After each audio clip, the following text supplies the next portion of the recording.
Well, good morning, everybody, and welcome to Lords, the third day of the match here at the home of cricket. Delighted to say myself, Kevin Hand, and Mike Selvey are the commentary team today for this one, and hoping for another good day's cricket. Hopefully, a full day's cricket. As you can see, the picture here is looking pretty good this morning. A bit of hazy cloud cover.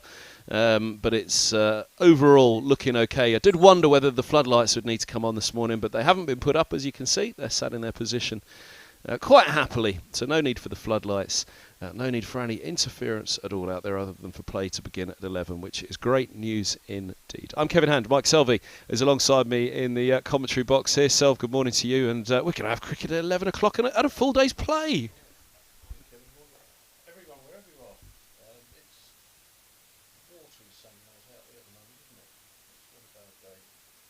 Playing cricket, it's chill's gone off the air, the wind's dropped right down. Talk about the wind in a minute, really, Andrew. I think it's going to be an interesting day here because tomorrow forecast is pretty rank, isn't it? And so if there's going to be anything that comes out of this game, it's going to be very difficult for Middlesex, but not quite so much for us. And us could find a way of getting something out of this game.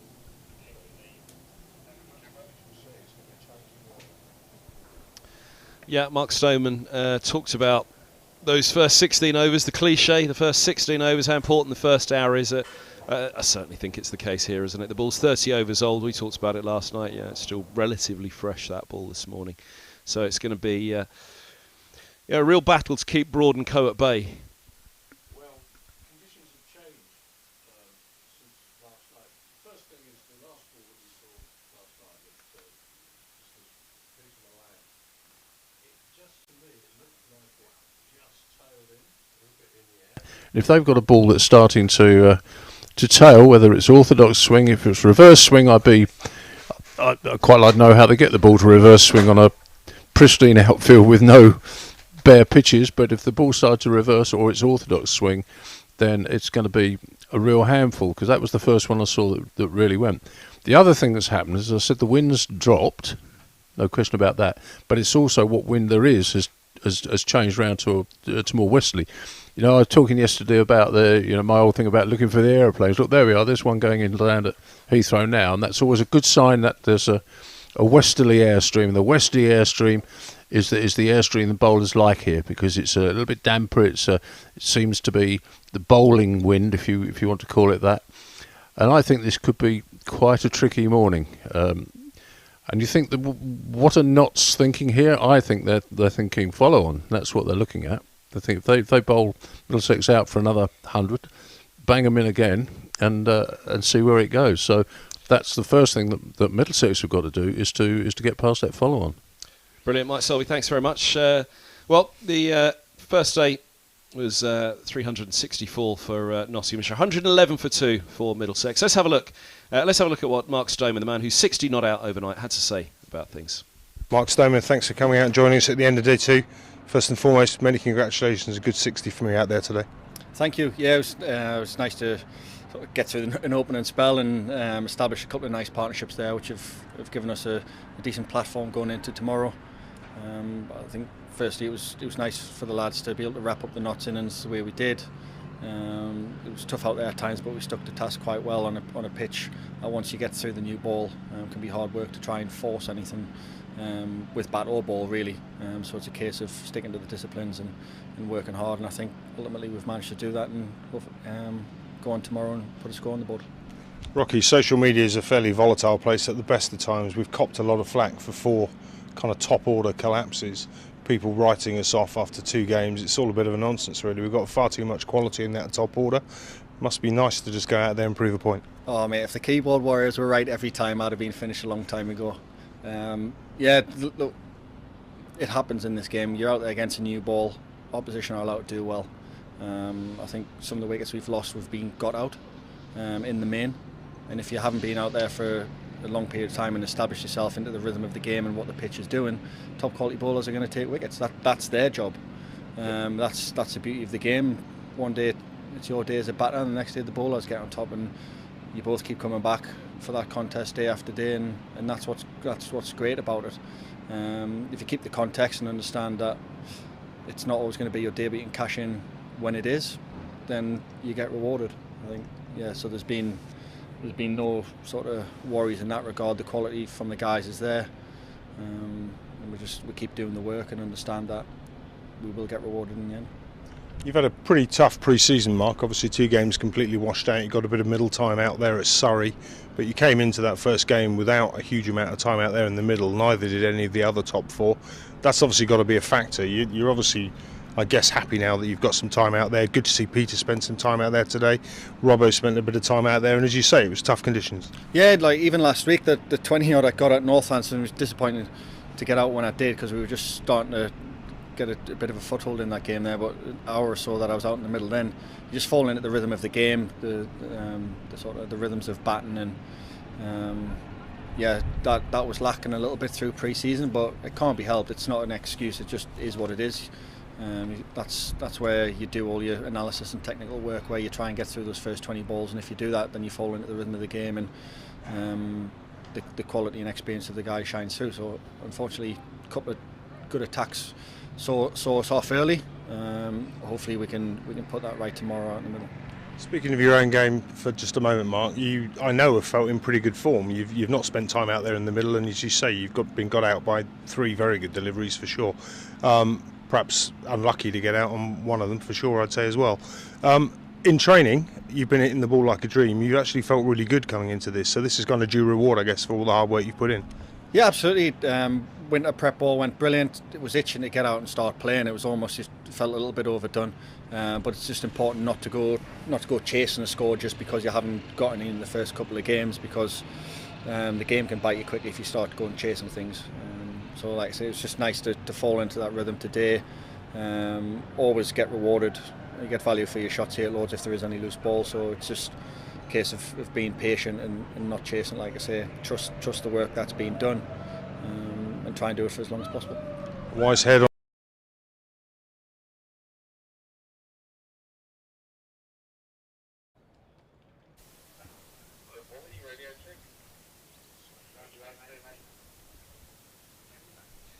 And Mark Stoneman there, who was talking to Stephen Fletcher overnight. And it will be Stephen Eskenazi out to face the first ball, because Peter Milan was out to the last ball of left yesterday evening, the first ball of the 31st over of this innings. Stuart Broad picking up Milan, so Eskenazi will have to have strike. Stoneman there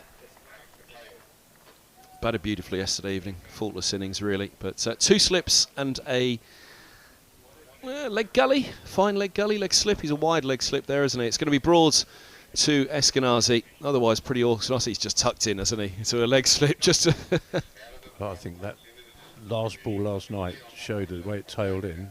It's a flick round the corner there. Right up there, first ball from Broad. Eskenazi was strangled, wasn't he, first game here at Lords. Does have that tendency just to come across. He's got such a distinctive technique, doesn't he? We'll keep an eye on it. That front pad, the angle the front pad comes down at from Eskenazi is unusual. All teams do their homework, don't they? They've had a look at that.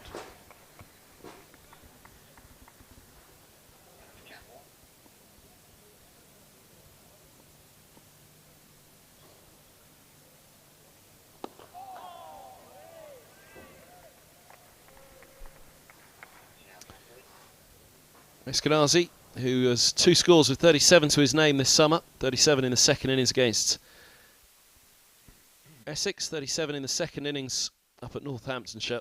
Middlesex and Needham's first innings runs here, as we've been discussing this morning. Third morning, we're only just into this second innings of the match because the rain delays so far, and a rough forecast tomorrow.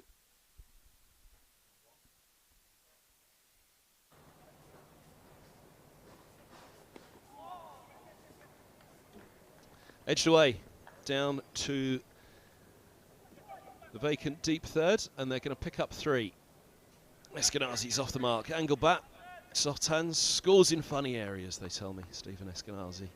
Ball ricochets off at angles you never quite expected to. That was all pretty orthodox over the top of it. It brings that man onto strike, Mark Stoneman. Just half a bat on that one, misfield.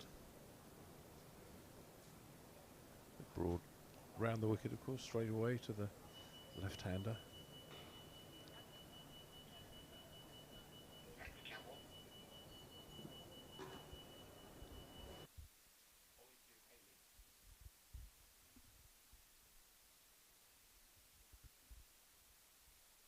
Short mid-wicket in place for Stoneman. Broad just having a quick look at that position actually now. You can see him there.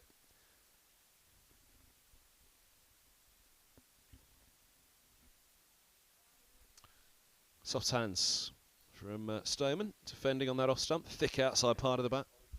Yeah, a couple of times this year he's been a bit hard at the ball, hasn't he? And it's carried through. Played so well last night, but he'll know obviously that you're starting again this morning afresh. You can't bank on the runs you got last night. You have to rebuild.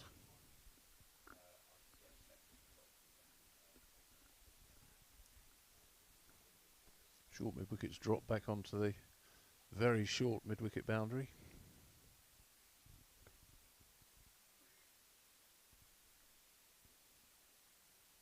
End of the opening over of the day, completing the 5 deliveries of the 31st over, with Milan falling to the first of it last night, 114 for 2.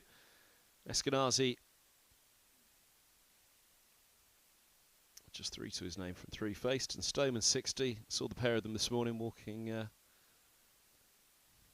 to the nets. Cheeky remark from Mark Stoneman actually as I walked in with holding my shirt as I was wearing a different top at the time. But big night out tonight, he said. Planned, Kev? Very little movement actually. I was surprised how little there was in that over. It's a perfect morning for bowling. It's the wind's changed round. It's very hazy, very misty, damp in the air. The pitch will have been clammy, a little bit damp, the pitch as well.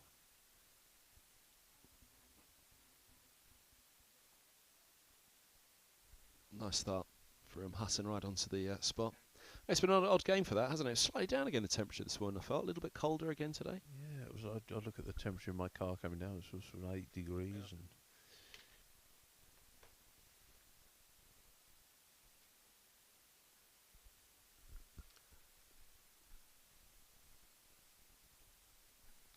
short mid-wicket in again for Eskenazi. And straight away into play there. just bangs away on a length. Nothing express about Brett Hutton. Just hits the length, top off stump. That's some cracking attire in the background there. Sunriser's cap on, Middlesex top. Is that the Cornish pasty the chief exec was eating a few moments ago as well? Am I allowed to say that Andrew Cornish was straight in on it?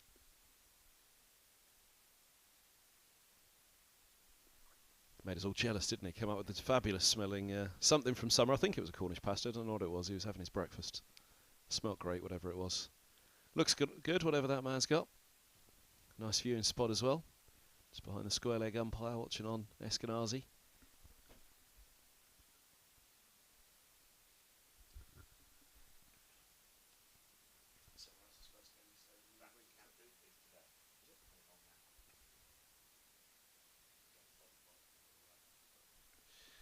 Sunriser's first game taking place today, indeed. Sunriser's away down at the Aegeus for Danny Warren's side.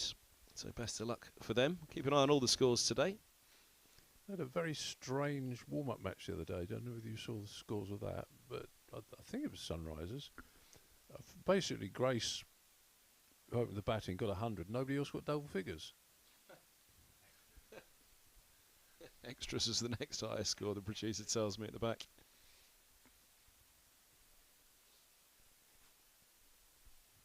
She's off to a good start today, Scriven. She's got 25 from 28. McLeod's gone, run out by Smith for 4.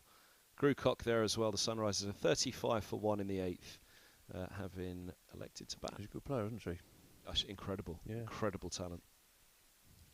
I was talking to Joe Gardner about her last week, and actually interviewed Grace on the media day for Middlesex at the start of the season. Under-19 World Cup.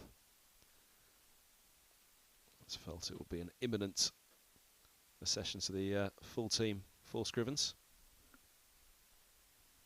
I think the standard of cricket that they're playing now, the women's risen exponentially in the last 15 years, 10, 15 years. It's remarkable.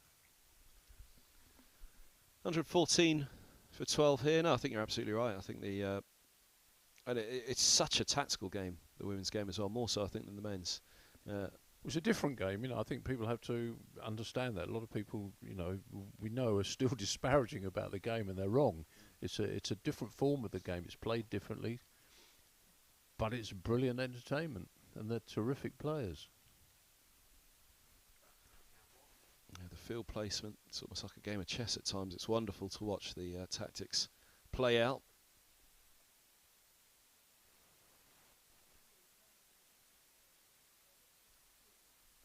Open face from Stoneman. His first runs of the day, and it's a boundary.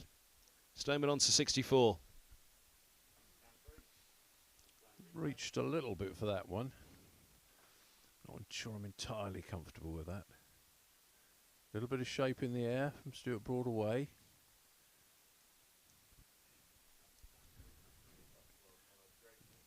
Not entirely all the bat on that. You could just see a little wobble, couldn't you? The way he was stretching slightly. I think so, and I think Stuart Broad will be looking at that and thinking, will you carry on doing that, Sunshine? I'm happy with you doing that. 3 slips in place, a very advanced third.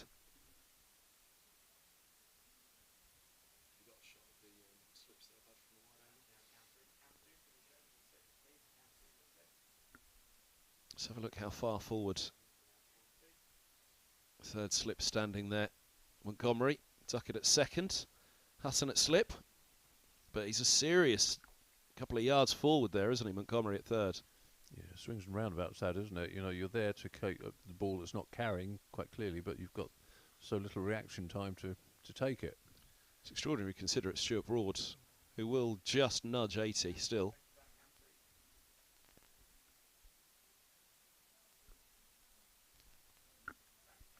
So playing inside the line of that one. There you go, 78 miles an hour, that one from Broads. Just slightly bowling within himself. Probably have a yard or two more in him. Early season, isn't it? Easing his way into what could be a long international summer. Don't know how much he'll play. It's an interesting conundrum, isn't it? The bowling attack for the summer in the internationals.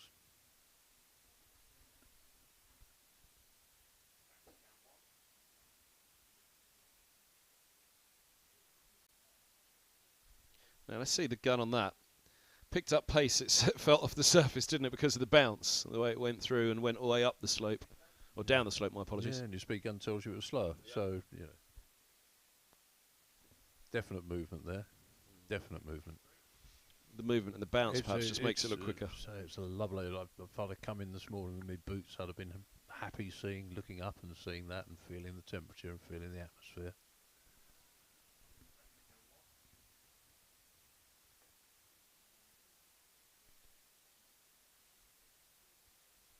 Close to Stoneman on that occasion. The other thing that Stuart Broad's very good at to left-handers around the wicket is he'll challenge them outside off stump to these slip fielders, but then he'll sneak the one through straight at the stumps, the one that straightens and keeps going, and he picks up LBWs that way.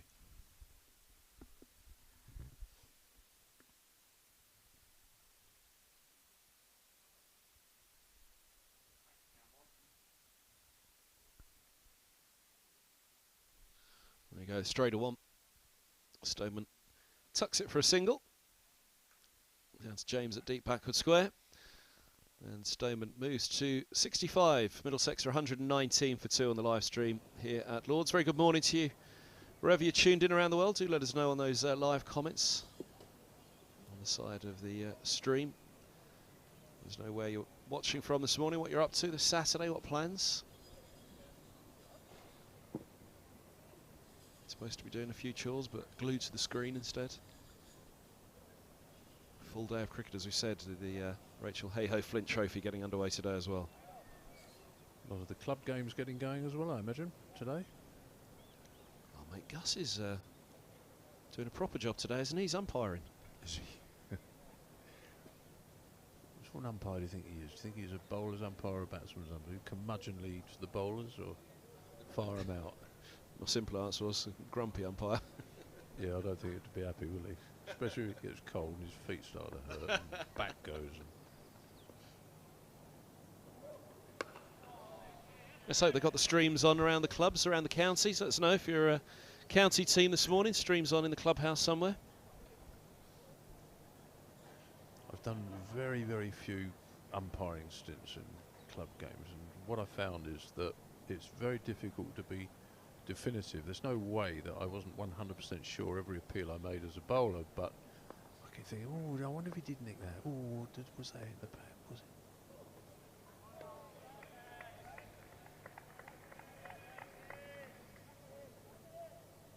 Umpired a session in a junior match a couple of years ago, and it was quite funny because the young batter suddenly shouted down to me, "His wicketkeeper, he keeps telling me that I'm not very good."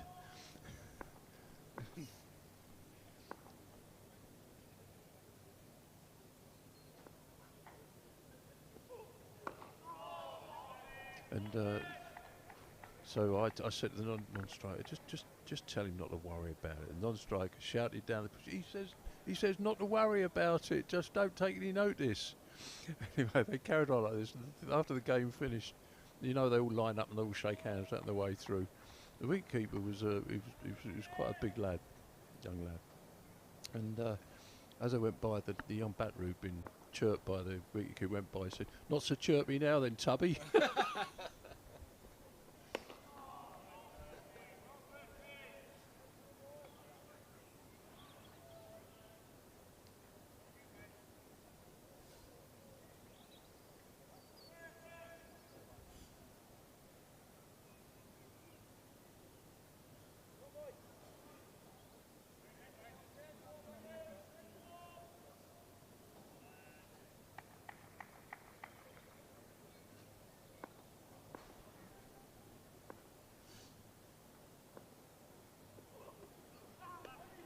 Ooh, good take from Clark, rolling to his right.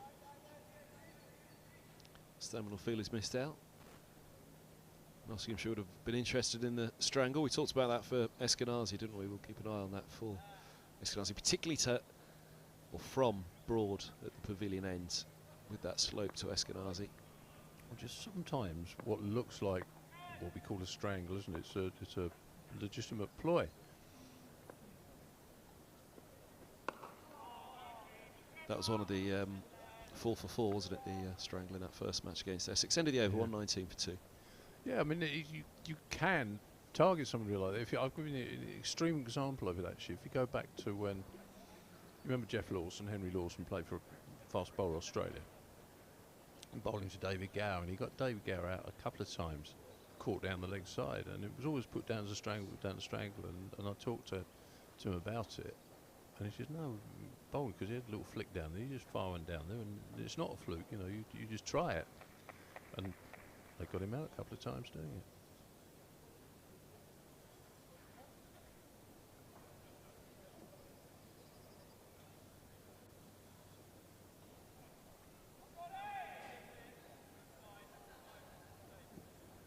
He's pushing Gully a little deeper there, isn't he? Stuart Broad for Eskenazi. Deep backward square.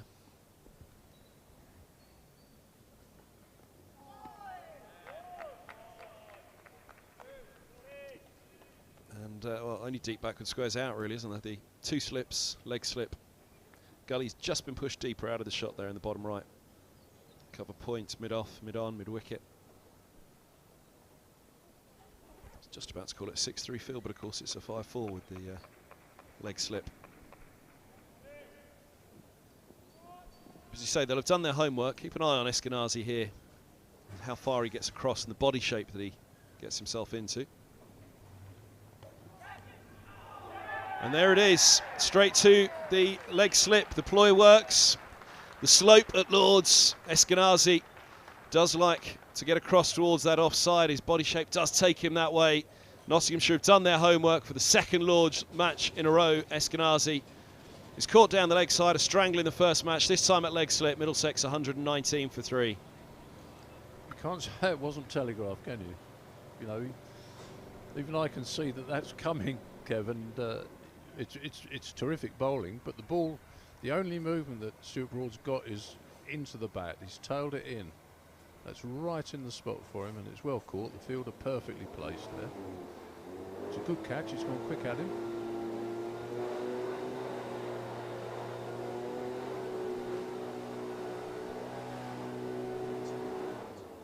He does have a very distinctive technique, doesn't he? You wouldn't say it was unusual, Eskenazi. But you just feel as though Nottinghamshire have really got onto something there against him early in this match.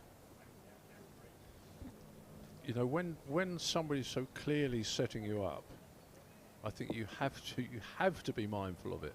You have to be disciplined enough to say, look, I'm not going to do that. You know, some of the great players have played. Well, Graham Gooch will tell you that when he's coaching batting, he doesn't tell people how to, you know, technique and that. He'll tell them how to score runs. That's the currencies, how you score runs, what shots you can play on a certain pitch, what shots you should be looking to play against certain bowlers, what shots you shouldn't look to be playing. If he'd have stood at the other end there, he would be saying to Steve Eskenazi, he's got a leg slip in there, he's going to bowl at it, just don't play the shot. Sachin got 100 in Sydney, or got a double 100 in Sydney against Australia, where he didn't hit a single shot off the front foot between mid-off and wide extra cover, because he didn't want to hit the ball in the air. He'd been nicking off a bit, so I won't play that shot. Steve Waugh could hook, but never did, because he got out to it a few times early on in his career, so he never hit it hook. It's just the discipline of batting. I thought that was poor batting and great bowling. 2 for 30 Broads and 2 left-handers to have a look at, with Max Holden coming in at 5. Holden, who was 6 and 25 in the first match here against Essex, 7 and 7 at Northamptonshire. And a good position to play that one first up. Halfway forwards, right behind it. Pressure on all of the top 5 for Middlesex at the moment. Simpson in at 6, but everybody's short on runs. Stoneman with that 65. The first of the top 3 to reach 20. The first of the top 3 to reach 30 then in this innings. And the first of the top 5 to go to 50.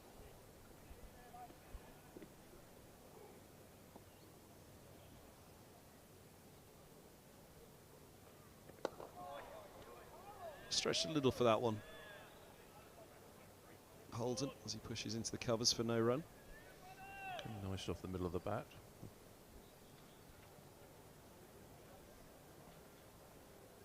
Those few shots that somebody plays, you have to tell, you think they look as if they're all right because the ball hits the middle and they look comfortable.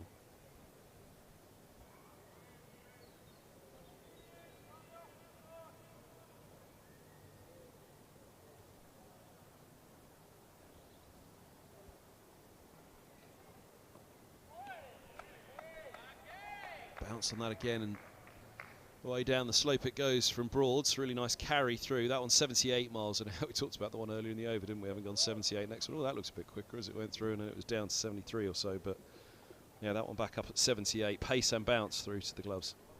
Bounce can be seductive, can't it? Makes people look quicker than they are. Angus Fraser was only ever military medium, wasn't he?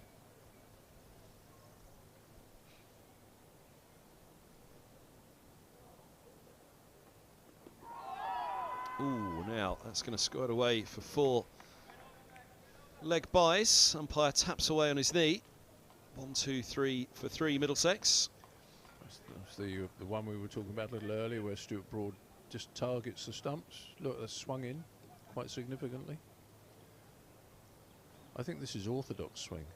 Can't really see the ball that clearly. You can tell by the shine on it, but that looked like orthodox swing.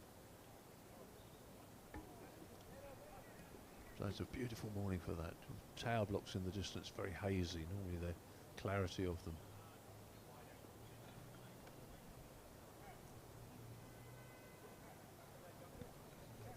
Yeah, the visibility, particularly over the back of the Warner stand there. Usually we can see a long way into the distance. That one tower you can see creeping up, which we can see from up here. As I say, hazy self.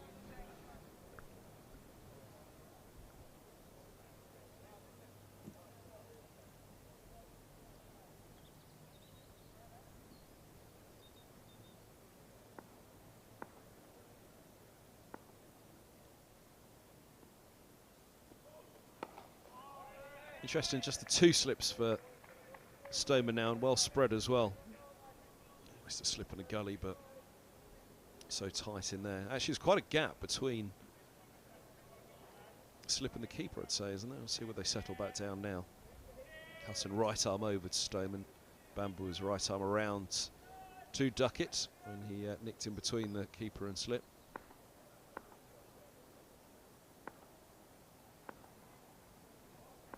And they settle now, you can see them staggered. Perfect position, blocks that one off. Well, you play the percentages sometimes with those. You'd have thought that they would know where the ball goes most often off this particular bowler. Gives the keeper a little bit more leeway as well, a bit more responsibility. There's no ambiguity about a catch that goes a yard or so to his left.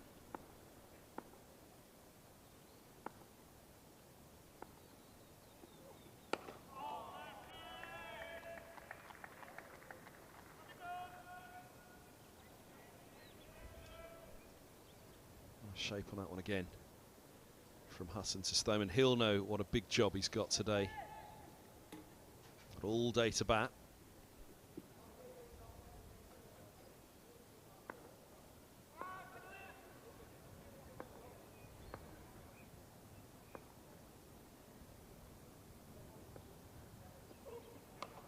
Go short. There are 2 set back. Just steers a single to deep backward square leg. It's a deep square around to deep mid wicket out there as well, trailing the big boundary told Father Time for Stoneman. As we said, they've gone down to 2 slips for him. Shortish mid wicket on the 5-4 field. Yeah, it wasn't a long hop. I think he banged that ball in, but didn't really bounce up. He's not very quick, is he, for bowling that sort of ball? 2 men out there, but just didn't get up above waist high. It's interesting, isn't it? Higgins probably coming through a little quicker on the gun than Hutton at times.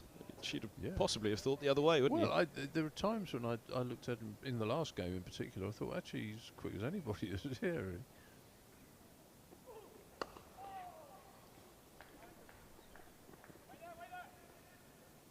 Singles get Holden off the mark. I think one of the things that, if one wanted to be critical about bowling attacks generally in county cricket is the lack of genuine pace, real pace. The Notts have got a bowler of genuine pace who's not playing in the game. And you think of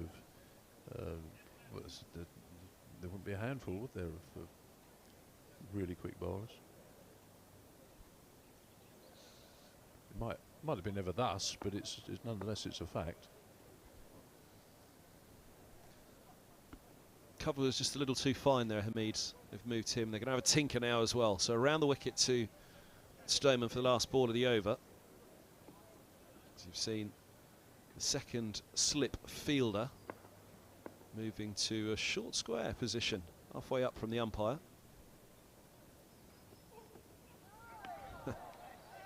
Stoneman happy to duck under the bounce the last ball of the over. Look at that, 72 miles an hour. I mean, it's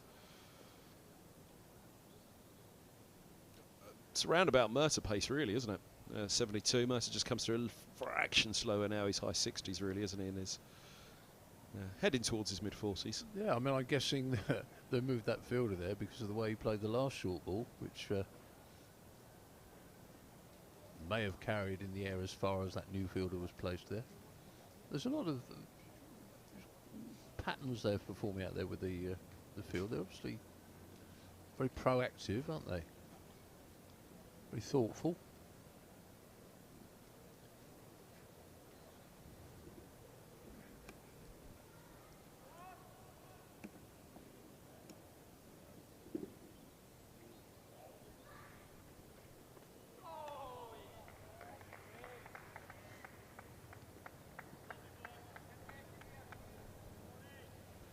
Mentioned Holden's starts the season. He was the man that walked out. Oh, 4 for 4 they were, weren't they? When Holden naught, not out. Simpson naught, not out. That was the 6 zeros in a row. 4 ducks at the top. Ever established whether that had ever appeared on a scorecard before?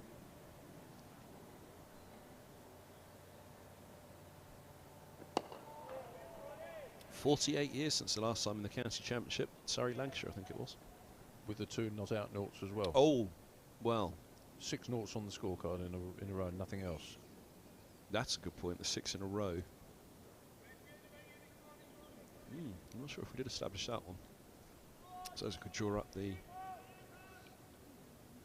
Surrey Lancashire card.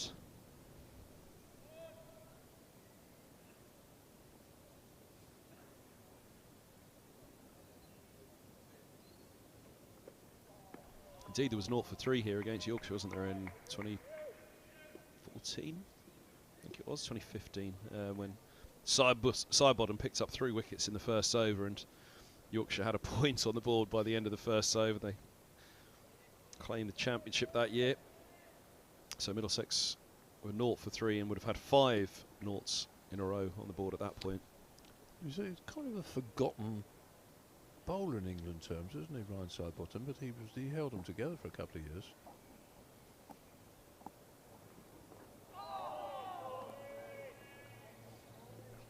Yeah, he was always there or thereabouts, wasn't he? I mean, Stephen Finn for a while carried the drinks for far too long, didn't he? And John Lewis, I think, was probably the most infamous for carrying the drinks for so long and just not playing. Sidebottom was kind of in that bracket for a little while, but then, as you say, he got a good run.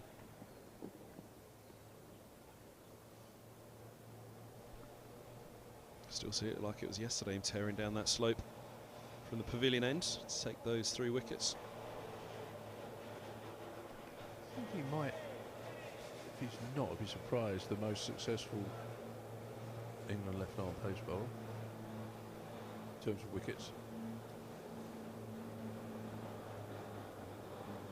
Who was going back in recent years? Alan Mullaney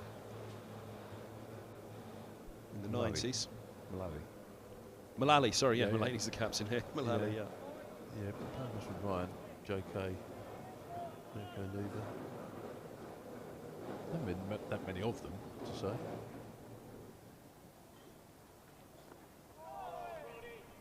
End of the over on 25 for 3. Surprisingly few, actually, now I think of it, for England, isn't No, it? there aren't that many. But it's not a great tradition of them. No. I mean, across world cricket over the last 10, 20 years, there have been a good number. Shaminder Vas, Mitchell Johnson. Well, the great Waz, of course. Indeed. Magician. Bruce Reid. Very successful ones.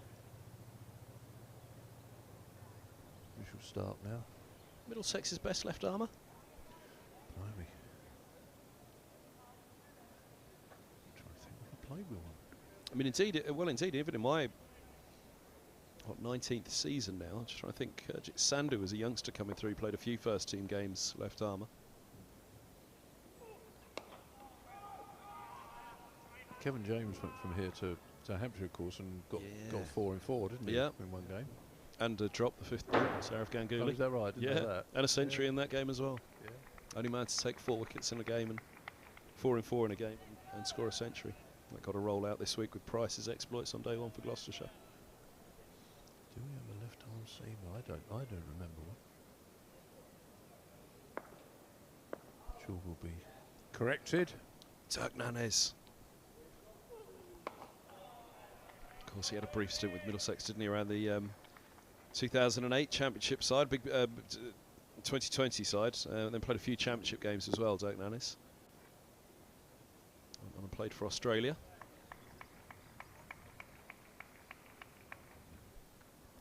I suppose we ought to mention Shade Freedy, who's quite good. Well, he didn't play very much, so. Excluding the overseas, Nannes and Freedy out of it. So would Jason Berendorf overseas left armour recently for Middlesex as well, had a short stint.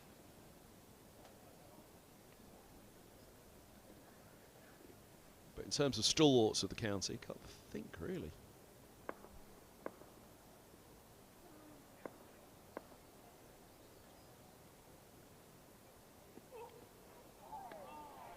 Strange on that, really, isn't it? When you think of the, I mean, 5 of the top 8 for Middlesex at the moment, left-handers, aren't they?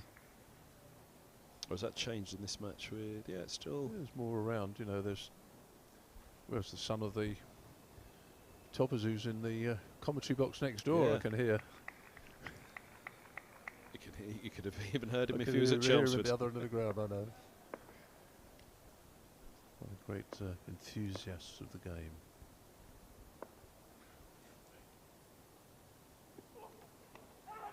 Oh, edged over slip. It's going to lose pace as it was high up the outside edge, perhaps even the shoulder balloons over the slip cordon. Oh, well, the slip cordon, there's just one in there, Duckett. I don't think he'd have been too pleased to get out of a 70-mile-an-hour bouncer. So he managed to get it up chest high, which is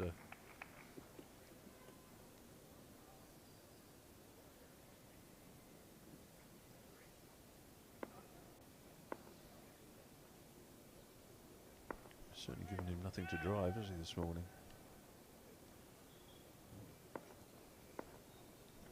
Not at all. Down goes the short mid-wicket in the slip. Another short one. End of the over, 127 for 3. Remember Tim Mercer picking up Rory Burns with a bouncer at the Oval many years back. I think it was 2010, 2011. Ian O'Brien, New Zealand bowler who's in as an overseas at Middlesex. He was on the way round to the commentary box to do a stint with us at the Vauxhall end. And he wandered past Mercer at long leg and said, "Have you tried bouncing him?" And I said, "What do you mean?" He said, "Well, look at his setup. The way he sets up, he's going to struggle to get up and over the top of a short ball. Bang one in, see what he does." Next over, bangs a short one in, top edges, deep backward square. O'Brien appears at the back of the commentary box. That's my wicket, that. I won't do the New Zealand accent. Actually, you'd be good at a New Zealand accent. I ought to be, but I'm not. I've got so many great friends out there as well. We can all say fush and chops. It's about as far as it goes, isn't it? Everyone can do that bit. Yeah, 6 and sucks.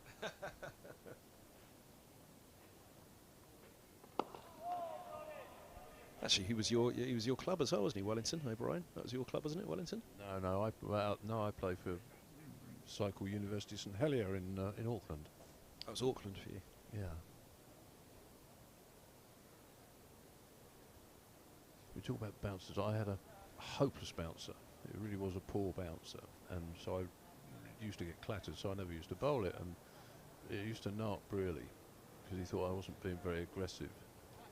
So occasionally I had to bowl a bouncer, but I only bowled it to people who I knew were going to duck. See, which was, so I tell them, so Dennis Amos would be one, for example.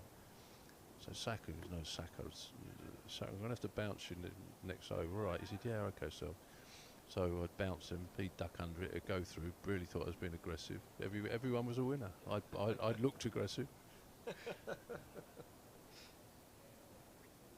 All changed for the field here. 3 slips, leg slip and a short mid-wicket.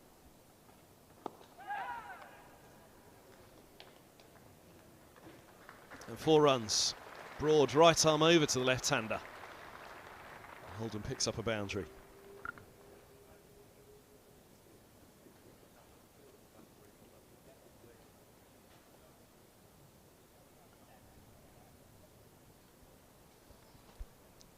He's asking all sorts of different questions, isn't he, to Max Holden here, over the wicket, legs slip in, like a mirror image of the Eskenazi.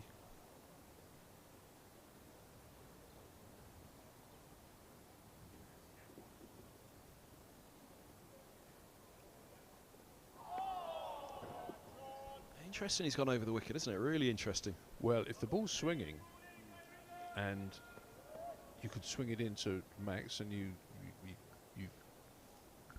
can get it into his pads, then you bring an LBW into the equation more than you are from round the wicket, in my opinion.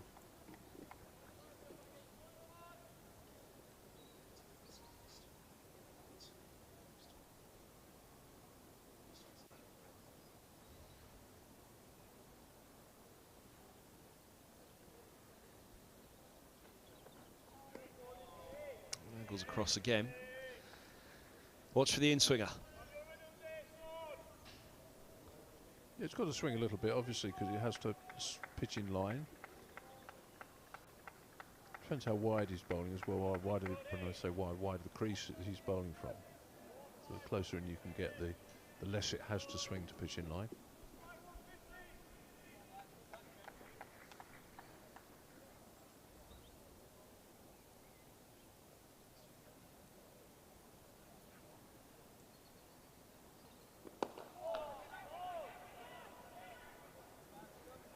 Frustrate Broad slightly. Wider mid-off with no cover in place now. Having gone with the leg slip. Means that Holden can rotate the strike again. And similarly for these two left-handers, actually, you talk about right-handed, left-handed rotating the strike. The way that Broad's approaching these two, indeed, Holden was expecting Broad to go immediately back around the wicket to Stoneman, but he's going to persist over the wicket for the last ball of the over. Probably the first ball he'll have delivered, and yeah, you can see Stoneman marking his guard. The first ball that Broad will have delivered right arm over. If he if he was a devil now, he'd say, actually, I'll come around the wicket. Now that Stoneman set himself up. Similar field, though, without that leg slip.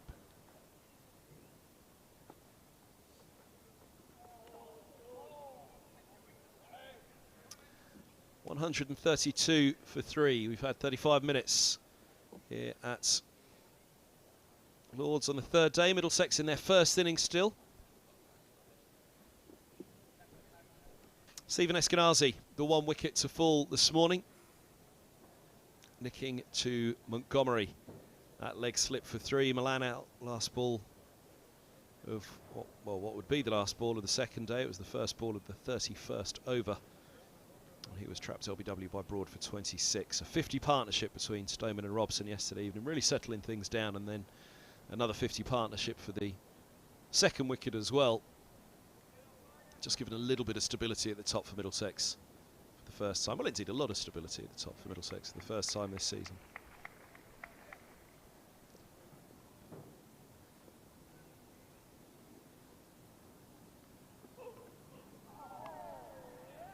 Banging it in again, Hutton here. It's interesting. Well, he's banging it in hope a little bit, isn't it? You've got 4 people effectively there for catch the miss hook, the miss pull. 1 at short mid wicket, 1 just backward of square short, 2 out on the deep boundary, 1 backward of square, 1 in front of square.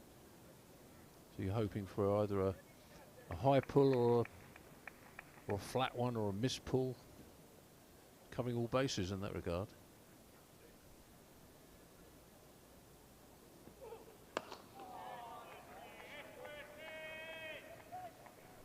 There it is. Square just slightly backward of. Ever so slightly advanced, the bowling right arm around, looking for that angle, just clipping in the air to a fielder in short there. Short mid wicket close as well, but the 2 out in the deep, as he mentioned himself. Long leg and deep mid wicket.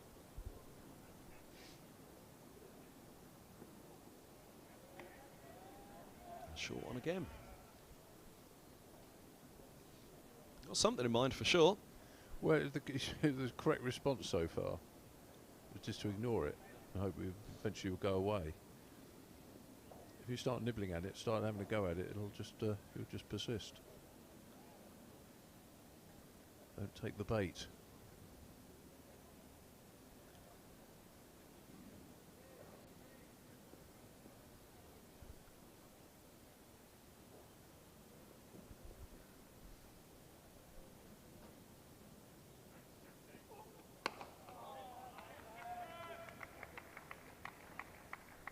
Fourteenth over for Hutton.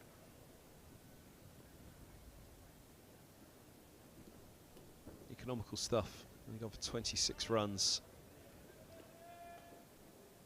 Especially when you look at that innings run rate, 3.33. Something that frustrated Middlesex. They struggled to get it down below 3.5. A Duckett there all the way through, or the majority of the way through. Steers that one away, just a single. Just really tucking around the corner. Holden low risk. Yeah, that was all right because that was going down leg side anyway. It didn't get up. He just followed it round.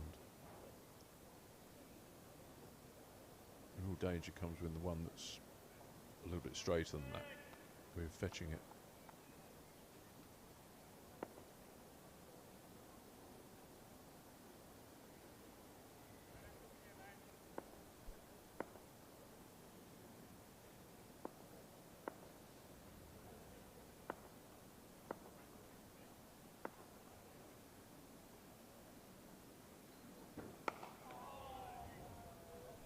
End of the 40th, 133. 4-3. So yeah, let us know on the live stream, wherever you tuned in this morning. Good morning to you all. Let us know around the world where you're watching this one. William Ellis says, beautiful viewing instead of revising for my tax compliance exam. Good luck with that. There's a meeting of minds. Theology for Bamber. AFC Wimbledon for Holman. Great lads coming through for Middlesex. Part of a promising young crop. Just pushing their way into this game. Bamber missed the first game. Holman's been ever present this season. Anderson, not so much a youngster anymore, but again, young in terms of number of games. Much like Helm with the injuries that he's had over the years. 3 slips in place, broad to Holden, still right arm over.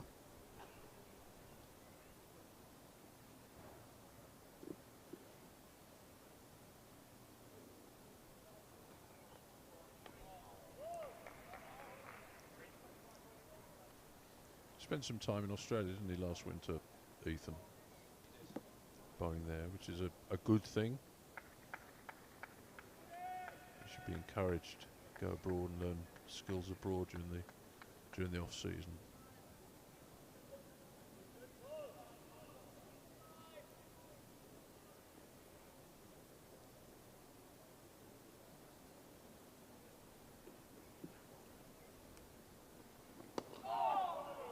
Adelaide you went to? I think so. I think so. There weren't so many away this winter. I know that was certainly the note of the dressing room. It was almost odd that they were all together almost all into the lot of them. Yeah, and I'm not sure. I'm not sure that's a good thing. You know, I think there's opportunities there to expand your game, to learn your game. Helm got away to a T20, didn't he, or a T10? Yeah, but at least he was bowling in some warmth. Well, I suppose so.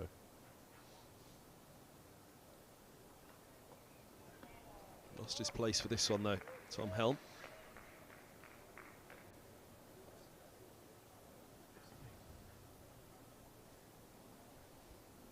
Tim Mercer played the first game, missed out on this one. Eskenazi in between Ian Salisbury, Rory Coots, two of the coaches here at Middlesex. And Toby Roland-Jones and Tim Mercer on the left. Actually, I thought that was going to be Holman and Bamber. Where did we find Holman and Bamber a moment ago?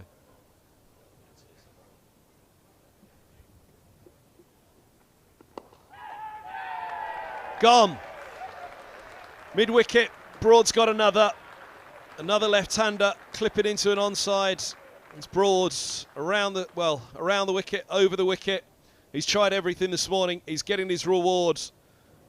He's had Eskenazi, the right-hander, down the leg side, and now Holden offers the catch. And straight to Hamid, the delight for Nottinghamshire. Problem here for Middlesex. This is excellent cricket from Notts this morning. Really thoughtful cricket, thoughtful field placings. The strategies have worked. He's gone round the wicket, he's gone over the wicket, he's challenged Holden straight. Got his reward there.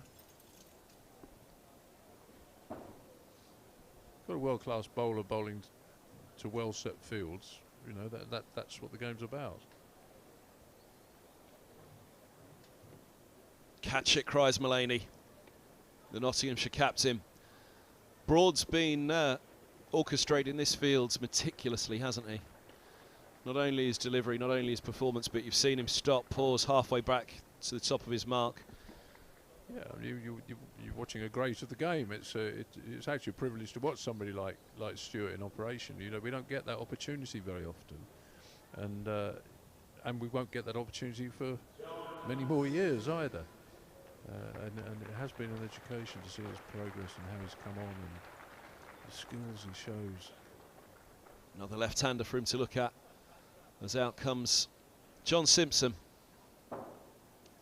Mr. Reliable last year for Middlesex. Simpson, 63 in the first innings against Essex, as he and Higgins led the recovery from 20 for 5, 19 in the second dig, and up at Northamptonshire, Middlesex finding themselves in a fix again. 11 for 4 they were at that point. Simpson managed 32 in the first innings and 15 in the second at Wantage Road.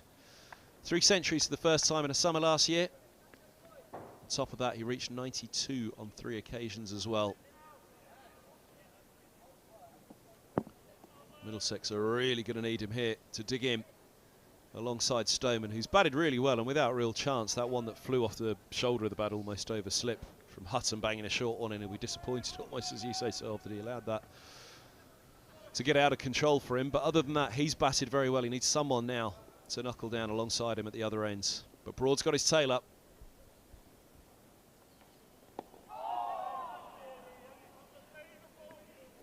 One of the things that always noticed, or it's been a quality that Stuart Broad has, that he gets on a roll.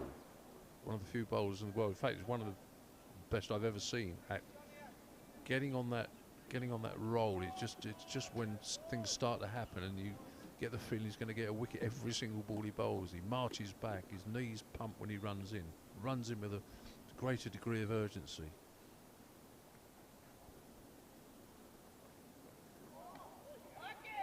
Pushes the last one of the over down the leg side. 41 gone. Broad has another one. Holden will be mightily disappointed. Gone for 7. Clipping to the mid-wicket fielder Hamid, who was perfectly positioned. His 3rd score of 7 in a row for Holden. 7 and 7 in each innings at Wantage Road, and 7 again here after 6 and 25 in the Essex match. And pressure on that top order as well. That 68 of Stoneman right now is massive. It doesn't just look massive, it is massive. For Middlesex is 1-3-3 for 4. Not so, they've made good progress here because they kept the runs down, but they've taken the wickets, and they get a feeling they're getting a sniff of this now. It's a little short from Hutton. Stoneman actually looked to go pretty hard at it. He was jabbing at it, wasn't he? Pick up a couple here as long leg comes around to fine leg. Just the bottom edge of Stoneman's bat as he looked to help it on its way around the corner. On to 68. We've seen it all before. Durham, England, Surrey. And now crucial cog in the Middlesex batting lineup.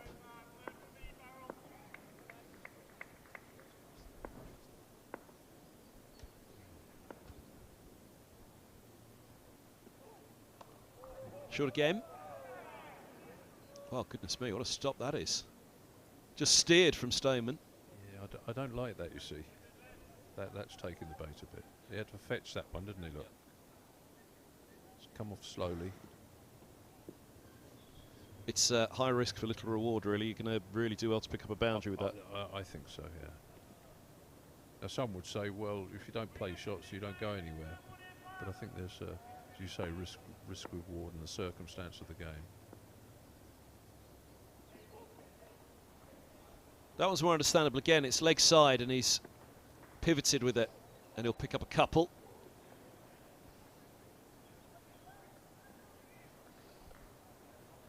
Slater, as he hurt himself, it just jarred his foot there, didn't he? And you can see the damage that's done.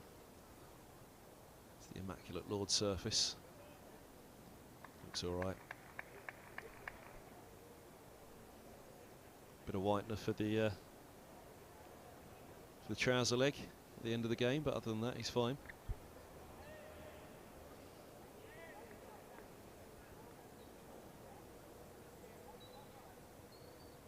He's changing up that leg side again. Well, he's moved them all a bit squarer. The short one behind squares just moved a little bit deeper, a little bit finer. Dies a little from Hutton, that. Yeah, they've seen him try to steer it, tuck it around that corner. If it is almost a little too straight, 2 leg side from Hutton, then he tries to really pirouette, doesn't he, and get it away fine. So making that adjustment, as you say.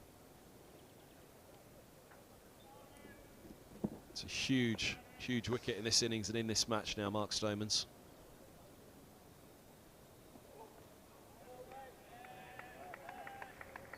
Which to some extent as well, from a batting perspective, Stoneman will be saying, that's fine, you bang it in. Broad won't be far from the end of his spell. 3 for 35. He's picked up 2 this morning with Milan last night. 3 for 35 from 14. He's bowled for 50 minutes as Hutton has. Patterson and James, change bowlers, will be readying soon enough.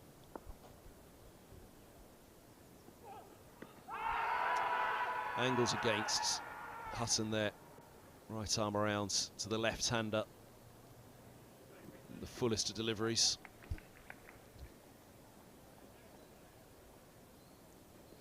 It's going down, isn't it? Above the pad as well. On 38 for 4.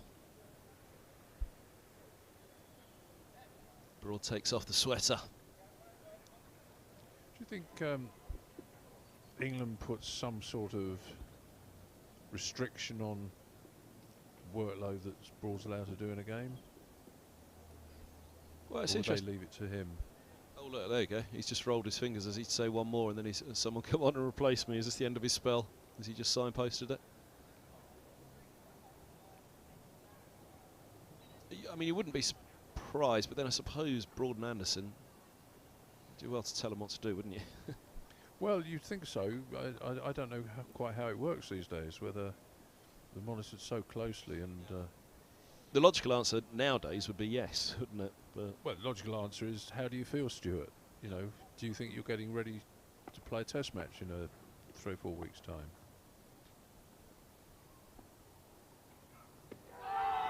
the wicket again to Stoneman. Pitching outside the line of leg. You were talking about that swing straightening up. It was Holden that he first came around the wicket for, came over the wicket for.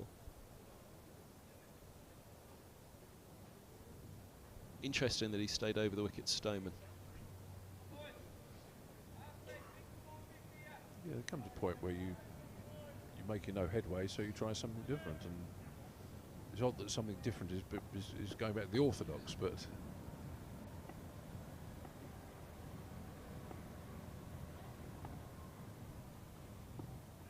whoa, look at that go, wides. every little helps. 77 miles an hour from boards, really pushed it through outside off stump down the slope, and well, watch Clark scurry. It's just come out wrong. I think he's trying to cut the ball there, and it's just rolled it out wrong. It didn't even go past the crease, did it? Past the inside confines of the crease. 5 wides, Middlesex 143 for 4. Beware the next one, though. Well, yeah. Oh. Well, you generally say watch for the good ball, don't you? It's not when you're facing Stuart Broad, though. I know. And with Stuart, you see that most bowlers you say, well, let that go. With Stuart, you think, what's his plan? Stoneman solid.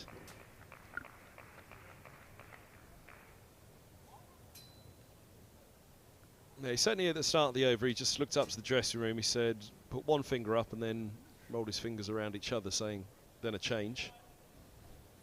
You assume that he was saying, I'm coming off after this. Someone come on and sub.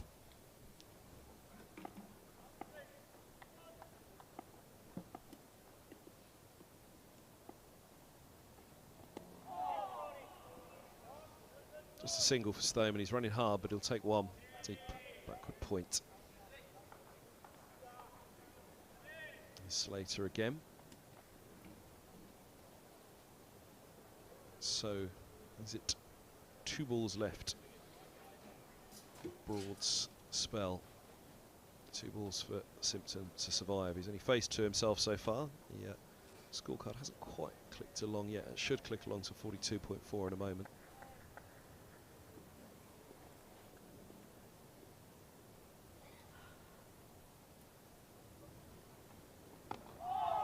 Bowls well played. It's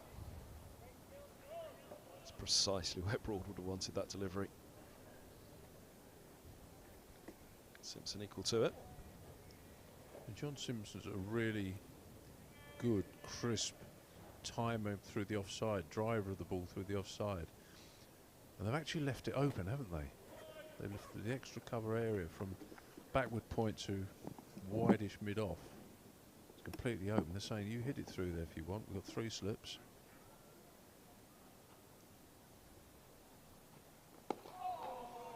Full straight, defended. Now, there is one more to come of the over. I'd have thought that was over because after the 4 wide, Stoneman picked up a single, didn't he? Which isn't registering on that board at the moment. Took a single down to deep backward point. Slight problem with the scoreboard. You're right. It says 0.5 on the big screen.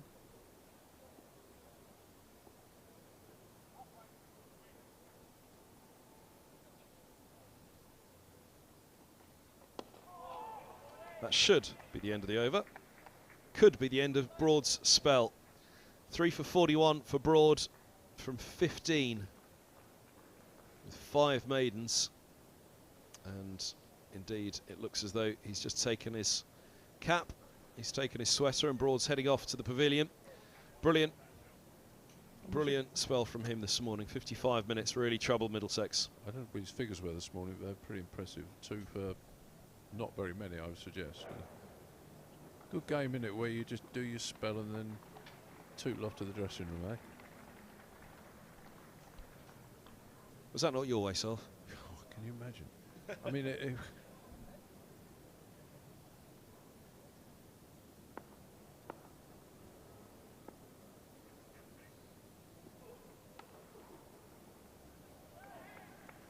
actually, mostly for away games, you used to borrow the opposition 12th man.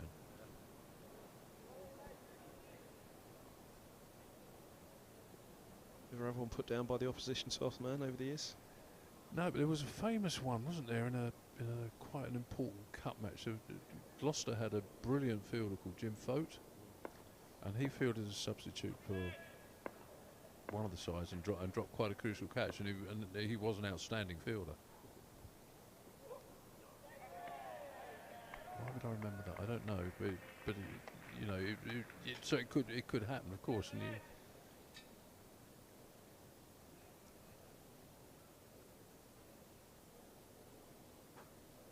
I remember playing a club match. It was the first game for that side as well. So it was only a Sunday game, friendly. And opposition was short, so out in the fields, right, go on youngster, you can go and field for them. Pushed a single comfortably through. Returned the throw to the keeper, straight onto the side of the head of one of the opening batters. Good stuff, your new kit, your new club.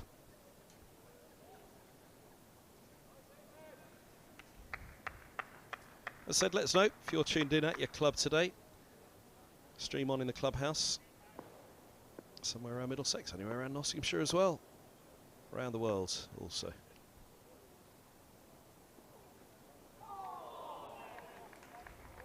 Good line from Hutton asking that question with the slope.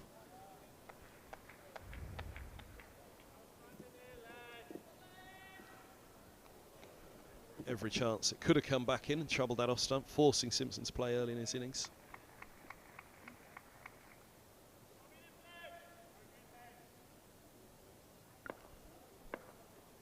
Hutton's been so economical here in this spell opposite Broad as well, hasn't he? yeah, yesterday he was just banging away on a length, and now he's banged away on a different length.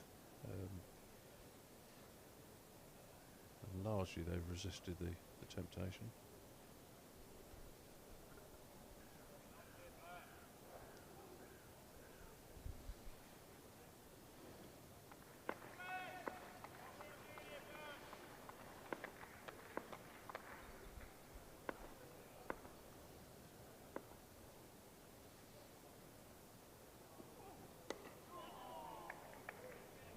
I think 2 here, Stoneman.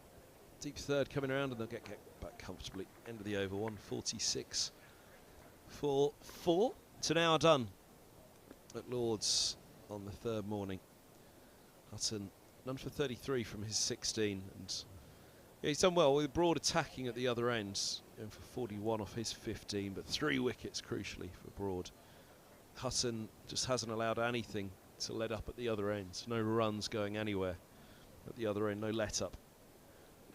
For Middlesex. Did you say what his spell was? I was just going to look it up there.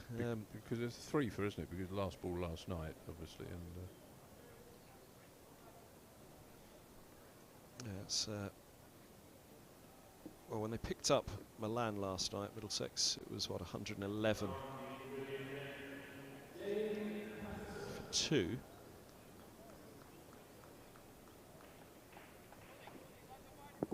So they've added 35 for the lost 2 wickets this morning, Middlesex, of which, well, Hutton didn't concede many, to be fair, did he? Here's Patterson replacing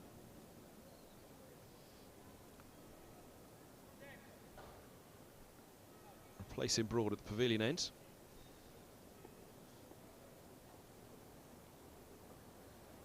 I can only think of one boundary, maybe. I think Stoneman hit him quite early on, Stewart, for a boundary down to the... It was the 5 wides as well, wasn't there, which would have made a bit of a mess of his. Oh, I suppose so, yeah.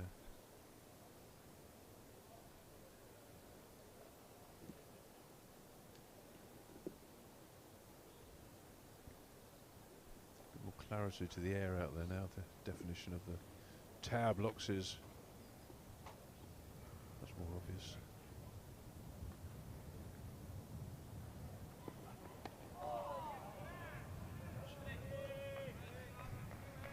Yeah, much nicer Saturday afternoon, isn't it? Hopefully a few make their way in. Big encounter, Nottinghamshire. Again, regarded the best team in the country a couple of years ago. They were made to wait last year in Division 2 though, weren't they? They similarly to the last round, the last couple of days of the season before their promotion was confirmed, there was an outside chance really in that last round that Middlesex and another could have scrambled ahead of Nottinghamshire and denied them promotion. Never likely, really. I think kind of poetic justice was done really in them going up, because I don't think they should have ever gone down. It was a ludicrous situation where Notts were a Division 2 side last year, having very nearly won the championship the previous year.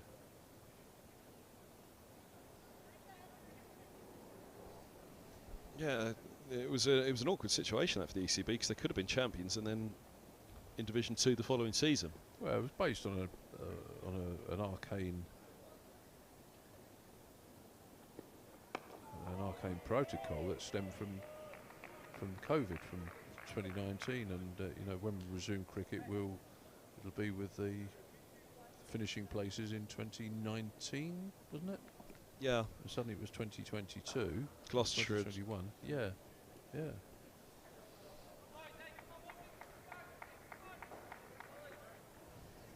Bamber and Higgins, the 2 new faces on the balcony there.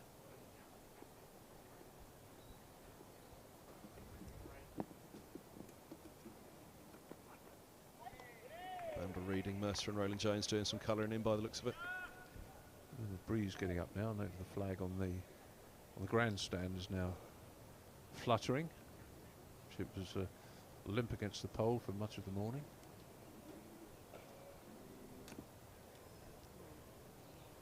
Southwesterly, maybe southwesterly more.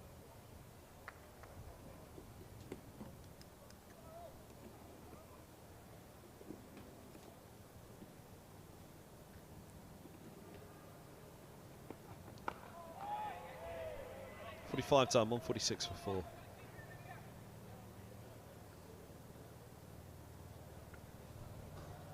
Stoneman, again, as he said, that old phrase, the first 16 overs, the first hour, the magic first hour this morning to get through. Middlesex have got through. 2 down this morning. Broad's clearly different to the rest of the Nottinghamshire attack, but still Patterson, Hutton, James to come.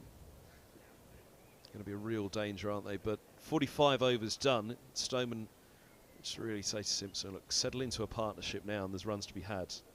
Ball approaching its 50th over. through this next spell. Patterson and James will be looking to come in fresh, make an impact, try and build a big partnership in response to 364 from Nottinghamshire. No change at the nursery end yet. Hutton's 17th over, and persevering with this 4-5 field, 5 on the onside, 4 on the off. Around the wicket to Stoneman. He's pitched the last couple up, hasn't he? So slight variation from the stereotype bang it in the middle. So now he's going to use that as a more of a surprise weapon, you'd have thought.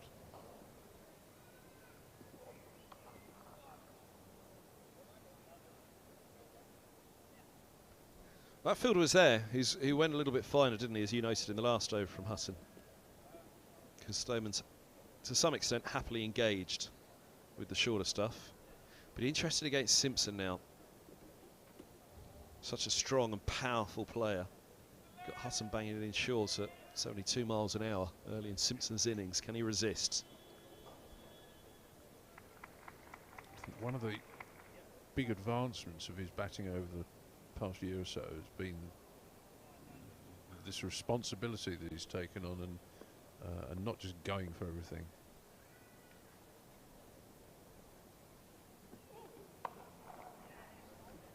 Didn't quite get hold of that. Hasn't gone really where he wanted, but he's going to get a single to get off the mark. And he comes around from mid-on.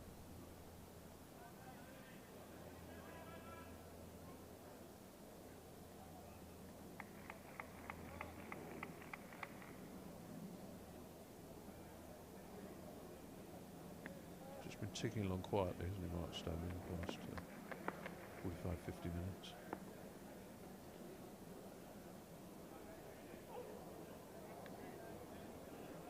Well, he has, and it feels like, you know, not that he needs an opportunity, but it feels, you'd imagine in Stoneman's mind, he'll know, bat up until tea today, you know, he's got to get, in a match situation, he's got to get Middlesex to the second new ball, really, hasn't he? Yeah. Checking in the scores of the background there, I've just seen Grace Scrivens has fallen for the Sunrisers, gentleman in the Sunrisers cap behind Mark Stoneman in shot.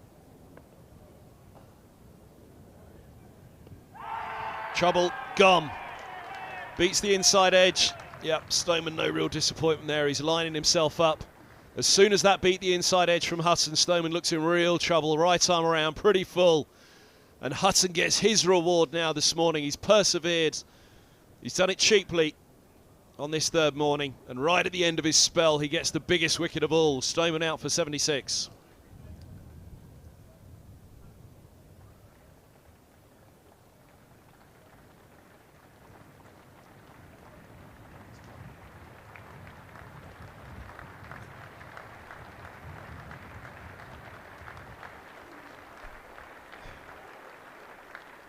I'm a natural sceptic, I'm afraid, of round the wicket. It was lowish arm, round the wicket, bolts are quite wide.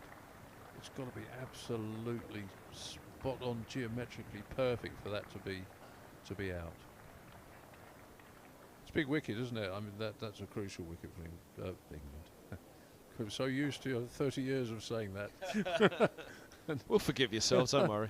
It's a crucial wicket nonetheless, because 148 for 5, and Nottinghamshire can see a real sniff of this. They can see, you know, the possibility of a follow-on.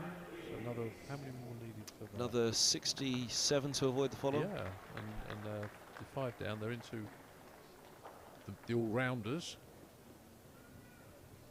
Well, they're into the 2 who've had to save Middlesex a couple of times already this season. Well, they haven't saved them because Middlesex have lost 2 games, but Higgins top scored in that first innings against Essex. Again, Middlesex 4 for 4, 20 for 5. Simpson managed 63.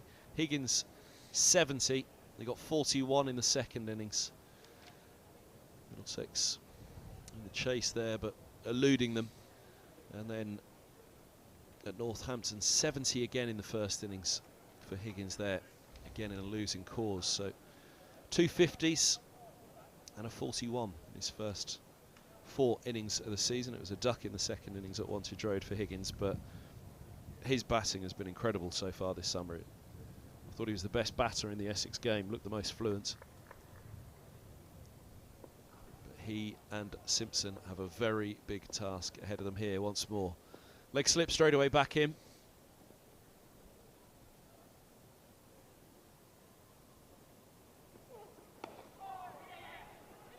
Off the mark, first ball, throw to the non-strikers end, they're through. Hearts in mouths, I'm sure, in a few areas, as that was pushed to the right hand of the backward point.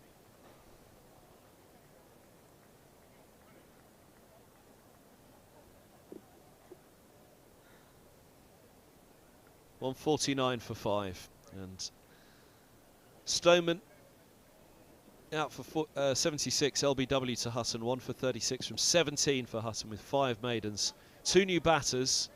Not a bad time really to come on as the change bowlers for Patterson, and at some point when he does join the attack, James. 2 new batsmen in, and you know that was a real shame, Mark Stoneman, but just got the feeling in the last half an hour, 40 minutes or so, that he was just starting to feel a bit of pressure on him. Maybe they were getting at him a little bit, different strategies.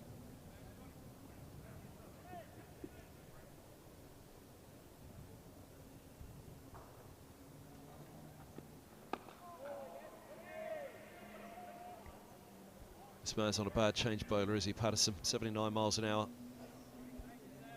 He'll be right at Middlesex, the Zimbabwe-born Ryan Higgins, South Africa's Dane Patterson.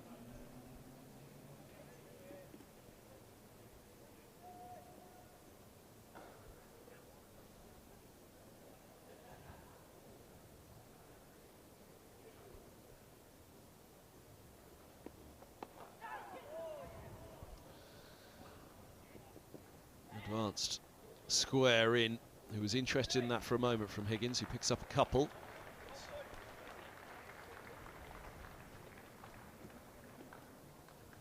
Let's have a look. Fine enough for the fielder, but there's a trend, isn't there, for the short leg fielder to stand quite deep for the catch off the face of the bat rather than the old-fashioned bat pad that was once the case. Batting techniques have changed.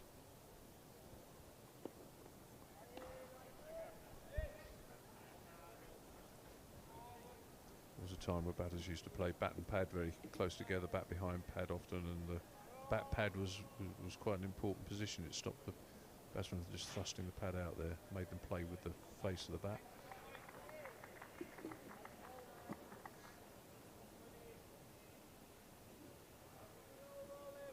Boot Hill, they used to call it.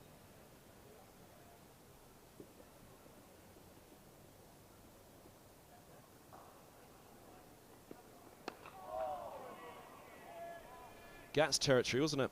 Well, it always used to amuse me that in every side it seemed to be the junior pro used to be stuck on Boot Hill, and actually it was a really important position.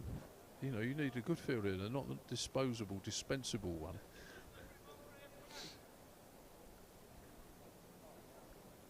Not a job you wanted to make.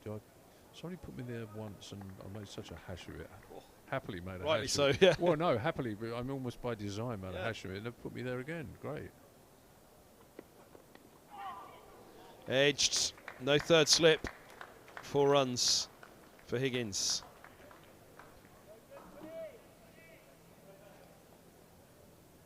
There have been some astonishing short leg fielders. Globally, some astonishing ones. First one I remember actually in my career was Michael Edwards at Surrey, who was brilliant at short leg, taking catches off Jeff Arnold and Robin Jackman and bowlers like that. Eknath Solkar for India was incredible. Brian Hardy at Essex was brave. Oh, goes past the edge. No man's land from Higgins, really easy, just followed that one. Ended the over 155 for 5.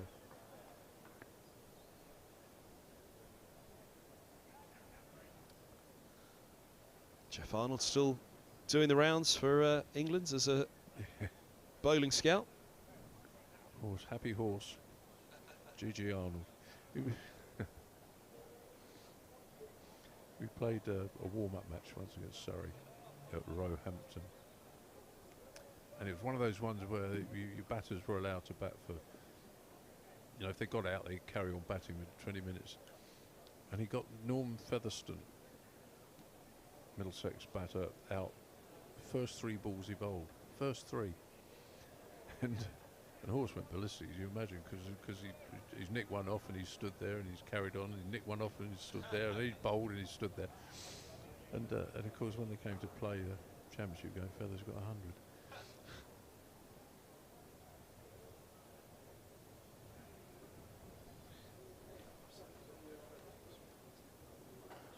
Look at that, 3 on the onside, close catching now.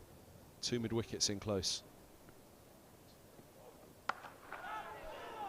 And Simpson rises to the challenge as he pulls in between the 2 mid-wickets. Out to the deep. The fielder sweeping in the deep, looks at the toe end. A wee bit of bravado about that, isn't there? You sometimes see that, you set the field up and the batter will say, well, you can put the fielders there, I'll still get it through. 6-3 leg side field.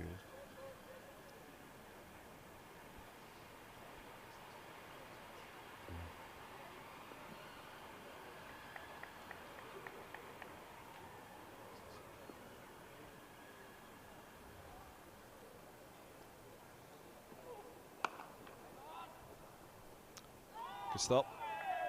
Keeps Higgins on strike. Let's have a look at that Simpson one again. So there's the 2 short mid-wickets in there catching. You can really see toe end of the bat from Simpson. As you say, there's bravado about it.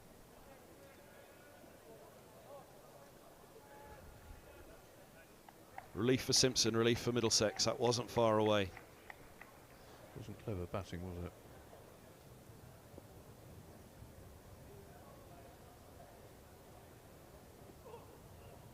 Edged! No, he hasn't. It's just gone down the slope.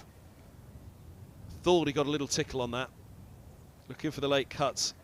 Higgins.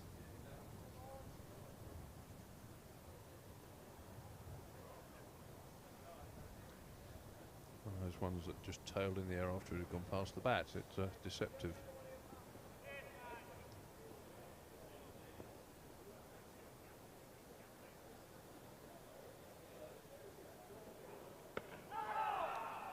They're both positive players, Higgins and Simpson.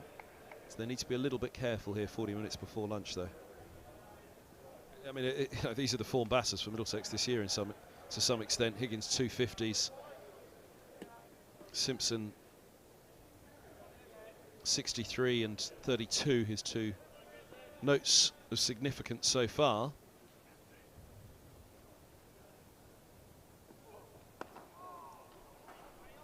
Just tails in. Yeah, little swinger. Using the crease pretty well too, but he gets in quite close and he's got a lowish bowling arm, so he's almost bowling wicket to wicket. He's all of a sudden become the sharp focus of attention here as Broad's left the attack. Hutton keeps going.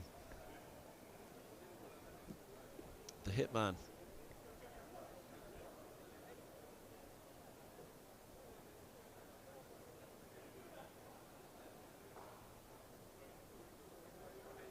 Don't do it so. 3 go down catching in the onside again. 2 in the deep. Resisted. 157 for 5.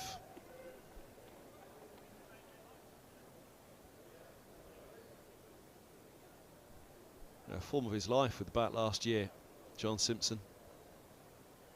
And the feeling was that first innings here against Essex, he's just picked up where he left off.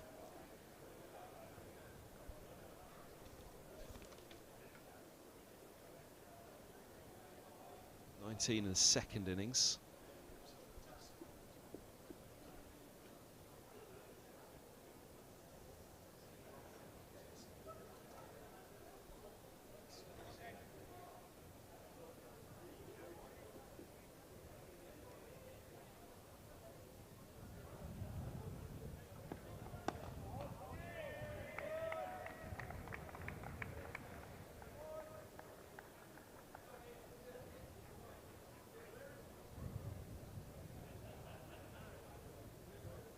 Interesting thing for Nottinghamshire now will be whether James can come in alongside Patterson replacing Hutton at some point and just keep this pressure on for Nottinghamshire.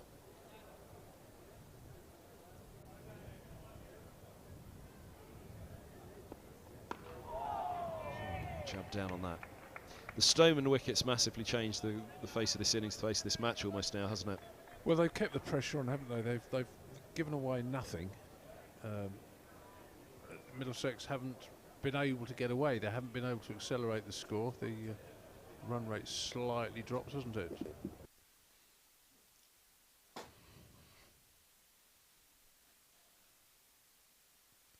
It's the challenge of the game. People keep, there's no easy runs.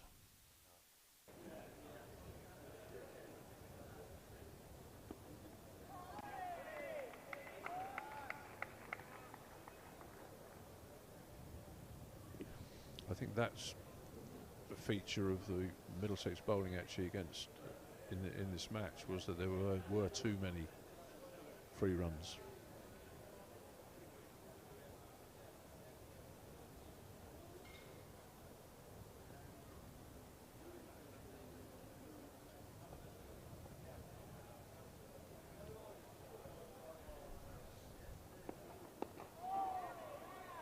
Just seen a message on the live chat on the stream from Stokey, who says, on the topic of left arm pace, very much looking forward to Shaheen playing in the T20 Blast for Notts. Of course, he's gone to Notts this year, hasn't he, Shaheen Sharafridi?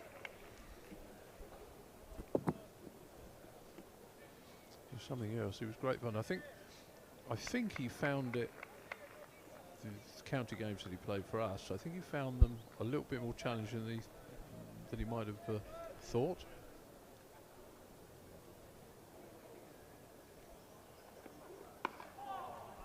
Well, it's regarded as the finishing school by world cricket, isn't it? County Championship cricket, and it's that's not because it's easy. Well, we had some good pitches early on, and he had to bend his back a bit. I think he maybe just thought, I could be 80% and swing it around a bit, and it didn't quite pan out like that.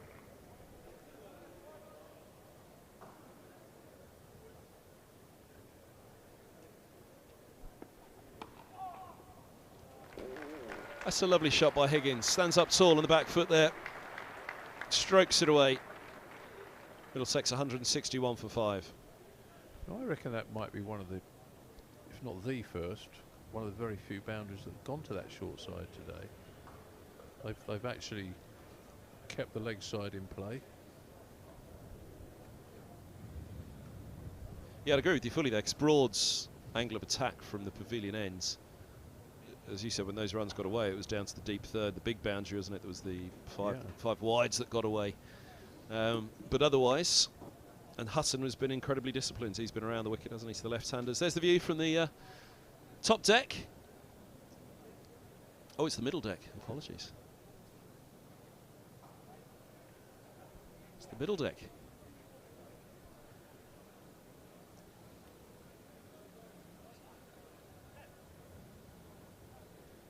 Right next to our cameraman Greg on the middle balcony there. He'll be just below the kitchen, won't he? He'll be smelling lunch now, Greg. If you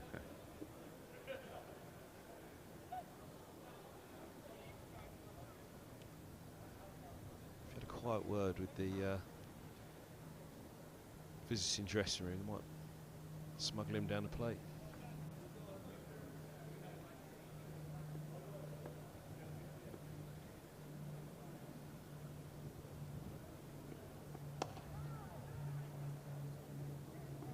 Thinking two, Simpson, just the one there.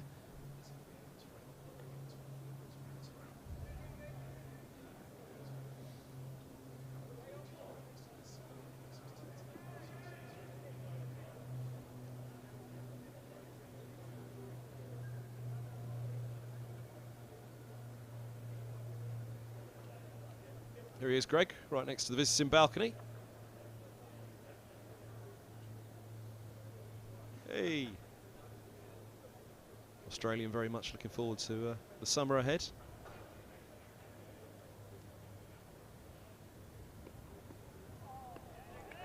So Ollie Robinson tells us the Aussies could take a hiding this summer.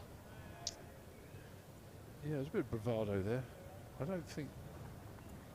I mean, if I had to put money on it, I'd put money on England. But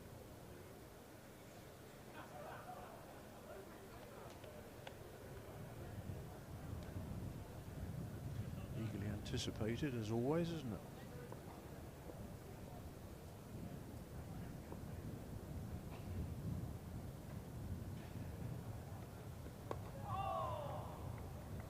Squirts away. No rest for the wicket this summer either. Is it the shortest Ashes? There's so little time in between the games, isn't there? In between the tests.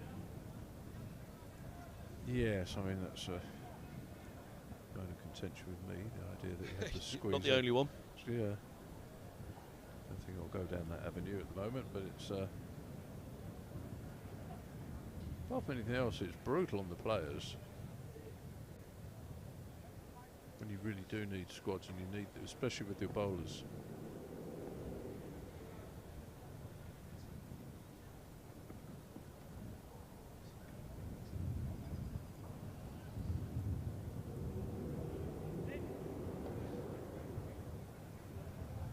Just see Stuart Broad coming into shot right now, and going to be interesting for he and Anderson, isn't it? If there's no rest in between the games. How they'll go across 5 tests this summer.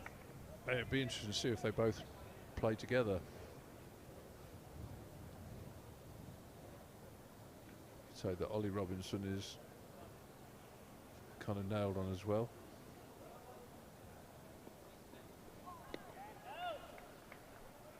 At the start of the season last year, Roland-Jones was bowling as well as he's ever bowled. Really, he was in great form. He's not pushing it through quite at the same pace as he used to, but the comment was made if Broad or Anderson did all of a sudden run into an injury problem, then they do at least have a like for like almost in terms of experience to run in England in English conditions and do what Roland-Jones does.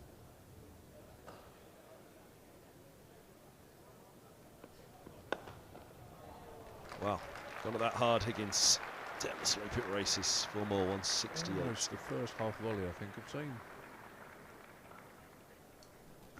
Yeah, I think if you're looking for a replacement for Ollie Robinson, they've kind of nailed Matthew Potts on, haven't they, at the moment?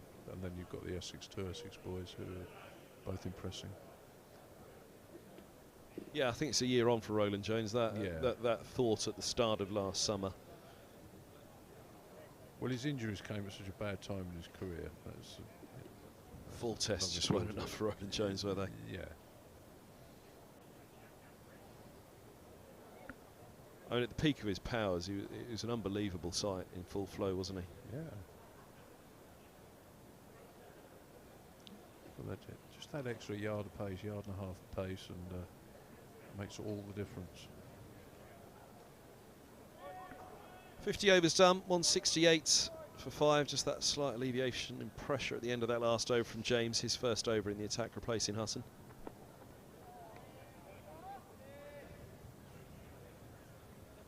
.30 minutes to lunch.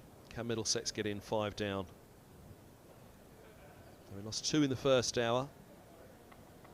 Stoneman still there. It was very much a look towards could he and Simpson build. But the loss of Stoneman makes this Nottinghamshire session, no matter what happens in the next 30 minutes. How heavily will they win the session? Is the problem Middlesex have to try and avert.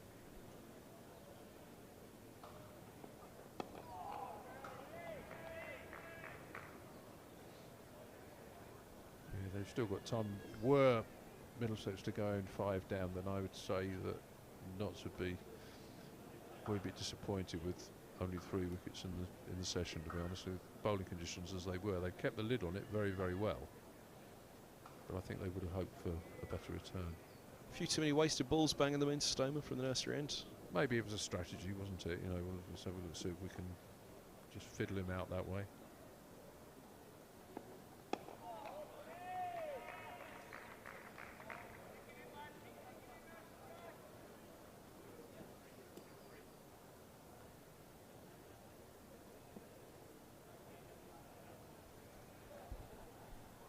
Have a quick glance to see how matches are progressing elsewhere as well. Mentioned that Grace Scrivens was out. We didn't quite get to that scorecard for Sunrisers.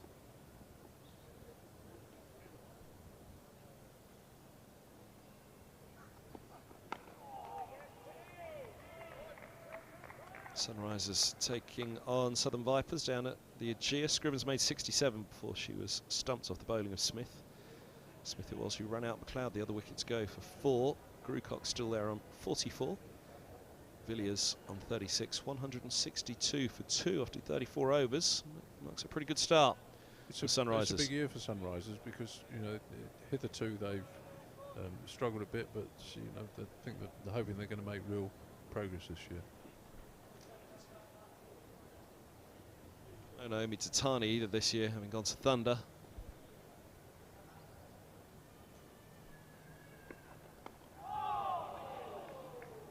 Inside edge for Simpson. He'll get a couple here on 70 for 5.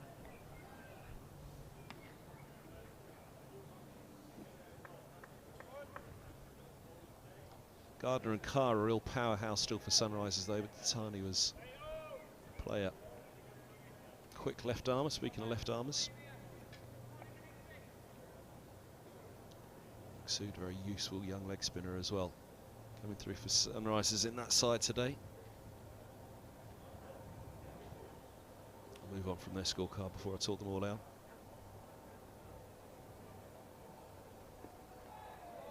Into the over here, 170 for 5. Just in the other Rachel Hayhoe-Flint Trophy matches today. The Blaze are 130 for 4 after 25 against Central Sparks. And South East Stars 151 for 3 at Thunder.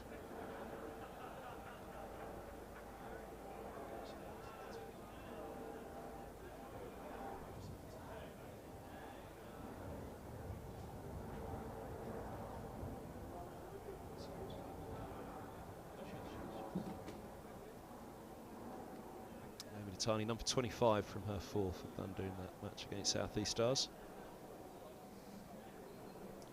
Northern Diamonds against Western Storm, an inspection at 12:30, delayed start in that one. In the Championship in Division 1, Essex 430 for 5 at Canterbury, 159 Brown, 148 Westley. Good start to the second over from, or his second over from James, single out to deep square for Higgins, with Hamid doing the fielding. 49 for Pepper. Harmer has 11. Essex powering on against their rivals Kent. Northamptonshire a 9 for 1. 13 for 1 now in their second innings, trailing Hampshire by 320. Azad caught Vince, bowled a Bass. We gave him a mention yesterday, didn't we? Bass 2 for 33 in the first innings, but 6 for Fuller. James Fuller 6 for 37 as Notts were skittled for 149. My apologies, Northamptonshire was skittled for 149. Top score of 44 from Josh Cobb. Hampshire centuries from Gubbins and Vince. On their way to 482 for 8 declared, but Northamptonshire very much up against it. Against the Hampshire side, licking their wounds from the Ollie Pope display for Surrey last week in the last round. Lancashire 413 for 2 in reply to Somerset's 441. Bounce from James. Keaton Jennings 189, retired injured. Bohannon caught Rue, bowled Siddle for 85, also 82 at the top for Wells. But 413 for 3 in reply to that big Somerset score, centuries for Abel and Rue in the first innings. For the host down at Taunton in Division 2, Glamorgan are 13 for 1 in reply to Durham's 471 for 9 declared. There was no play at Cardiff yesterday, if I remember correctly. It was washed out, wasn't it? Eddie Byram's gone early off the bowling of Coughlin, LBW for naught. Has he got him? He has! Simpson has feathered down the leg side. Caught in two minds, shaping up for it, tried to get the bat out of the way, he didn't. Simpson goes for 6, a 6th wicket of the morning. 171 for 6. Middlesex are in trouble here as Nottinghamshire are powering through this third morning.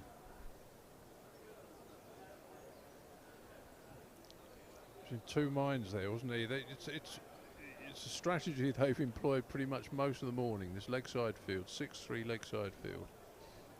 We're going to bang it in short. And he went for it. I think actually he started to go for it and then decided, oh, I'm not going to go for it, and just pulled out of the shot in the end. It just wasn't. But too late, so... Yep, knew it, didn't he? So that's the fourth wicket they've taken this morning, you see, and it's still another 25 minutes or so before lunch, isn't it? What time's lunch? We're making up overs, aren't we? Yeah, so Yeah. 1 +1. Yeah, So 1 +1 bags of making up time overs, yeah. before the interval, and Apologies, I said a it was lot half of an hour, work didn't I? to be done for Middlesex. Well, pressure on Middlesex for sure. Luke Holman comes out ahead of Martin Anderson. So Anderson drops down for 9 originally on the card. It was Anderson's coming ahead, and there was some debate. Anderson, who's batted as high as 5 for Middlesex at times, where it's believed Holman could well bat himself. Similarly, Higgins. It's a powerhouse middle order, but boy oh boy, they're going to have to put in a powerful performance here, because Nottinghamshire are right on top of Middlesex here. We talked about that Nottinghamshire first inning score of 364. Duckett offering a chance on naught, hitting 170 odd. That first wicket partnership 117. I think you and I, whether it was Gus yesterday evening, settled on that first wicket partnership of 117. That's the big difference in that innings, really. If you took 70 or 80 out of that score, 280 probably would have felt more about par on this pitch. And now Middlesex. Yeah, 10 wickets for 250 was what they got, yeah. On his first ball, James around the wicket to him.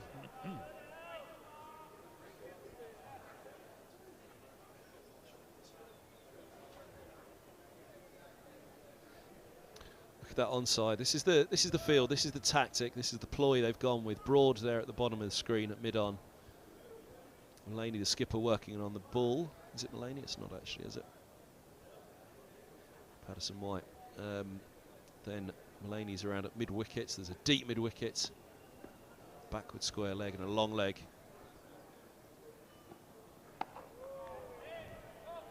End of the over, 171 for 6. The ploy works again. Simpson feathering through down the leg side, so he's pulling out in the end of an attempted hook, and Clark taking a good catch down the leg side of the bowling of James. Simpson gone for 6.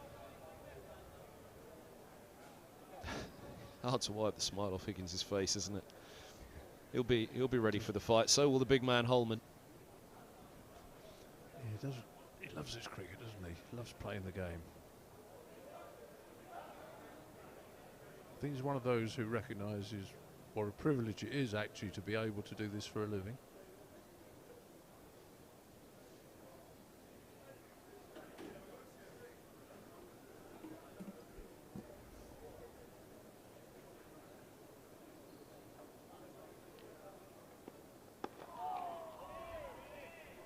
.44 more runs to avoid the follow-on for Middlesex. 4 wickets. They'd be bitterly disappointed with the batting. Roland-Jones at 10, Anderson at 9. They'd be bitterly disappointed, and Bamber holds up and end very, very well if they didn't find these 44 runs. But pressure is a different matter, isn't it? Well, he's not found runs easy at all to get this morning, so it's not a given, and not been very impressive, I think. Short pulled away. Single for Higgins moves him to 19. Holman onto strike. Well, it's the third match in a row where Nottinghamshire have taken control and Middlesex have looked to save a draw. Same here last year at Lords, up at Trent Bridge similarly. Even were they to avoid the follow-on and avoid it by not too much, then Notts still got a chance. But if they want to win the game, they could go out and have a flog, set Middlesex, I don't know, 220 or something in the, Well, Mulaney, and have another crack at them. Mulaney last year, century off 50. Yeah, it's Threw the bat around, didn't he? there's going to be one. Well, I'm assuming that tomorrow's a washout.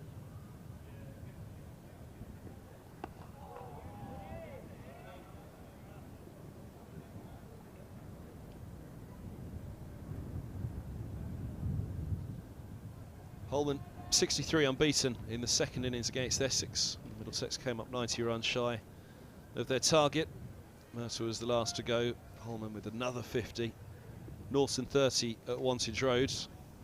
It's 4 and 63 in that first match against Essex for him.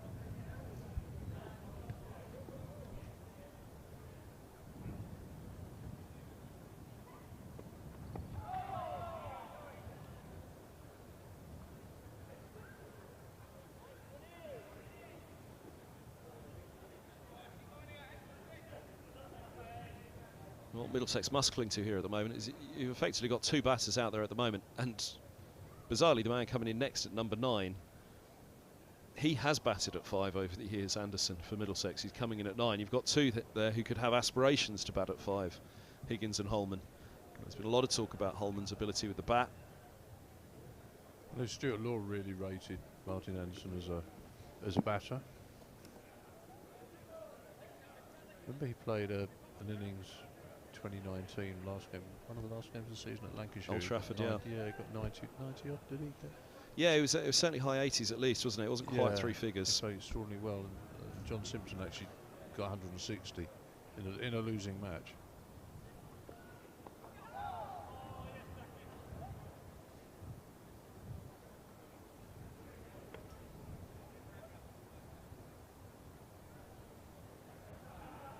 And he had 6 innings last year, Martin Anderson, and he's in next. Averaged 46, 250s in those 6 innings. Career average for the 26-year-old of just under 22 with the bat for 750s. 92 it was at Old Trafford.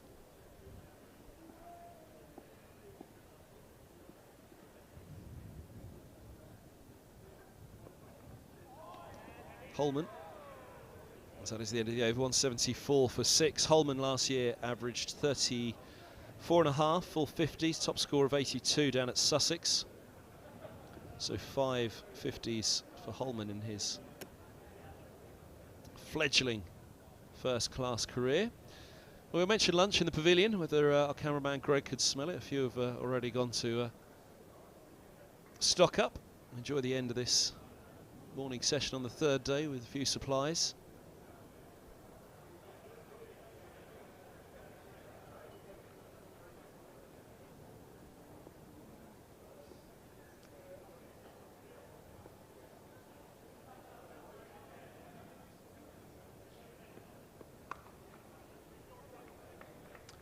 Yeah, Holman 82 is top score at Hove.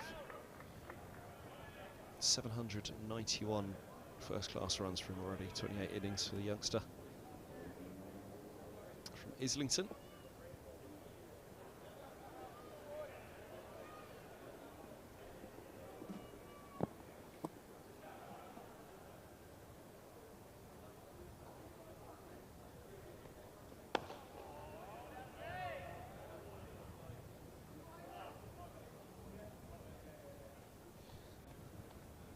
Higgins last year just had the 4 innings for Middlesex. Did manage to score a 50.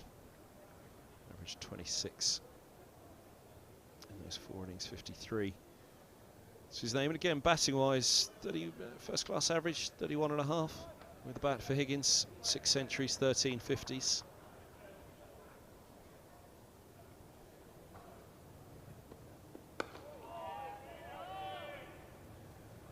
But again, you look at that Essex match, start of the season, and best batter in the game, most fluent batter in the game.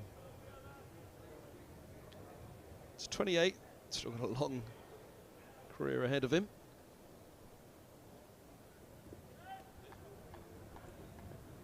There's the Warner stands. A little bit of a sun trap for now, for all the sun heads around the back of the pavilion and Warner.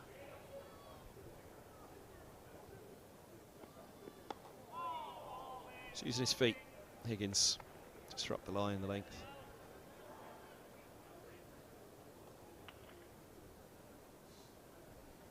So lunch is 25 minutes away. Just over 25 minutes. We're taking at 10 past 1. 104 overs today, making up overs from yesterday.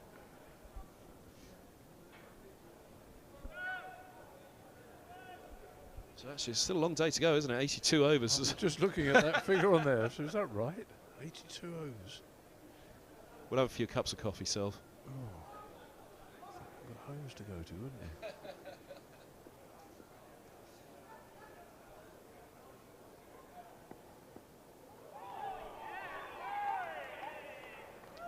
Speed that was from James. Only 74 miles an hour. I'd suggest it's more that lack of clarity in the mind for Middlesex at the moment with the Nottinghamshire tactic. He nearly draped himself over his own stumps there, trying to avoid it. Well, it was the right thing to do, but again, it's that field, and are they getting into Middlesex's head a little bit with that field? Because it's not so much the threat of the ball or the bowlers; it's the threat of the field and the match situation, I think. Yeah.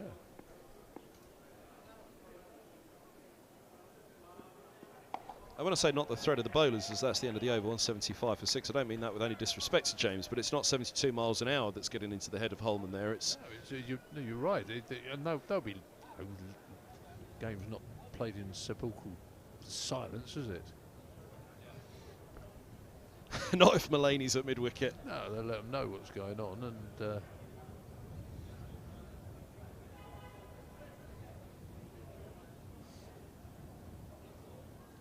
no, I think it's great fun watching the way they set their fields, known their opposition, bowled to the plans.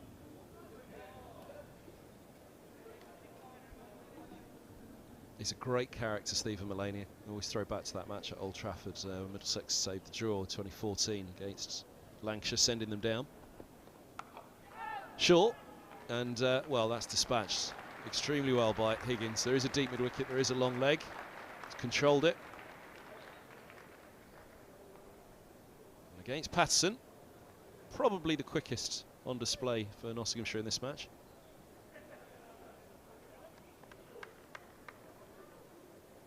Still got that heavy onside field, 5 on the leg side. Duckett in there. An advanced square leg. Advanced mid-wicket as well. Broads at mid-on and then that deep square and long leg as mentioned. Just the slip. Catching on the offside. Otherwise, deep backward point, quite a fine deep backward point, or a wide deep third, who's just out of your shot there. Nasib Hamid. Covering mid-off. In front of the Warner there, completing that offside.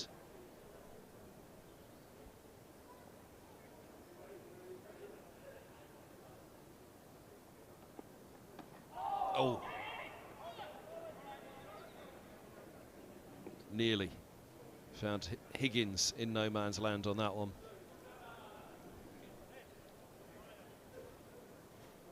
Much did it do with the slope? Too much off the surface? Yes. Back in, take the inside edge.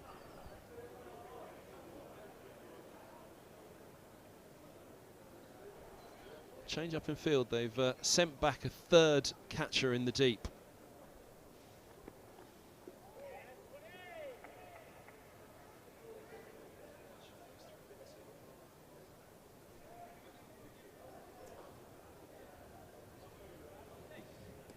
There you'll see just one of the, or the second of the thirds drop back in the bottom left of your screen. There's another one down at fine leg. It's got a fine leg, a deep backward square leg and a deep square.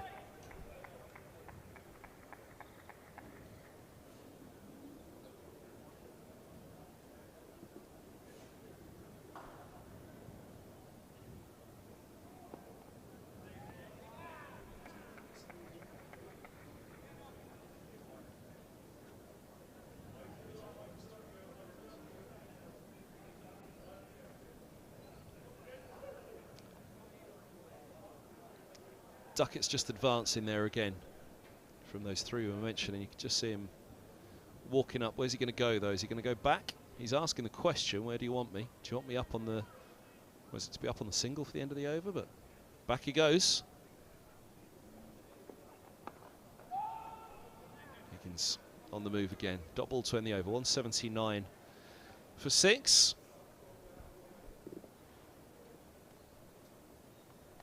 So Holman to have strike. Not sure what what Duckett's thought was there. To come back up.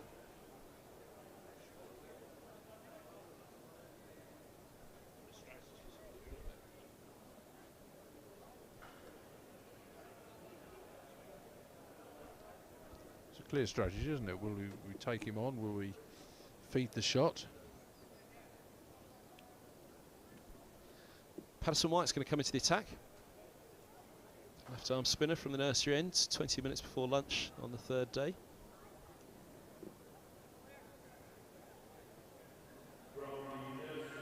I've just done the opposite of what I did last season. I went to drink from the mic when I had the cup in the other hand.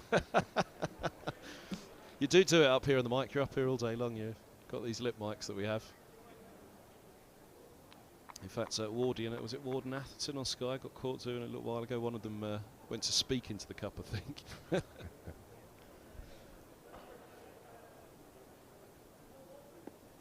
Slipping a short leg crouch down.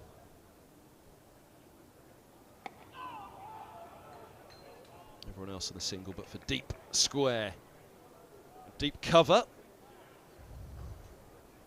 Deep square on the sweep. Deep cover because of the short boundary. Just if Patterson White drags one down at all.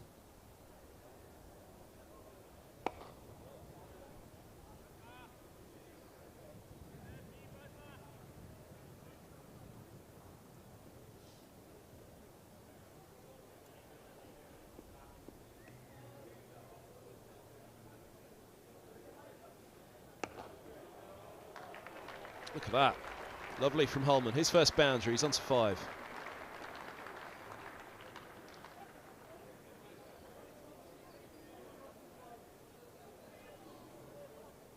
Cuffed that one away, didn't he? Powered it away. He's not shy, is he, about going after the ball to hit the ball? I think he's a fabulous young player. Diffident cricketer, is he?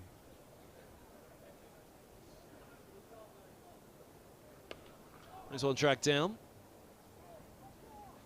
Holman drags it straight to the deep square, but not in the air, crucially. Picked up on himself like that last season. I think it was Chris Wright here for Leicestershire. Dragged down a dog of a ball and Wright pulled him straight to mid-wicket.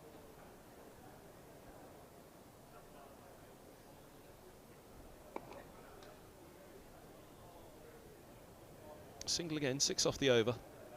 One to come.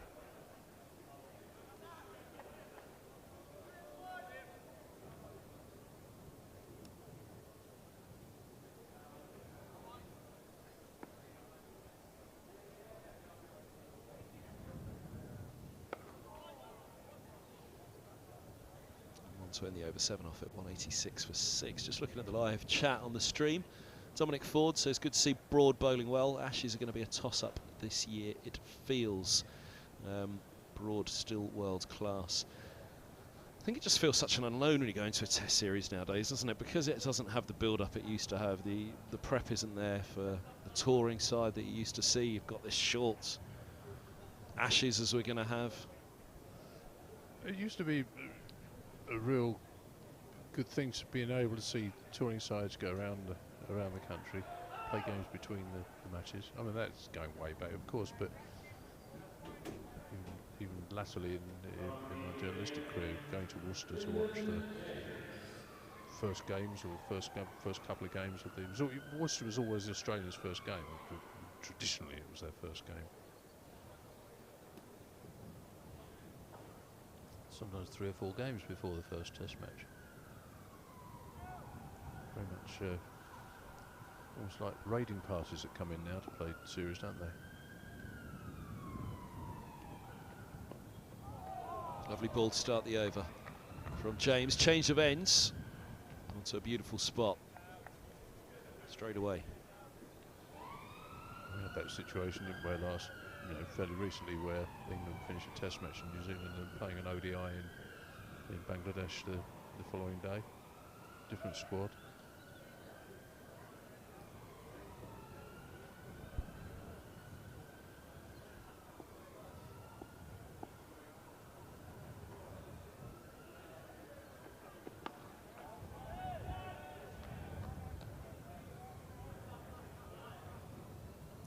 And is one of the great laments, isn't it, the loss of the tour matches before a series. What I used to watch on, you know. As a kid, you'd have a look at teletext, get up in the morning, how did England get on in the tour match down under? Well, part of the reason I think was because tourists used to feel that county sides had put out second string sides against them, and that may be true. Certainly, I think, certainly in my time as a player, one of the things you wanted to do was to put a good side out against the tourists. You wanted to beat the tourists. I remember there was a game here, West Indies with the touring side. It was a one-day game, and Middlesex came in for a lot of criticism for the weekend side that was put out. But I think there was a big game next week, whatever it was. Let's say it was 2014 or so. Certainly it was pre the 2016 time, but it was it was quite literally men against boys. It was Chris Gale and yeah. But you see, for your best players. Oh, now that's taking a bit of bounce up the slope. Higgins following it. He's changed ends, hasn't he? Looks better at that end, doesn't he? Well, that one just held its line and bounced a wee bit. Tall lad. Yeah, but part of the reason for playing the game is to pit yourself against the best players, and there's an opportunity to do that with the touring party.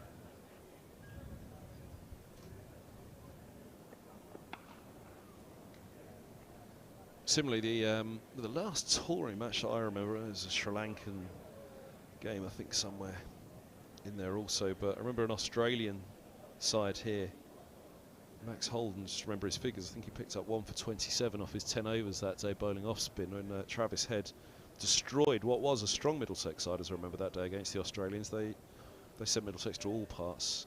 Huge century for Head, and I think 400 on the board easily for Australia that day. But that was a strong Middlesex side that was put out.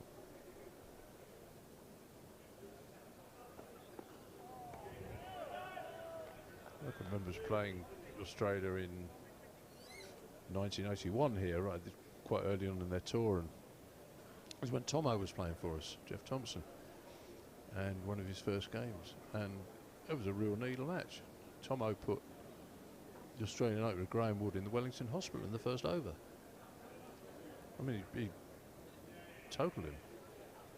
It was that angry a game. He was very annoyed that he hadn't been picked on the tour anyway. He bowled really quick in that game, and we gave the Australians a good run.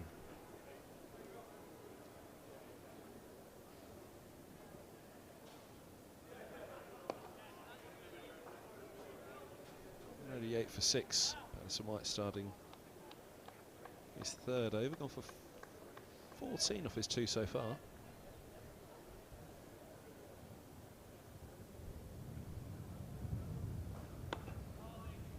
Another one I remember for Middlesex is Bob Woolmer bringing Pakistan to Uxbridge. Turned up, had a look, one look at the pitch, walked off, said we're not playing. It was a real damp one, which is unusual for Uxbridge, which is always such a high and dry ground in the county.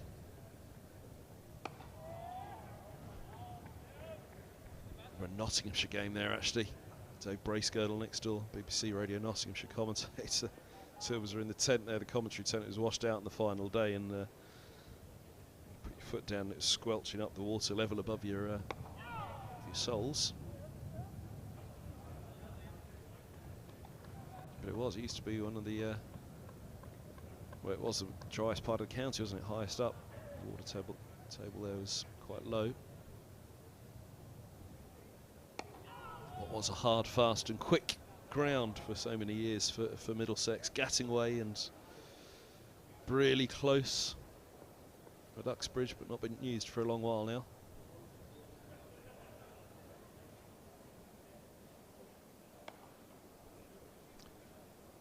Single to end the over. Higgins on to 28, 189 for 6, and Grantham away last year for Middlesex in the one-day cup against Nottinghamshire. I think we had a T20 game there maybe 3 years ago, 2019. At Uxbridge, that was the last one I remember.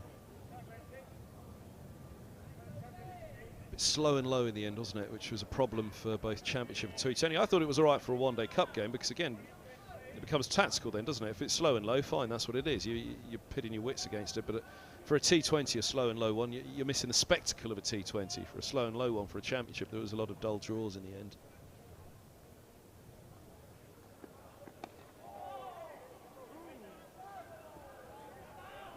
Nottinghamshire coming to Radlett, I think it is this year, in the one-day Cups face Middlesex. James looks a better bowler to me from the pavilion end, without a shadow of a doubt. Different proposition. Tuesday 15th of August, Nottinghamshire Outlaws at Radlett.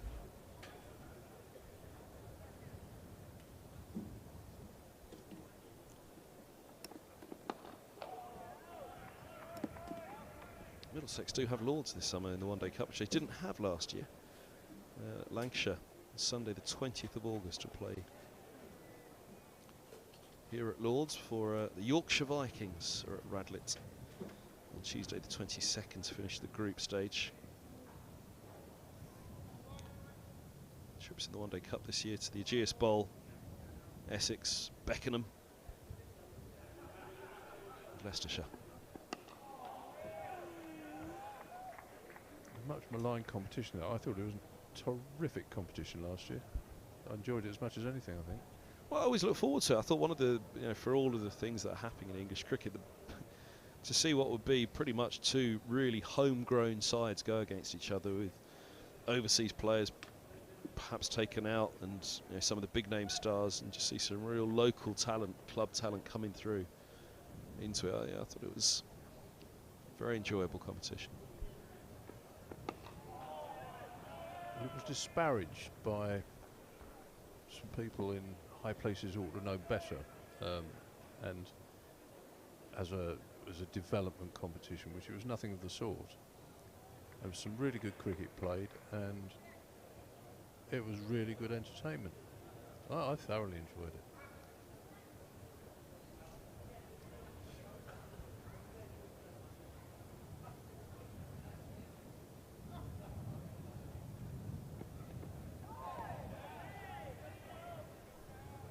Is that the third of Eskenazi's 50s at Grantham? Century, sorry, at Grantham, I think it was, wasn't it? And then off they went to Somerset, which was perhaps the best track they played on in his 3 centuries, and he was out. Was that down the leg side in that one as well? Did he hook one down the leg side? I don't remember that one, but it was, he had a phenomenal run, didn't he, in that competition?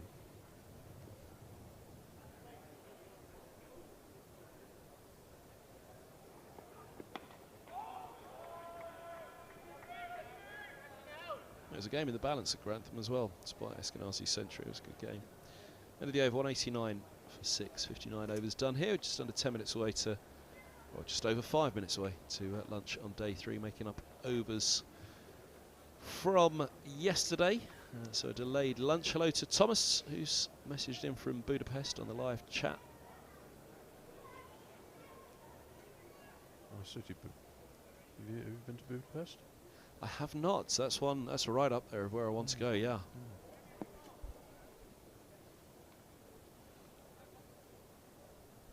Yeah, very high on the list at the moment.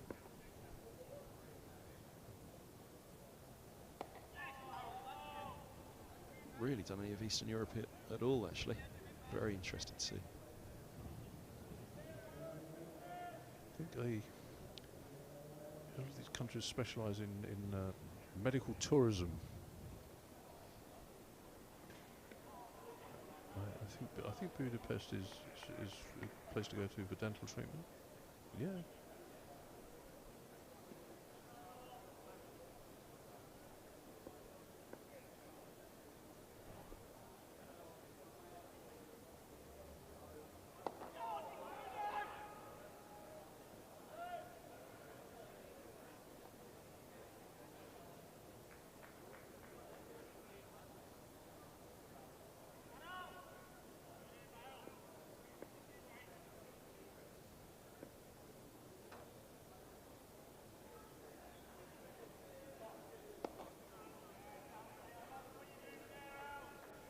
Simpson to dig us out, says Hector on the live chat as well.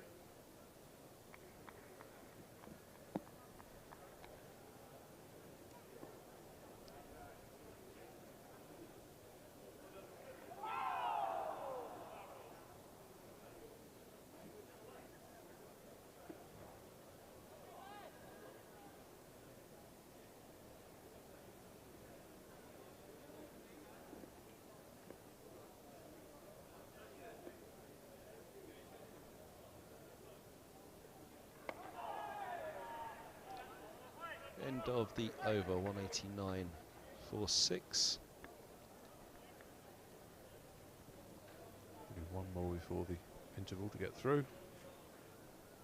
Guru Dan on Higgins. We were talking about his pros for Middlesex. Very solid county pro. Would get into most teams as an all-rounder. I think that's a fair comment, which is a huge praise to him. Probably would, actually. Higgins, there's not many counties that wouldn't put him straight into the first 11. Yeah, he's a valuable player. I think we've seen his value as a bowler, actually, so far this season. Well, obviously those runs he's got, but actually it's his bowling that's really impressed me as well.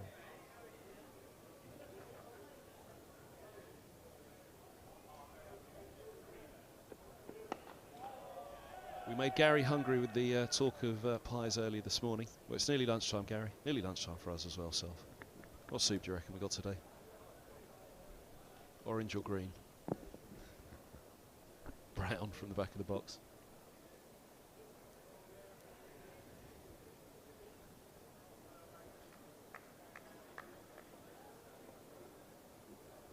Did you find a bit of cake yesterday afternoon? It was a lovely chocolate cake. Enjoyed that one yesterday.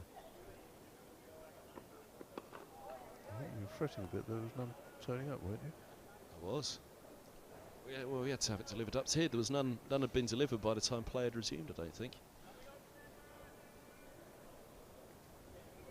Had a slice brought up. Wasn't too rich, wasn't too heavy yesterday afternoon, that chocolate cake.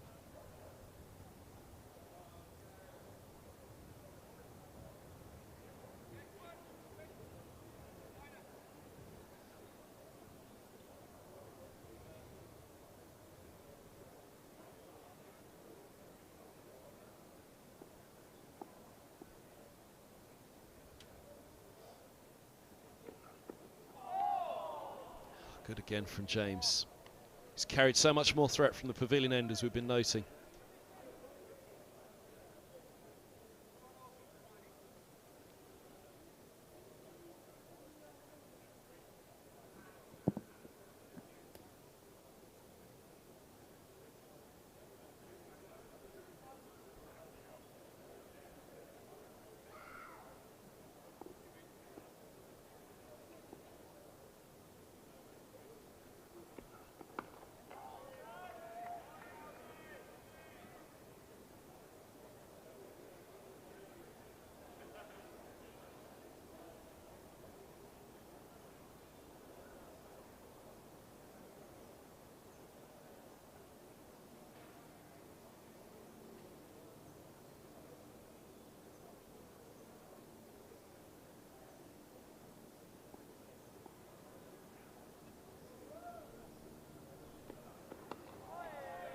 Solidly behind that, Holman. Possibly the last delivery before lunch coming up.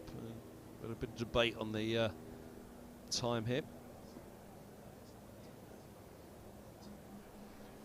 We're certainly going off the clock face below Old Father time. I make it 9 minutes past, which means I reckon we probably will get one more after this delivery.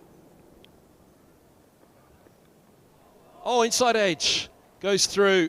Clark trying to get something on it to stop it. I'm not sure that it died before it reached his right glove. It's 4 runs either way. I think only by Old Father time they were a little bit. The clock was a bit slow when they came out. I know. There you go. It's just about to hit 10 past, so we will get one more. Don't think that inside edge did carry, did it?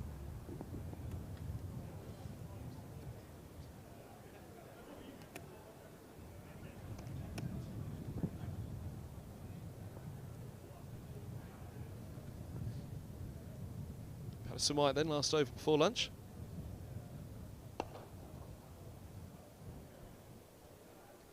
This partnership. So 24 for the 7th wicket, Holman 12 of them.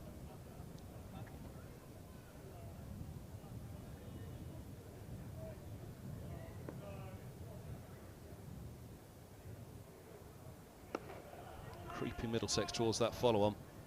20 runs away now.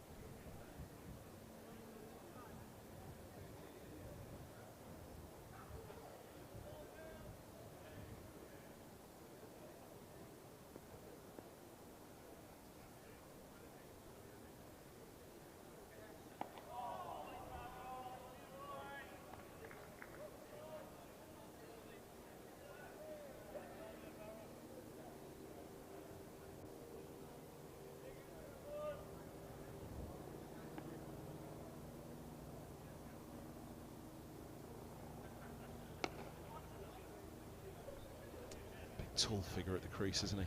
Dominating figure at the crease, Holman. Whereas there's the more gritty, combative Higgins. Actually, stark contrast their styles out at the crease.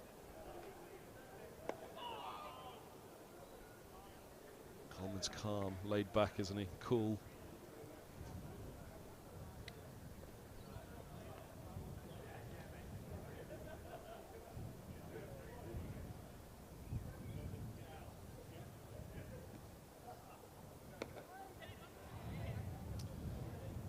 And a single to take Middlesex to lunch. 197 for 6. Higgins on to 31. Holman 13. This partnership just steadying things again for Middlesex. Worth 26 for the 7th wicket. So Middlesex are 18 runs away from avoiding the follow-on. And 4 wickets falling this morning in this Middlesex first innings. Simpson going for 6. Stoneman out in LBW, having reached a good 50 and a solid morning as well until that LBW decision. But Stuart Broad doing all that damage with 3 wickets. He's led the way, and Mike Selvey, it's still going to be a tense little creep up to that follow-on first and foremost for Middlesex. That's the first thing they have to do, just get past that. They'll be a little bit more relieved as they head off the field, though. The visitors, the hosts, the hosts will feel a little bit more relieved. The visitors just could have done with 1 more in that session if they're to force it. I agree with you. I think that maybe 5 in that session would have been a return for them. They see their real chance of winning this game would have come with a follow-on. It's still not a given, of course. Nothing is, you never do know. But Middlesex, if they get past that follow-on, will think, if you get far beyond that as you can, but they'll think even if we get past it, there's still some work to be done. Their batting's looking very fragile. They will know that, Notts, and they'll certainly go out there or would go out there and try and score quickly and put them under pressure for the second innings. So there's still a lot to go in this game. It's not going to be done and dusted once the follow-on. So join us back just under 40 minutes time. We'll pick up the commentary here live at Lord's with the Middlesex live stream. Thanks for your company. Mike Selvey and myself, Kevin Hunt. Off to take a break. We'll be back with the live stream team. Just under 40 minutes, Middlesex will resume at 197 for 6.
Tom Price and Ajit Singh Dale impressed with the ball for Gloucestershire as they've taken all 10 wickets, with Worcestershire bowled out for 157 in response to Gloucestershire's first innings total of 231.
Well, good afternoon, everybody. Welcome back to Lord's afternoon session of the third day. 197 for 6. Middlesex are applying to Nottinghamshire's 364. Umpires on their way out. Umpires Saggers and Wharf. And there go the batters. Luke Holman, 13 to his name. Ryan Higgins, 31. Middlesex still need 18 runs to avoid the follow-on. 4 wickets standing. You'd have thought they would be alright, but cricket has a funny way of finding possibilities and eventualities you didn't quite expect to happen. But 197 for 6. The man behind Luke Holman is the man who's done all the damage in this game, Ben Duckett. Middlesex trailed by 167. Well, Duckett racked up 177 himself, having offered a chance, not taken on naught. It seems a long time ago on that first morning when Middlesex put Nottinghamshire in. They have been playing catch-up again since, but the biggest catch-up is the 18 runs to avoid the follow-on, first and foremost for Middlesex. And then see where the day, the game and the weather tomorrow goes from there. Here's the man that did a fair bit of the damage, or got it going certainly. 3 for 41 this morning, having picked up Milan last night. Eskenazi early this morning. Got him to clip on straight to the leg, slip. And then Max Holden clipping to Hamid at mid-wicket. As Broad moves right arm over to the left-hander, change of line. A change of fortunes for him against the left-handers. 197 for 6 it is then. I'm Kevin Hand, Mike Selby's alongside me on the live stream here from Lord's. And no surprise whatsoever that it's Broady with the ball in hand straight away after the interval self. Absolutely. You throw him in there now and hope it's going to be what one of my former journalistic colleagues once called broad o'clock. The clock strikes broad o'clock, and you know exactly what that means. It's one of those Stuart Broad rolls. He's got a short leg, a gully, 2 mid-wickets catching, no slips. Straight onto the hip of Higgins, who guides a single down to one of 2 fielders backward square on the leg side, long leg and deep backward square. Good old-fashioned loosener that was, though. Surprised by the field, though. Higgins there, right arm over to the right-hander, no slip. Yeah, maybe it was because it was an old loosener. They'll close in a little bit. I don't know how much they know about Holman, a very different field for him. 2 slips. Short cover catching. Short cover point. Well, the one just on the offside there is a sort of mirror image of a short leg.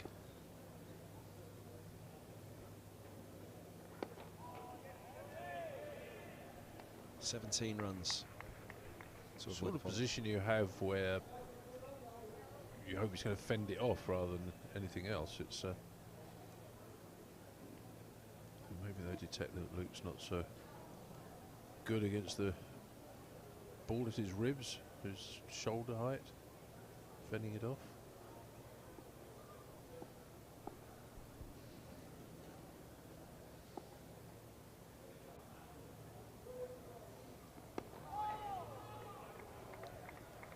We had a theory about that once, similar thing, only closer fielder, maybe almost 6-8 feet from the crease to Stuart Turner of Essex. Wayne was going to bowl short and he was going to fend it off to John Embry at a very short, silly point. Of course, Wayne bowled it short and wide, and that's why John Embry has the nose that you see now. Absolutely wrecked his nose. I hadn't heard that one. Yeah.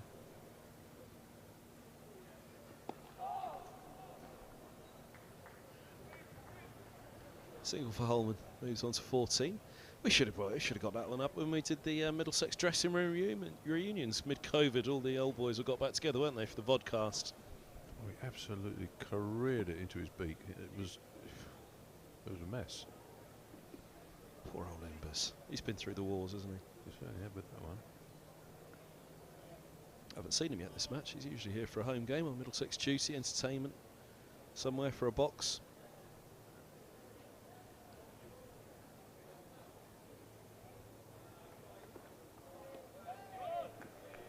Middlesex coach when I first started doing this job, John Embry, back in 2005.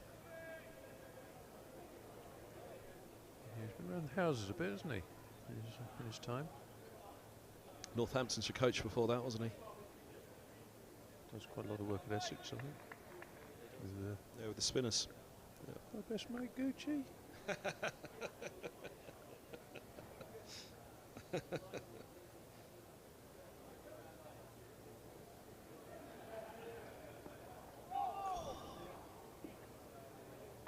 Felt as though it was at him quickly. Was it the bounce? 75, 76 miles an hour.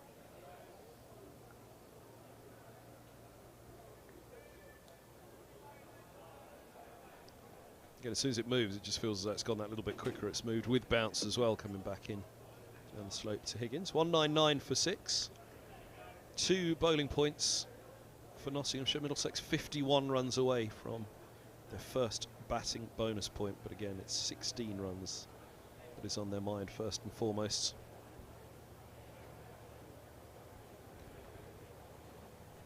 Bonus points have been sparse, haven't they? Batting points, that is to say.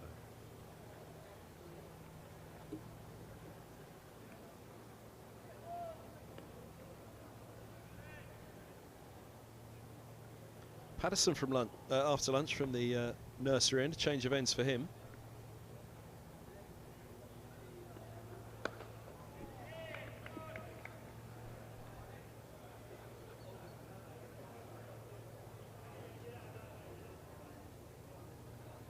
And for 45 from 13, Patterson. Place ball pretty well from the pavilion end, I thought, but it was James who really bowled well up there, which I guess that's why they've gone to Patterson down here. Hudson bowled an extraordinarily long spell. And rewarding one as well this morning.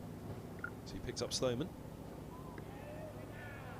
Patterson a shorter spell from the pavilion end before James switched up there and Patterson White finished up from the nursery end before lunch, the spinner. Sun breaking through. Only just. Been mostly cloud cover today. Some thicker stuff over the back of the Allen stand there. Well, that's going to be troubling us here today.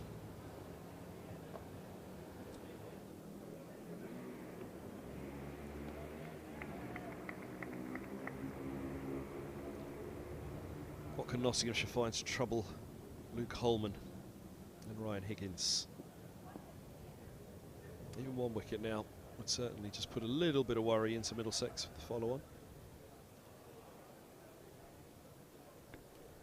Not quite time for them to get to the new ball, I think, before that eventuality. Although the new ball could finish the innings off for them. 17, 16 overs till that comes after this one.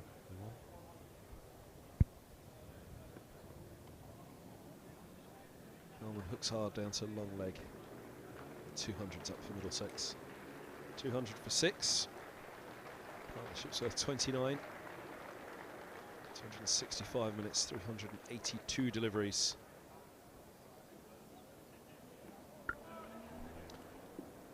I'd be very surprised if Nottinghamshire did anything other than enforce the follow-on because of tomorrow's forecast. But of course we had this here last year in the game at Lord's where Sunderland, was it Sunderland were playing in the...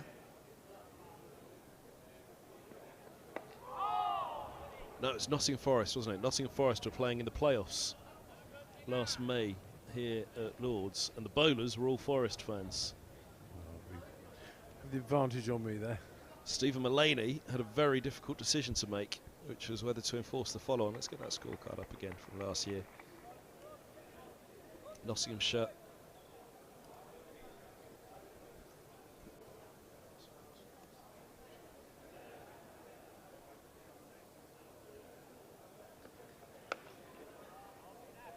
single taken to end the over. Higgins on to 33. 201 for 6. Yeah, they were bossing that game last year. We talked about Mullaney going out and slapping the ball all around. He got his century and then declared. And when he declared, it was half-time in the football. But there was quite a little rumour that morning, on the third morning, that the bowlers, all being Forest fans, Broad, Fletcher, at another, there was a little clamour that was, hold on a minute, we want our feet up at that point and we want to watch the football. Well, as it turned out, Mulaney scored the run so quickly that he declared at half-time anyway. But there was, talk that the follow-on last year was not going to be enforced because bowlers wanted their feet up to watch the football and the batters could go out there and get on with it that third afternoon. No such trouble with the football today, I don't think. It's certainly not a playoff final.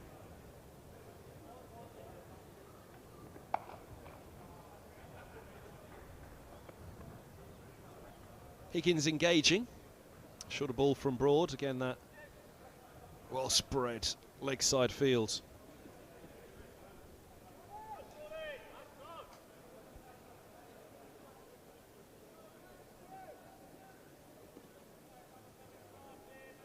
Coming in for bowling, slips in place, that offside position, short offside position, square on the offside.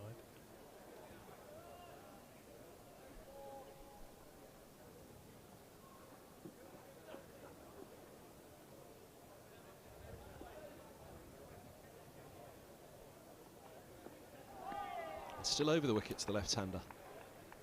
It's a good lead from Broads. From Holman. Bit of chronology from Broad. I think Holman had that well lined up, well judged. Quite like to know what's ticking through his mind with that fielder on the offside. It's bugging me now. What's he actually there for? He's not deep enough to catch something off the face of the bat on the drive. He's too deep to take the one that comes off the splice. Obviously there's a logic behind it. I can't quite see it.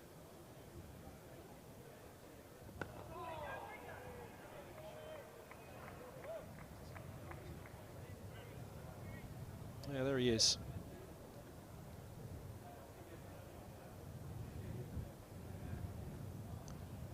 As he faces him, as he's chest onto him, Holman obviously looking over his right shoulder up abroad, but chest on to that fielder immediately in front of him. But well, one or two stopping yesterday, but again, you think of one stopping, you're thinking of a fielder at a silly mid-on or a silly mid-off.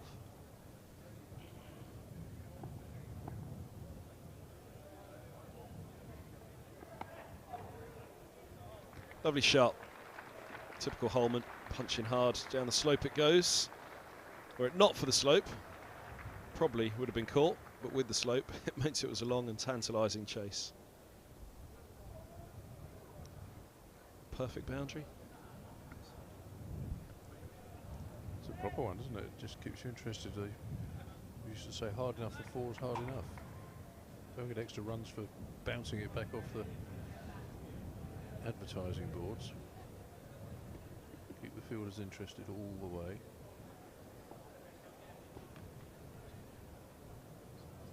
He kind of walks in. Yeah, Gullies. Walks in a yard and then parks himself, and he's probably, what, 7-8 yards in, out? Slater there at Gully. Two slips behind Holman. Here we go, around the wicket. Broad for the first time to Holman.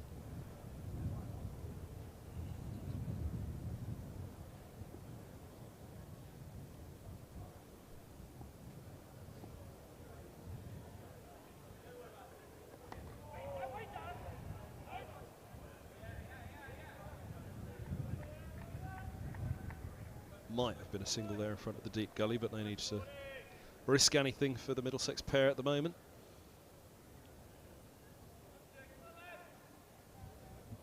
Nine runs for Middlesex to avoid the follow-on now. It really would take one of Broad's finest efforts, surely now.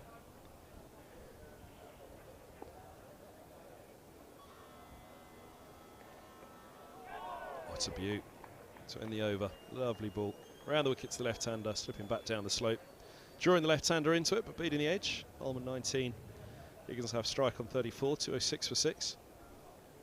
Looks like that was an effort ball, the last one too. Just that little bit more. Sometimes a bowler like Broad, very skillful at just throttling back, and then you can change up as well as down.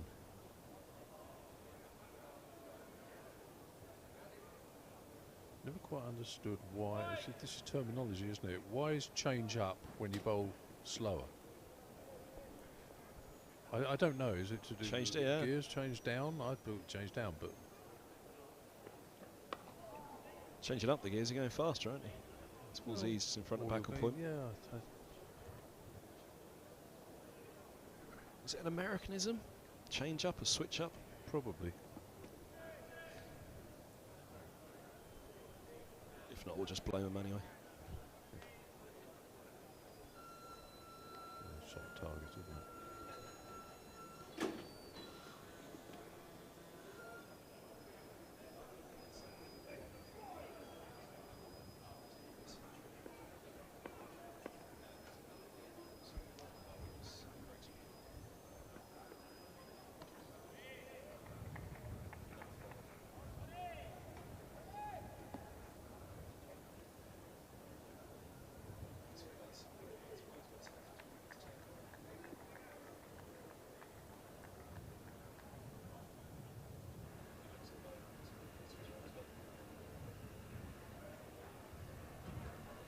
It's the man Mulaney that got that quick-fire century last year. So Nottinghamshire racked up 415, having been put in last year at Lord's.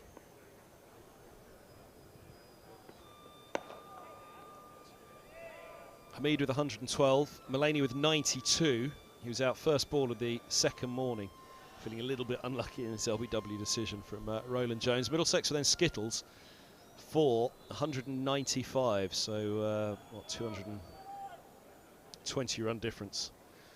Follow on not enforced. And Mulaney went out and smashed 100 off 58 deliveries, 6 fours and 8 sixes.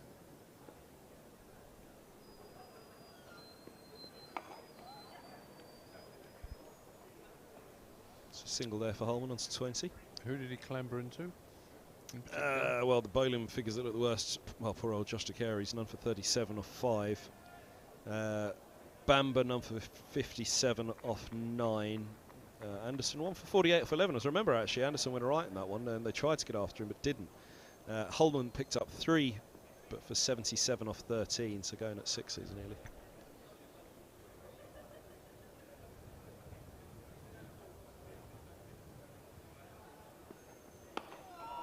But yeah, that's 70-minute innings of Mulaney. Quick fire because it's 100 off 58 deliveries, but those 70 minutes denied Luke Fletcher, Stuart Broad. I'm just trying to think who else there was. There was 3 of them. Nottingham Forest fans denied them another 45 minutes themselves of watching on. But there was a big talk about, well, follow-on will be enforced. It wasn't. And of course, we know Middlesex went on and saved the game. 133 for 3 when the rain set in on the final day. On the move, Higgins. On moving day here at Lord's, day 3. Middlesex won 208 for 6, trailing by 156 runs, so 7 more runs to avoid the follow-on.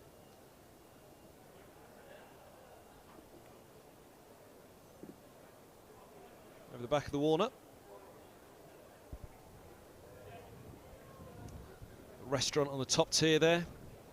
Behind big glass, amazing view up there. I mean, everybody talks about what a view it is. Looking out on the action, actually be lovely now. It'd be a nice little gantry over this pitch at the top end of the square. I underestimated how good a view it would be. Yeah, we spent a bit of time up there during COVID when we first came back to watch. That's where we watched the game from. Yeah, there's that great picture of you, Gats. Would it have been Embers and Gus? The 4 of you watching the stream, I think it was. 4 horsemen of the apocalypse. Well, I didn't want to say it, but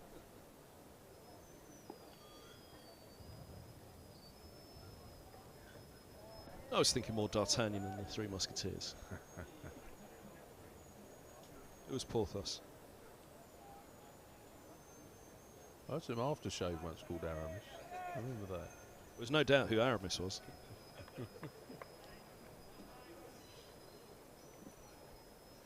That'd make you D'Artagnan then. Couldn't have Gus as D'Artagnan, could we? This was news of the D'Artagnan of the Willow.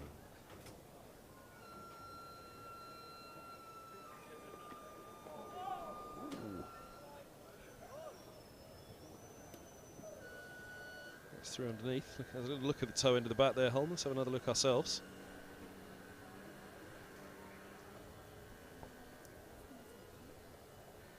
Cued it through. D'Artagnan wasn't a musketeer, was he? Was he by the end? He wasn't at the beginning. No, he was. I remember. He was part. Athos, Porthos, and Aramis were the musketeers, weren't they?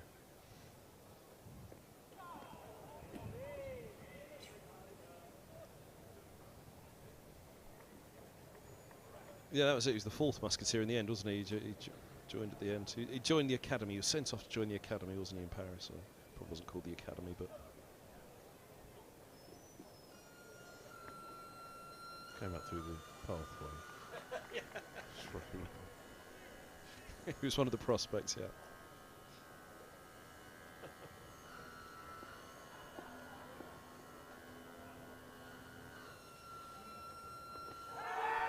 Oh, now that's trouble, and it's gone. Holman feeling it swung too much. We saw one of those to Max Holden earlier, but Broad, again, right arm around the wicket, big in-swinger to the left-hander. And Holman trapped in front. He's gone for 20. 208 for 7. Middlesex still 7 runs shy of that follow-on. Broad has his fourth. Don't know whether he thought maybe he trapped that with the blade at the same time. It was right on the toe. If we didn't get a bat on that, then I think we can't complain about that. It was right on the toe. Swung.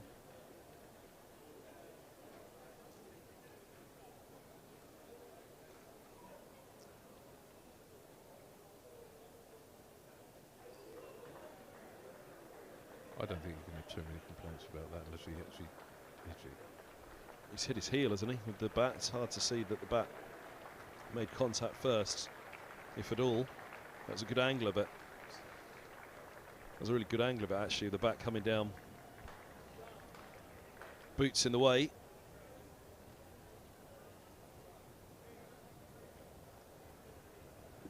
His bat's sort of stuck on the deck, hasn't it? And Yep. Behind the heel. ball's- Yeah, and the ball's tailed into him and he hasn't been able to. It's clever bowling, isn't it? Proper class bowling. Getting a bit dark, isn't it? I think the lights may be in play very soon here. Yep, floodlights have just gone out, and it's a big innings coming up as well for Martin Anderson. Coming in at an extraordinarily low number for a man of his ability, number 9.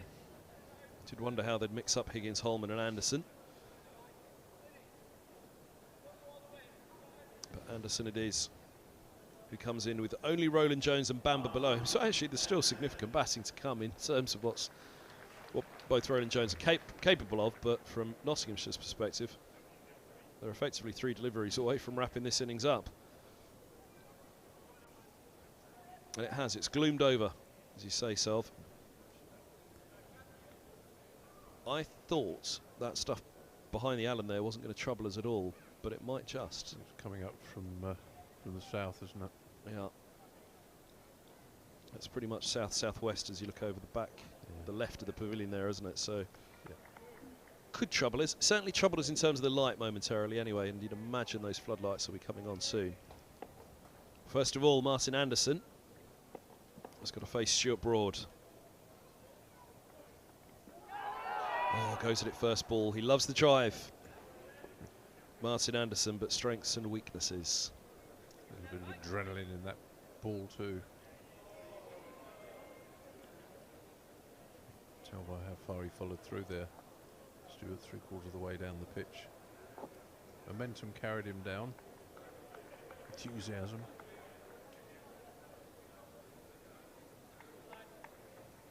Got the taste, hasn't he? Got the taste of tail end blood here.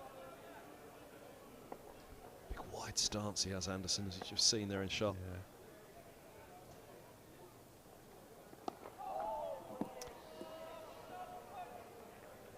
Extravagantly behind that. Almost cavalier as he brought that back foot around behind him with a flourish. 208 for 7. Holman's gone, LBW to Broad for 20. 208 for 7. A little bit of work to do, isn't there? 7 runs. Well, as you said, it's if there were who knows, we turn up tomorrow, it's a full day's play. There's a lot of time left in this game. There's still 68 overs today. We're not even halfway through today yet. Yeah. 67 gone today, 68 remaining. Time made up from yesterday. Is Patterson.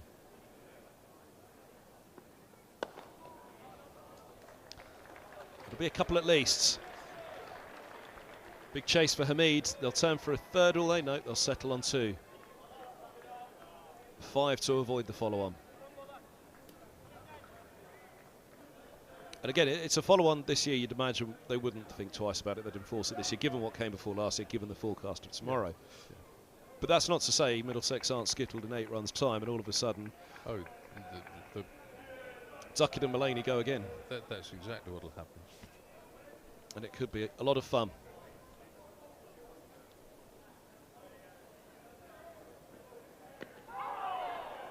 Single more. Playing the game in front of them, though, for Middlesex. It's getting past these last few runs to get past the follow-on. Yeah, lights are on now. Just warming up out there.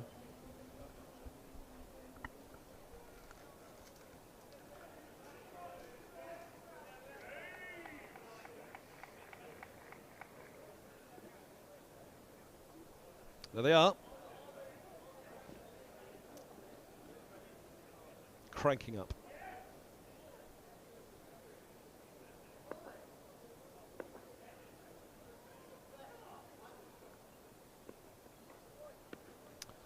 Let's hope the light doesn't affect things today. It needs every chance it can get, this game. Nottinghamshire fans for sure. Players and followers will all be thinking back on last year when they were in a very good position similarly against Middlesex. Had the chance to enforce the follow-on, didn't. Middlesex escaped with a draw on a rain-affected final day. Forecast looking iffy again tomorrow.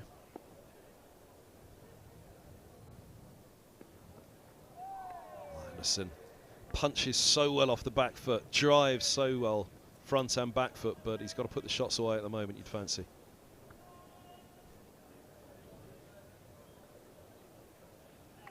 Slightly nervy he looks, doesn't he? He's a super bright lad, isn't he?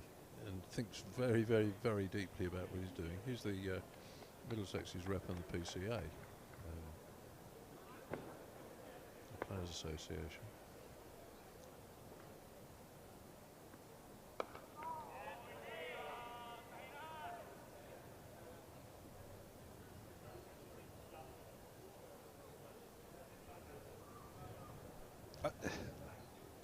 Stuart Law, you mentioned, the former Middlesex coach, Australian batter.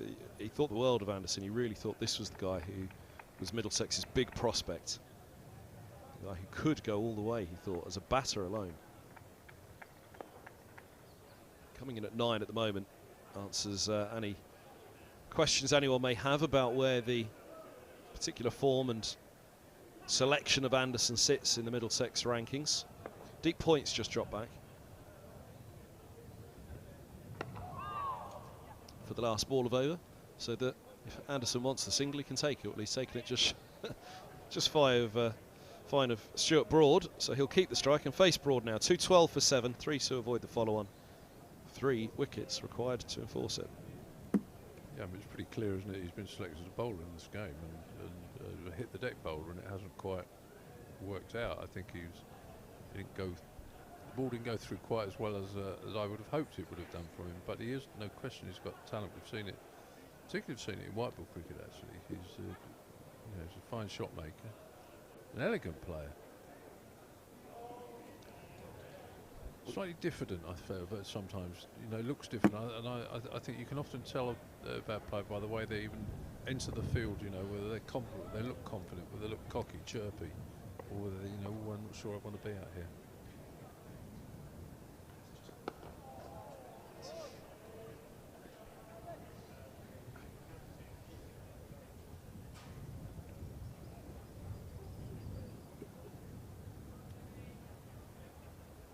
There's the man that he's replaced, Tom Helm, on the right-hand side. As you say, he's in as a bowler, no doubt about it, but that's why this is a big innings, because it didn't go well with the ball for Anderson. Not as well as he'd have liked. Terry Greatwood on the left there. James Fleming is the fitness coach for Middlesex, strength and conditioning, sorry, in the middle. Looking for the in-swing up. Anderson picks up a single. Middlesex 151 behind. But yeah, that's why this is a big innings with the batter, say, for Anderson, because he's in as a bowler, but he's got a chance here with the bat to do something, which, in a side that is undoubtedly short of top order runs. Where do we start with that oneself? Do we recognise any of them before we say anything first and foremost? Stag do at Lords. Oh, they've got the hats, aren't they? Dickie Bird hat on the far left there, isn't there? And they've been to the shop, haven't they? The Lord's shop and bought those. I like the turned up sailor effort on the far right there.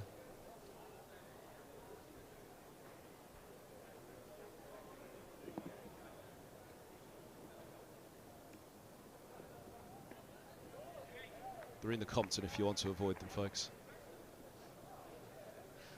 Actually looks quite a tame stag do, that one, if that's what it is. Well, if that's what it was, yeah. It's a big old outing for a group otherwise. Club side, they should be playing today.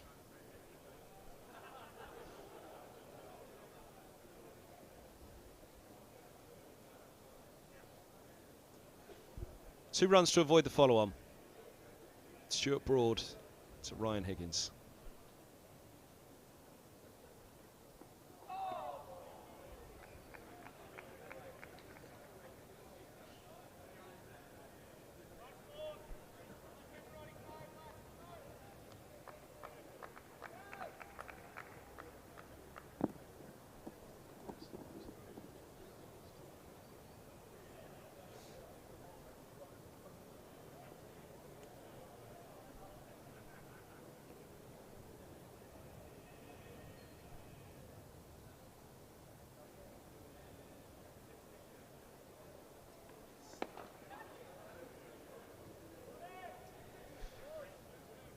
Aging well, isn't he?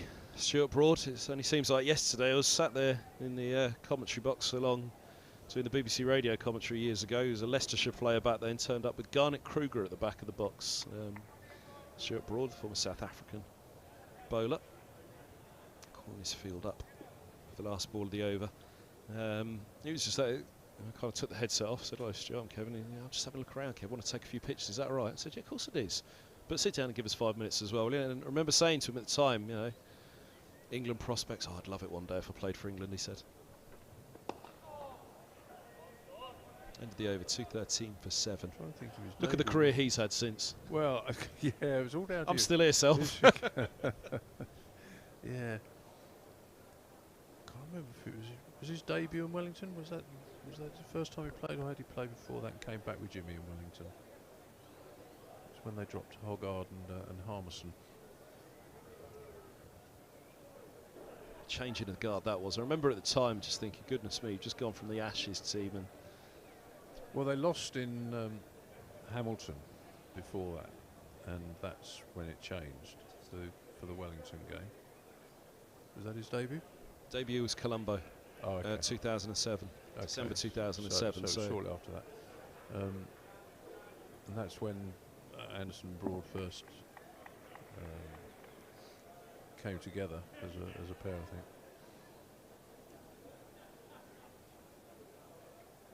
Harmy did come back and play again after that, not in that series, but Matthew Hoggard never played again.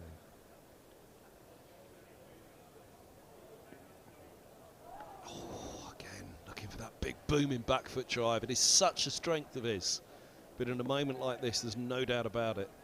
That strength that he's looking to get him out of this situation, get him going in this innings, get Middlesex past the follow-on, get his season going. That strength could really be a weakness. A lot going on in that mind right now, as you said. Very intelligent. Cricketer, very intelligent human being, but needs to try and simplify it a little bit at the moment. Does well to get the bat down on that, not forward at all, was he?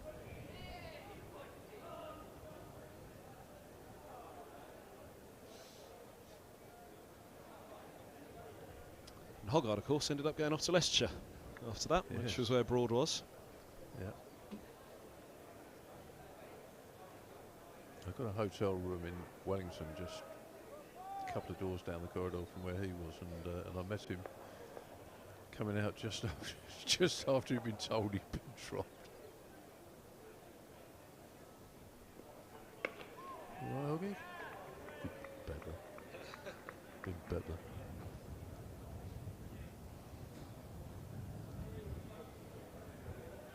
Astonishing to think, really, that 2005 bowling attack. Hogarth, Harmison, Simon Jones, Flintoff. Just seemed as though things could never get any better. Then along come a couple of blokes called Broad and Anderson. Yeah, that forward didn't bowl together very often, you know. So No. a couple of games. It was, seems like they were as a four ball forever. But Simon Jones' injury was that was horrible. Yeah, it was cruel. Much like Roland-Jones talks about, he's only had the 4 tests. It was cruel for Jones. Brisbane was really nasty. The outfield wouldn't similar injury that you think you might pick up here. It's a slightly more coarse grass in Brisbane, the Gabba, and it's just stuck in the turf, and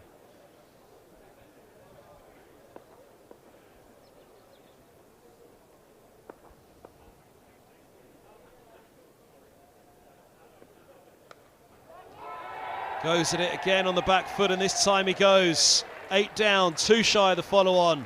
Anderson again looking to punch off the back foot. Catch in practice to back to a point. Patterson in amongst the wickets. Middlesex 213 for 8.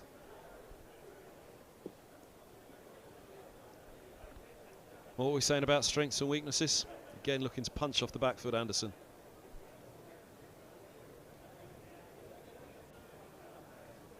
they have the catches too, haven't they? What an excellent catch that was by James.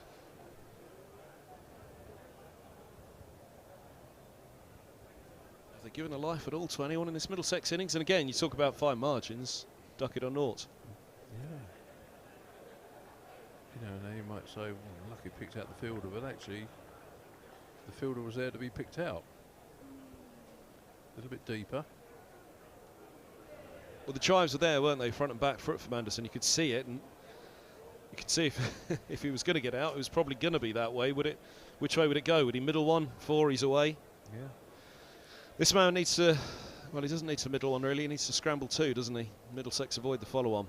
The captain sent Nottinghamshire in on the first morning, as he did with Essex in the opening rounds. Don't think he particularly made a mistake on either occasion. However, Middlesex haven't borne it out thereafter. 364 racked up by the visitors. 213 for 8 from Roland-Jones. His side is 2 shy of that follow-on. Looking back for something. What are they looking for? Might be Max Harris, the sub-fielder. He's going to come chasing on after the pair of them. He's running something out. No, that's the Nottinghamshire sub, actually. What were they looking back for? To the pavilion something, or maybe something was said. A few mind games out there. You wouldn't be surprised at this stage. 2 runs, 2 wickets. Here's a question for you then. Do you think Martin Anderson would have played an innings like that had he been Martin Anderson batting 3 rather than batting 9? Because sometimes I think you play often, you know, if you're number 9, you play like a number 9. Middlesex will be hoping Roland-Jones doesn't play like a number 10 right now. Well, start by scrambling a couple of runs. Last ball of the over. First ball for Roland-Jones. Left alone, 213 for 8. Higgins to have strike on 38. Anderson back. Caught James, bowled Patterson for 2. Nottinghamshire right on top here. Floodlights on. Conditions, the match position. Nottinghamshire, everything on top of Middlesex at the moment on this third afternoon. Yeah, the weather closing in a little bit. I don't think there's rain forecast, but it's certainly cloudy. It's going to be quite tricky conditions for batting again, but I don't think that's going to bother Notts. They're going to go for broke with this, and then hope it's still like this in, you know, what have we got? 65 overs, 2 between innings, 63. You know, if they left themselves 40 overs, 45 overs, say. Go out and smash a T20 innings, yeah. Leader 220, 230.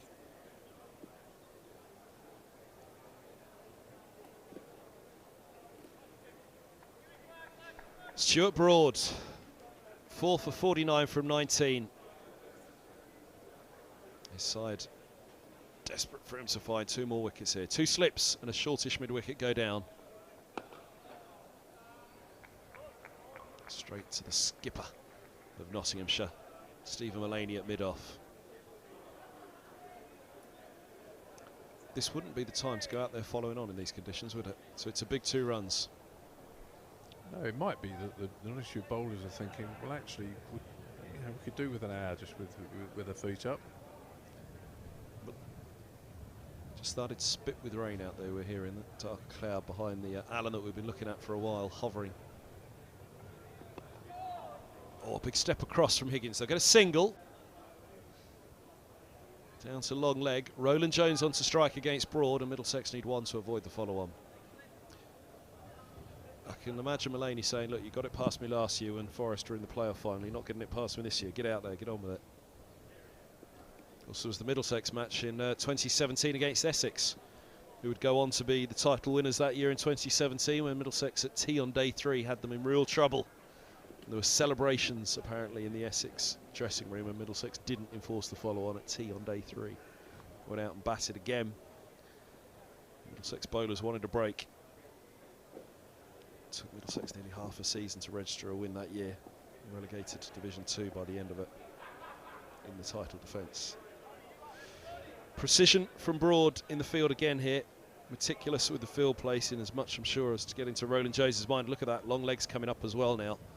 2 slips, a leg slip and a leg gully. Broad about to set off. Roland-Jones pulls out. There's obviously a little bit of chatter, maybe still a little bit of movement. Looks around at that leg side field there, Roland-Jones. Tantalising to find that single there. Drives attractively as ever to mid-off. Former Middlesex youth opening batter, Roland-Jones. In fact, a similarity there really between Broad and Roland-Jones as batters. That they both had an elegance about it as lower order batters. Broad not quite the batter he once was. He peaked with that in 160 here, didn't he, in the infamous 2010 Test match.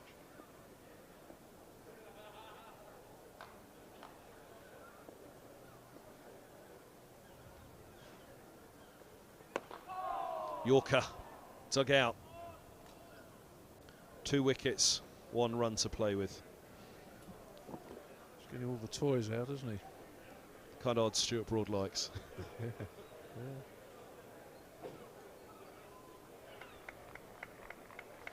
Very fun to watch, isn't it? Yeah, it's tense at the moment.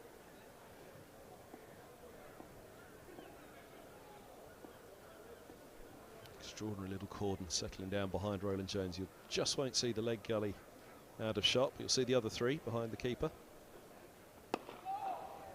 Alongside the keeper, I should say. Once come the over.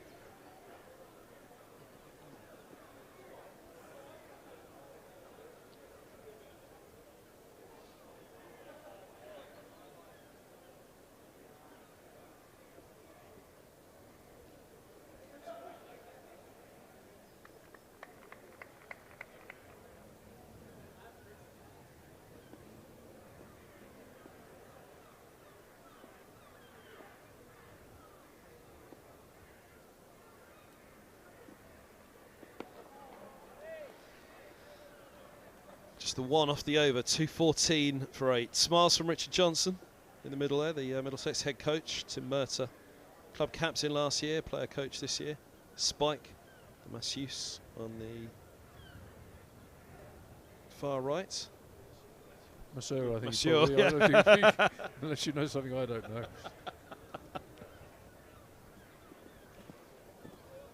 Couldn't be a worse person to get it wrong with, really, than Spike, could there? No. Well, it wasn't too much tension there from the head coach with the big smile, though, Richard Johnson.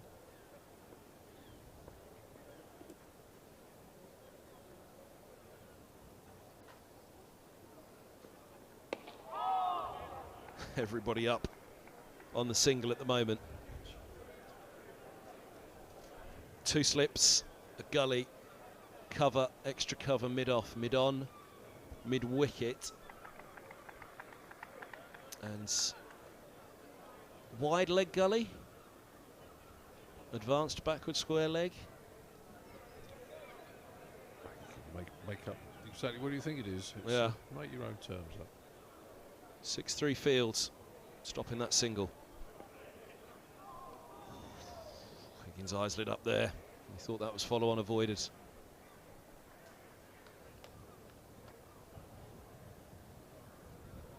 He's been the man with the bat for Middlesex so far. 250s already. In a top order struggling. The all-rounder's been the one to hold it together. Can he hold it together for one more run here? Again, they're far from out of the woods.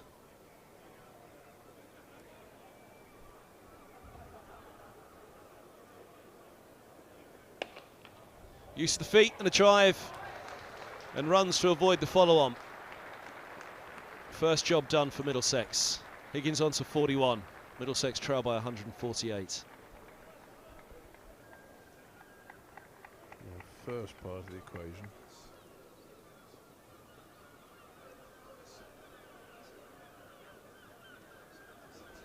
I think the Notts bowlers might be slightly relieved. What they need, 2 quick wickets now, and then they can put their feet up for an hour.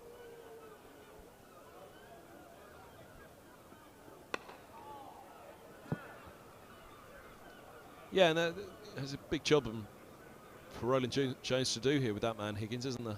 Yeah, it feels almost like, oh, there's a bit of tension off the game now, you know, a bit of relief there, but actually it's not.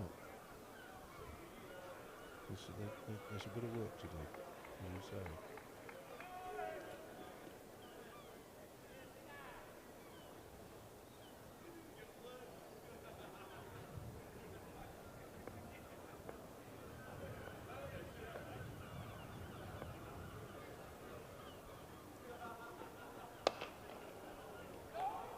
No run. Nice shot, flowing shot from Roland-Jones. He's creaming it, isn't he? He's just a couple of Stewart, creamed off the middle, no runs, that one, creamed off the middle.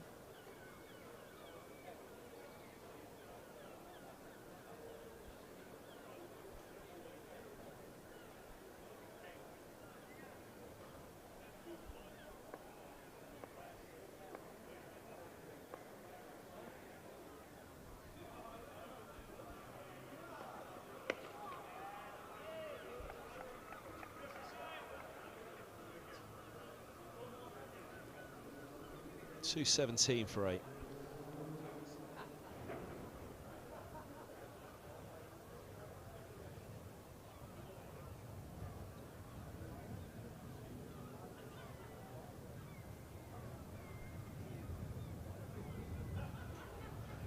Ground staff not far away. Don't look too worried about life at the moment.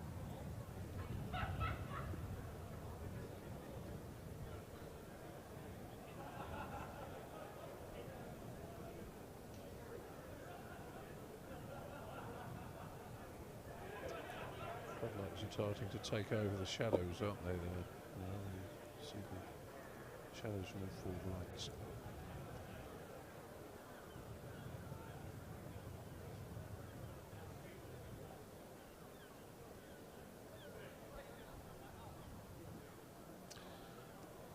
Bit of time to be taken out of the game by Middlesex. Another 33 runs. There's a batting point to be had as well for Middlesex. That's another target for Higgins and Roland-Jones. Indeed. We were saying yesterday about points at the start of the season and end of the It's a very season. good point you make.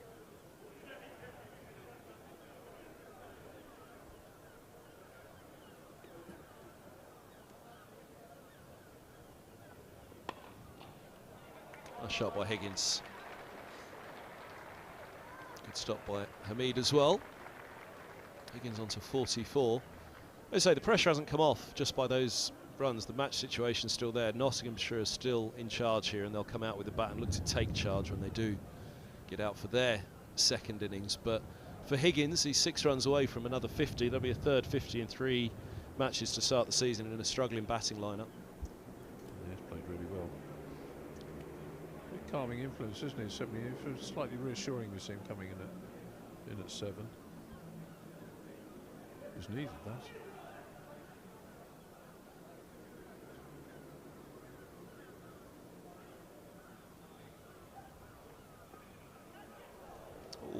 use of the feet to shuffle towards the pitch. Leg by from Higgins. 2-2-3 for 8.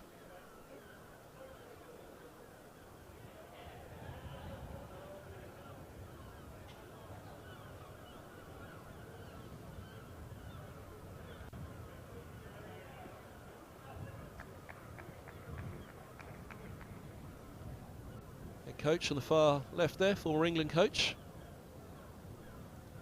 Good coach, Peter Morris. Good man as well. Yeah. He was, I think he was a bit unlucky with England. It's often talked about that it might not be his only chance at England. There might be another one day.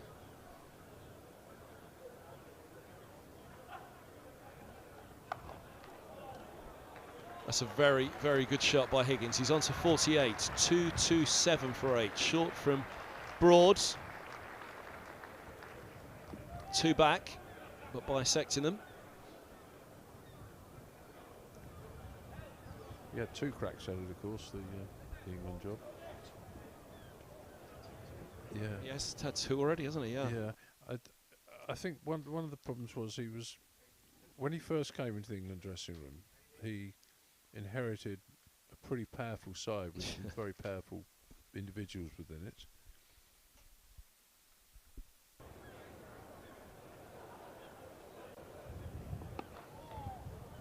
A single there for Higgins. He's running it hard, but there won't be 2.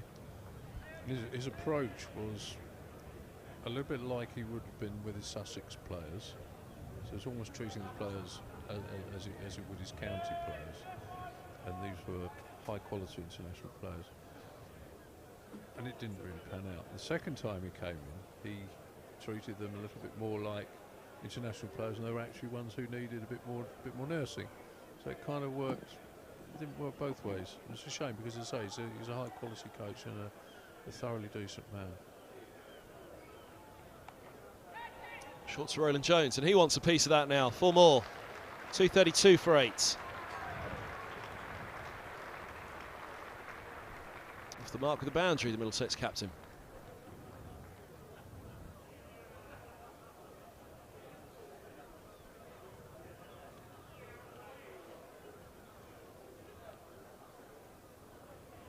I think the way that delivery came down the last 2, in fact the ones that have been pulled there, sort of suggests that Stewart might not be quite so averse to the idea of batting again.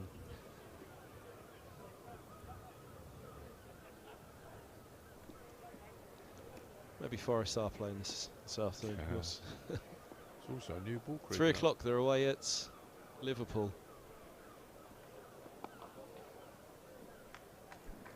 End of the over, 2-3-3 for 8. The new ball creeping up in. Of course. So yeah, what runs to be had in the next 7 overs? How do they take Broad out of it now? It looked to me like he should be taken out of it there at the end of that spell. That was a little bit of a tired over, I thought.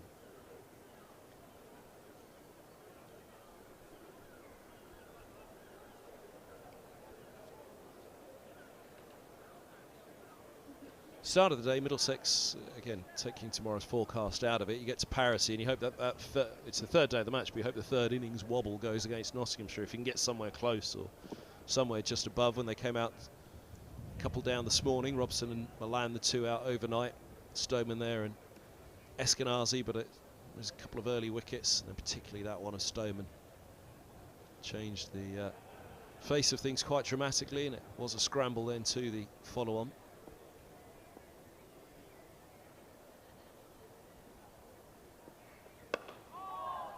But they've had aspirations themselves of getting that little bit closer, or just beyond the 364 Middlesex when they came out this morning at 111 for 2. So they lost 6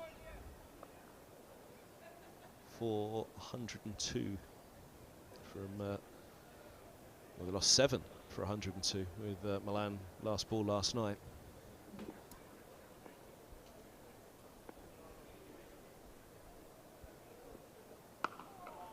Played, shaping back up the slope from Patterson. But yeah, that'll be the disappointment, because they would have thought about Had 111 for 2 this morning. Again, 111 for 1 last night. Parity or thereabouts, and just try and put the third innings pressure on Nottinghamshire. 131 runs behind. Yeah, wicket with the last ball of the day is a killer to the day because it changes the momentum of the day completely. And Nelson struck. Don't think he even noted it last night.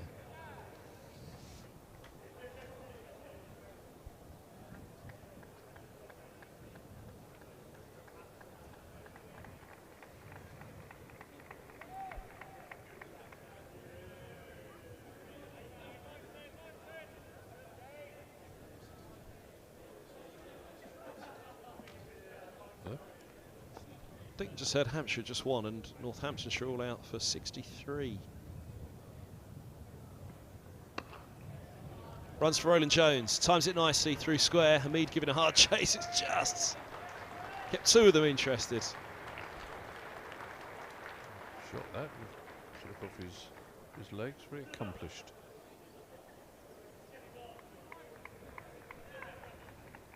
Roland-Jones produced a special here at Lord's last year against Sussex, didn't he, in a game where he and Simpson, I think, casted the ball to all parts to try and put that third innings pressure on Sussex after a Pujara masterclass in the first innings.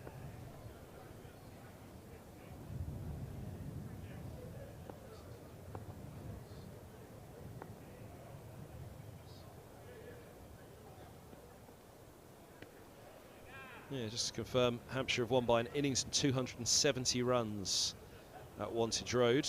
And following on, Northamptonshire, they were all out for 149 in reply to 482 for 8 declared. Nobody made a 50 in the match for Northants. In the second innings, they barely made 50 themselves. 63 all out. Top score of 18 from Proctor, 14 from Berg, 13 from Tremaine, 4 for Abbas, 3 for Abbott. 1 for James Fuller, a run out. Executed by Abbas. End of the over here, 237 for 8.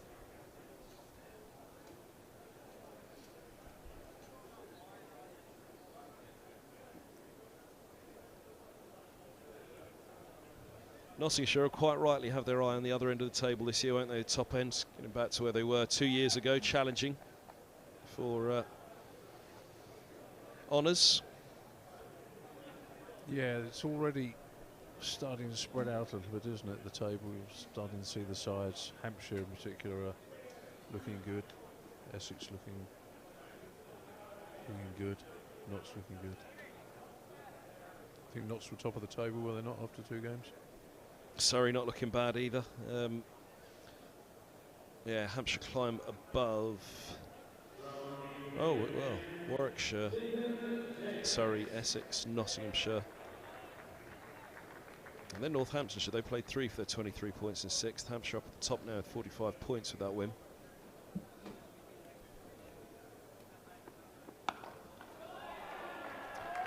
That's nicely pulled away, and that's the 50 for Higgins. Another brilliant innings from Ryan Higgins. A third 50 in 3 games to start the season. All first innings runs as well from Ryan Higgins. 70 against Essex, 70 against Northamptonshire, and a very crucial 53 here to help Middlesex avoid the follow-on against a powerful Nottinghamshire side. Yeah, it's quality innings, 6 fours.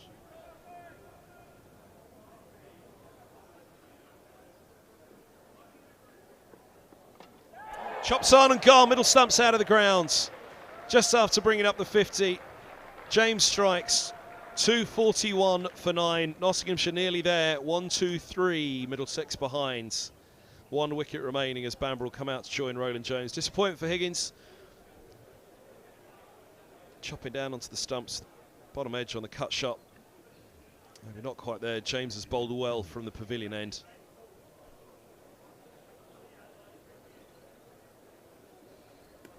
It's always a danger. That particular shot, bowling from the pavilion end, comes down the hill at you consistently. A ball that looks wide enough to cut just comes back and cramps up, takes the under edge.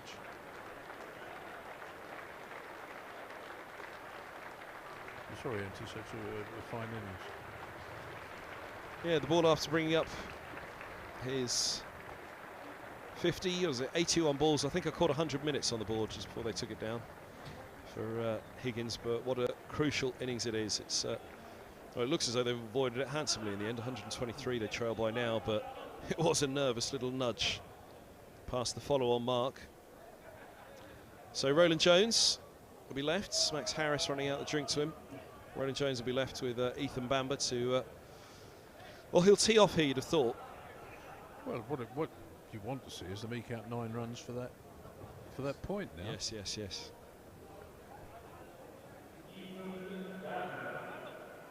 Yeah, Bamber will have strike. He'll bat sensibly. He really does work hard as a number 11, doesn't he, Ethan Bamber? Yeah, he'll hold an end up for you. He won't give it away cheaply. He'll look to stay out there as best he can for his captain, in particular for those 9 runs, as you quite rightly remind me. And then thereafter, eke out 9 runs, and then Roland-Jones will open up, you'd fancy. Then he can do what he likes, but it's so often we see the people scrabbling for points at the end of the season, and you think, well, if only we'd done this, if only we'd knuckled down and got that extra couple of runs.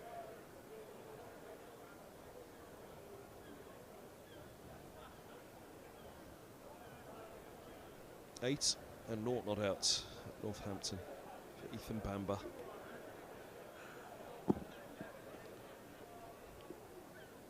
He's a good batter, but it's a strong Middlesex top 10, really, isn't it, with Roland-Jones at 10.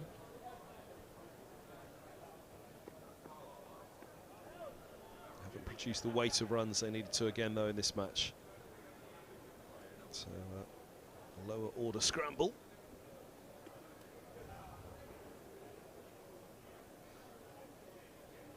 Yes, I think potentially strong is the... Well, yes, yeah. Word there, isn't it? It's, well, yeah, and you know, it's a long, I mean, it's an awful lot of batting, isn't it, with Roland-Jones at 10 and Anderson at 9, which will be a great disappointment. The other disappointment will be the starts they got.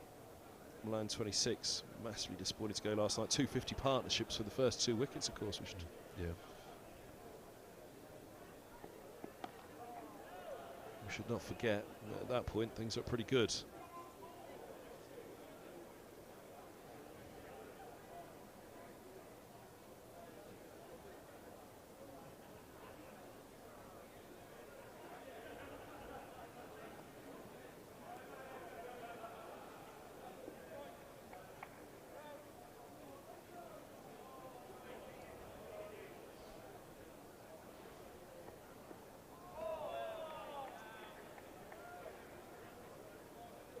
Want to cover the over for Bamber to survive, then it will be interesting to see how Roland-Jones goes about it. If there's anything given a little bit of width, you'd imagine he'll go hard at it next over. From Patterson, equally as a short boundary, as we've been saying, to the grandstand, which I don't think any Middlesex batters really piled into just yet. I'll try and spread the field a bit, give Ethan a single here. Dot ball to the end of the over. 241 for 9. Kind of hope Roland-Jones would have rejected it had they've got it. Well, that's right. And this is a situation where you say, we'll get him in singles, Wilfred, or do you say, well, we'll have a dart at these? I think if he sees that ball, Roland-Jones, I'd imagine he's going to hit it. Yeah. Yeah. I think that's the right attitude. He's going to get the spinner on to do now. it. So can he get one into? That's the tempter, isn't it? Will he try and get one into the grandstand? This is clever from Mulaney, isn't it? Left arm spinner to Roland-Jones for the nursery end, turn it away down the slope. So it looks slog sweet, isn't it?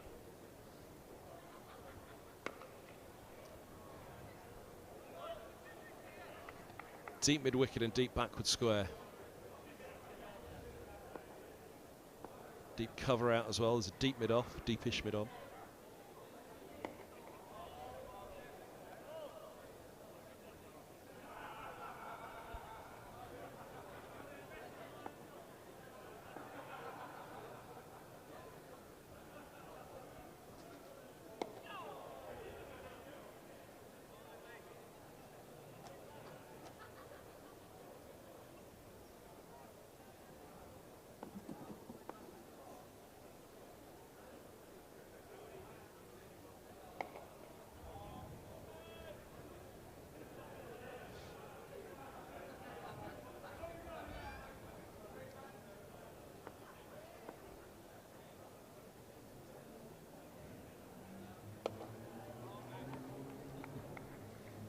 Patiently played.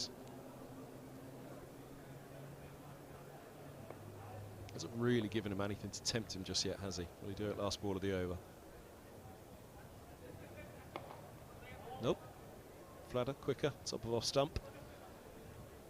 241 for 9, so 59 overs left in the day. Tee will be taken at 4. So where the wickets go now, there'll be an hour up to tee for Nottinghamshire to bat.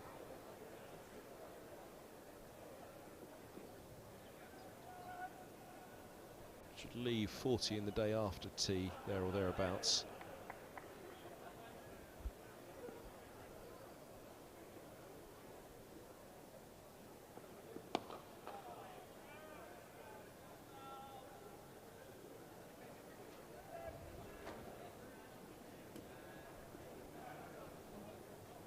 Second innings wickets won't be an issue for Notts. It's just how quickly they can score. So.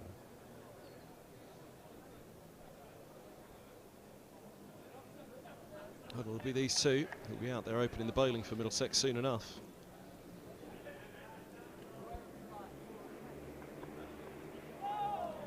You know, they were all out for 120 and 20 overs. Doesn't matter, does it?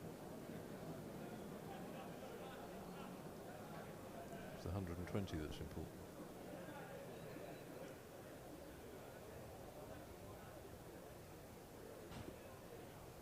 Unless there's a little bit of Louis Armstrong tomorrow and skies are blue. Well, that's the risk you take, isn't it?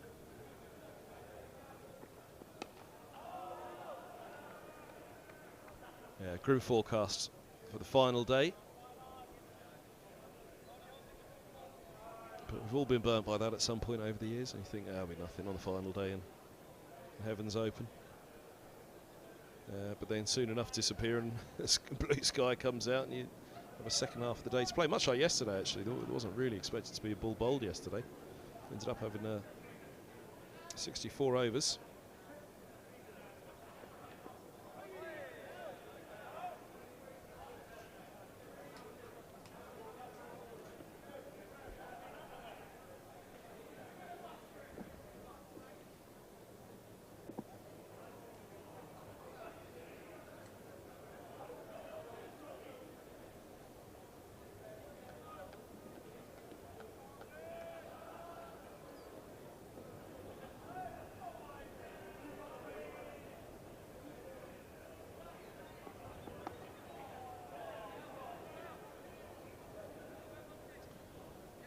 Let's cover the over.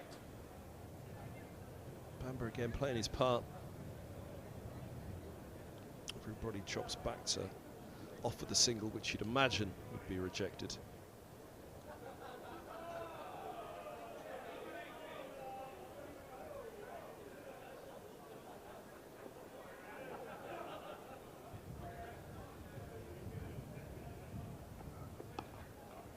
Turn the over it is, 241 for 9. You wonder whether Stephen Mullaney would go to Patterson White here and say, look, you're there to throw it up and tempt him. It's, you know, this is why you bring on the spinner against the lower order. At some point they'll sky it. Is it Raheem Lelandworth though? Yeah, but hold on a minute, I'll get him much cheaper than that. Well, it was 6, yeah. Toss it up, Raymond, he'll hit you for 6, but we'll get him out. I can get him out of a few of the 6. Well, that's where Patterson White is really at the moment, isn't it? You know, toss it up, Roland-Jones, right, see how many times you can hit it into that grandstand, see when you sky it. Flatter, he comes to meet it and he clips it wide and mid-on. Broad with the chase. Oh, goodness me. Roland-Jones, don't you know that Broad's got an Ashes to bowl in this summer? Good commitment from Stewart there. Ploughing into, wading through the shallows there to get to that, wasn't he? The legs were going up the hill.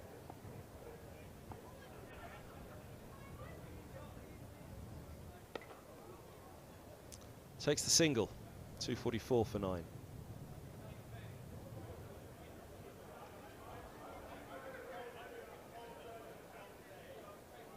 How does Bamber play spin?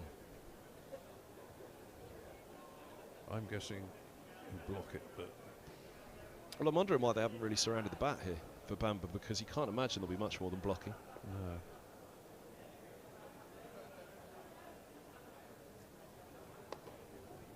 And again, if Bamber does have all around the bat, maybe his eyes do open up and thinks, right, I'm going to hit one of these fellas out of the way.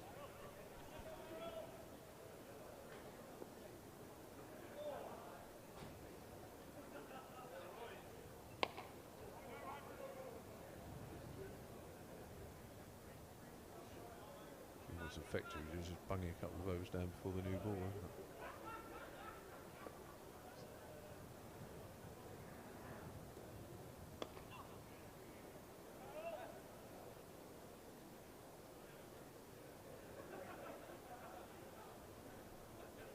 They've all been pretty flat, haven't they, the deliveries from Patterson White? It's really giving it much air. Not giving much about it away, is he? Also on that one, but he sends it down the leg side. That will help Middlesex's cause. Will it just keep going? Oh, no, it won't. Careful. Hutton with the drag back. Have they run 4 in the meantime? It's all run 4. Run 4 buys, wasn't it? By signals. 2:48 for 9. Middlesex 2 runs away from a batting point. Roland-Jones to have strike.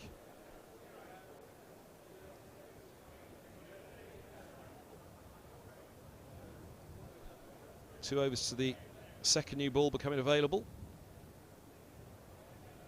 Broad with a chance of another Lord's fifer if he came back on with that new ball. It's going to be James looking for a forfer. 3 for 46.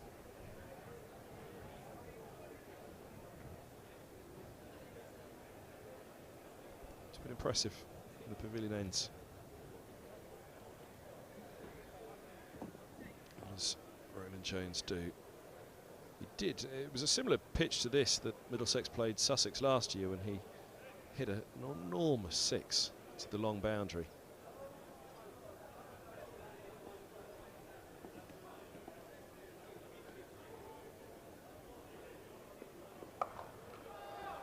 He pulls that one hard. Now just a single. Oh no, it's gone. It's got through. 4 runs it is. There's the batting point for Middlesex. 2:52 for 9. Thought he'd stopped it at a deep mid-wicket. He was just shy of a catch, wasn't it? No. The way he rolled at it. The way, yeah, it looked like he was diving forward. It was one of those teeth jobs. Now what does Roland-Jones do? He's got his bonus point. And this one, he hooks down to fine leg for a single. Happy to let Bamber have strike now. That new ball, 10 deliveries away. Lots to think about for Roland-Jones, really, about how to go about it.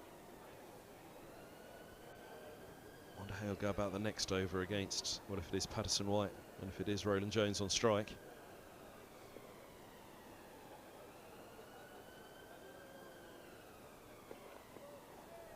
And if they get that far, of course. No ball call, 2:55 for 9. 2:52 was the score that Nottinghamshire resumed yesterday morning, wasn't it? On day 2.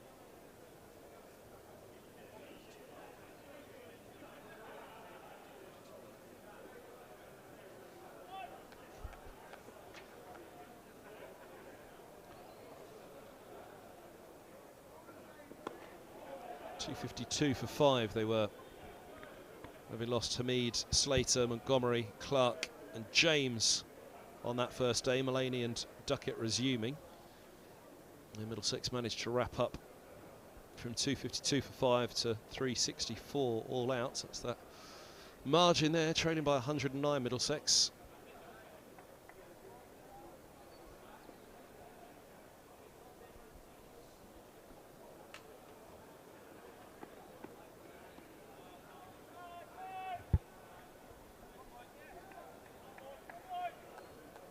This could be a fascinating game if tomorrow pans out. It really could. Middlesex on the wrong end of 90-run defeat. First up against Essex, which having been behind in the whole game, they were catch-up the whole game against Essex, weren't they? They looked at that 90 runs and thought, same at Northamptonshire, really.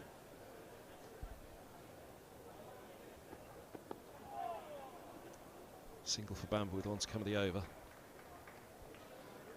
And same again here. Never really been a moment where Middlesex have been able to think on top here. Maybe that little spell after lunch yesterday.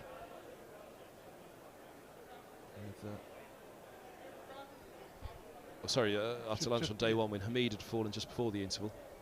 Yeah, and the little spell where Stoneman and Milan were playing pretty well.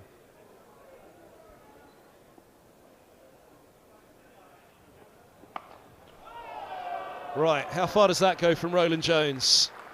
We've seen him smear them over that boundary for 6 from this distance. Clean hit for 4. Roland-Jones on to 21. Middlesex 260 for 9, trailing by 104 now.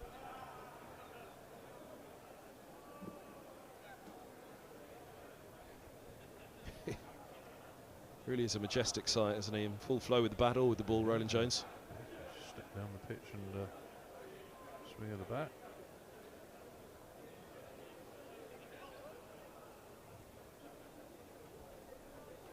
Former opening batter at Middlesex youth level, eh? The Sunbury shotgun. I didn't know that, I have to say. Yeah. A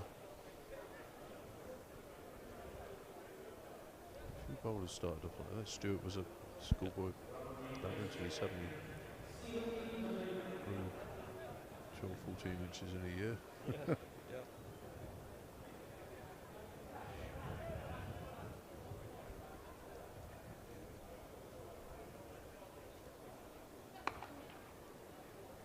With the favourite batters you used to love, the favourite bowlers you used to love batting. I have to admit, there's a certain Angus Fraser I used to love watching Gus bat. Throw that out to the live chat as well, your favourite bowlers that you used to love watching bat. I think my favourite Gus single snapshot of him with the bat, it wasn't really with the bat actually, he was batting, was when South Africa, Old Trafford, South Africa needed 1 wicket to win, and Gus was facing the last ball from Alan Donald, and he faced it by sort of edging his way down the pitch, backside first, trying to play him with his bum, and it was which he successfully did.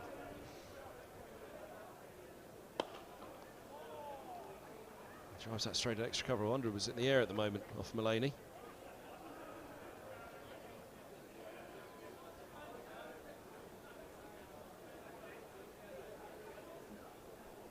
Yeah, we'll throw it out there to the live chat on the stream.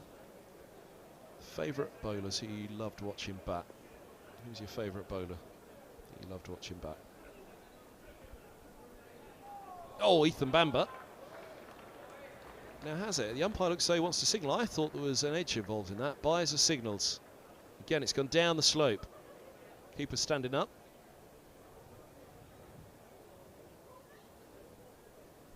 By signals. Bamber remains on 1, 264 for 9. Middlesex trail by exactly 100.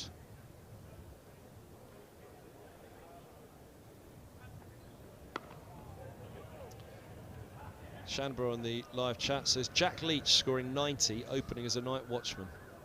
It's one of my favourite ever innings.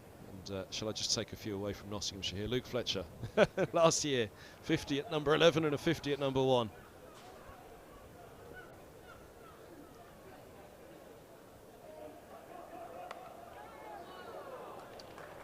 Bamber cuts hard. It's a big old boundary. A lot of it's downhill. It's not going to be enough.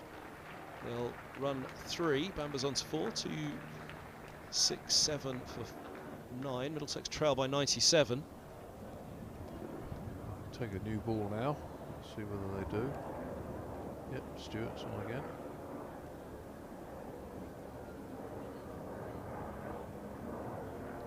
Chad Rawls also says Warne was always entertaining with the bat. was indeed.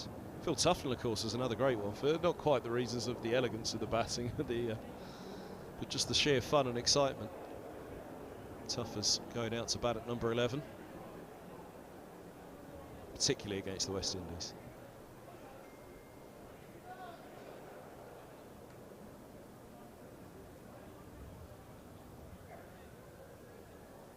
But yeah, your favourite bowler that you used to love watch bat, and why? Any particular innings as well?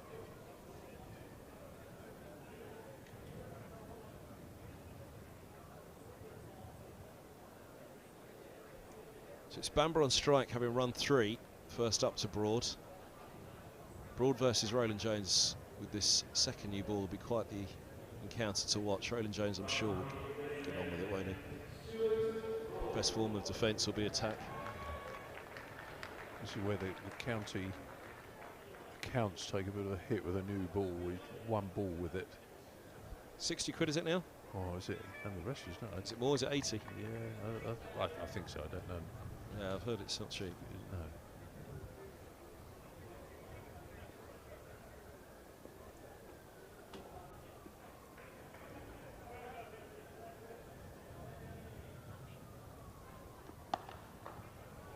A shot. Up on his toes, Ethan Bamber picks up a single.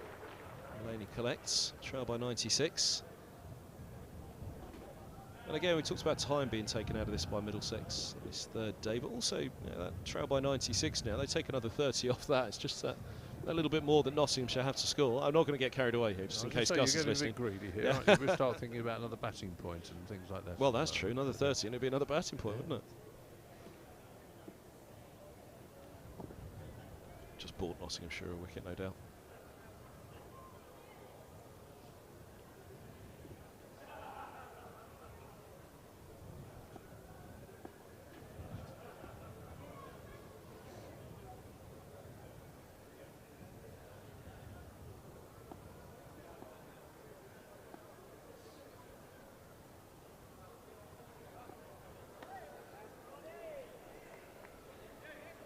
Just seen Dan OR on the live chat as well, suggesting biggest innings victory for Hans, he thinks.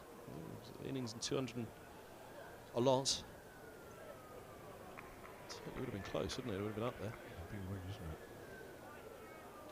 it? Day to spare, bad weather around. That's a real bonus for Hampshire, isn't it, to do that?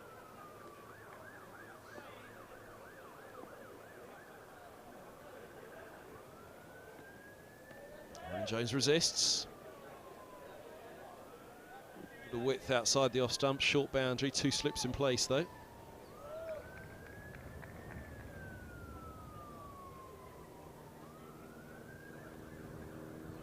Find the single, take it on from the other end maybe. Maybe just bat properly. Yeah.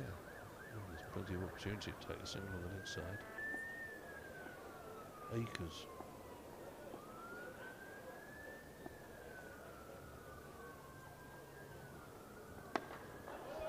Carves at that one with an open face and picks up 4 inside out over the top of cover. Short boundary, didn't really get hold of it at all. As you can see, it's only just made it over the ropes for a big powerful batter like Roland-Jones.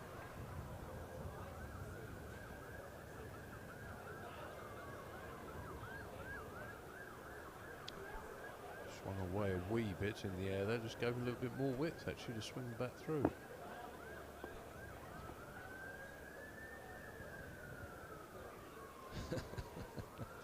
It's a big old boundary on the leg side. They've got deep square, deep backwards, or deep square, long leg and fine leg.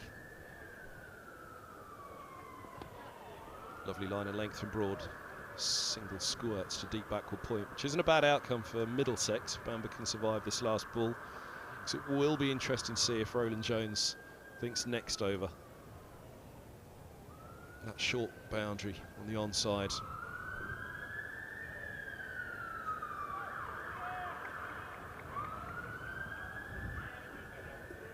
Mr. Steve on the commentary. Broad's annoyed now.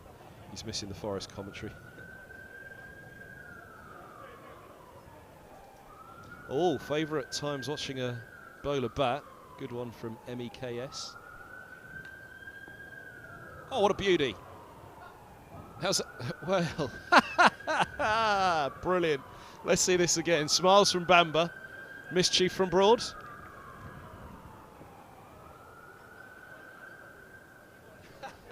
How's that? Well, he nicked it, didn't he? Yeah, well, I think Broad was asking, was it LBW? Was it actually the back pad in the end? Yeah. Was it the pad that he kicked at it, which was just mischief from Broad, wasn't it? Surely. Yeah. But yeah, as you say, he's nicked it and... Just dropped short.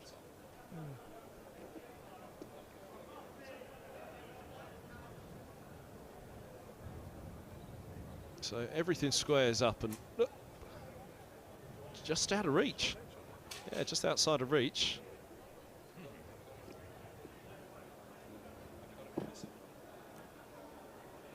Let's have a look from this end.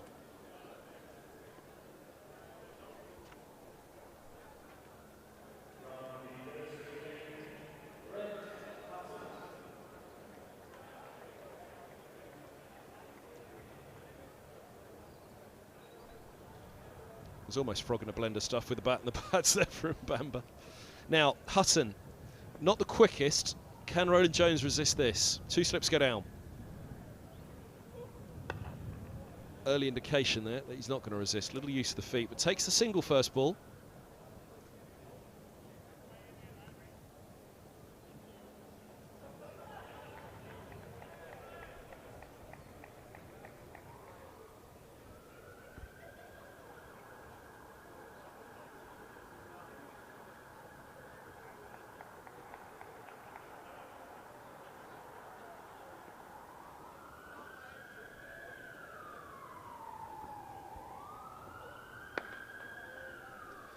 That Mex 14 message on the live chat. The Watford Wall hitting a boundary to win a T20 against Surrey at Lords in 2017. Yeah, he pulled it away through mid-wicket, didn't he? Stephen Finn. To beat Surrey. Was that 2017? I thought there was a... Yeah, it would have been 2017, right, I suppose.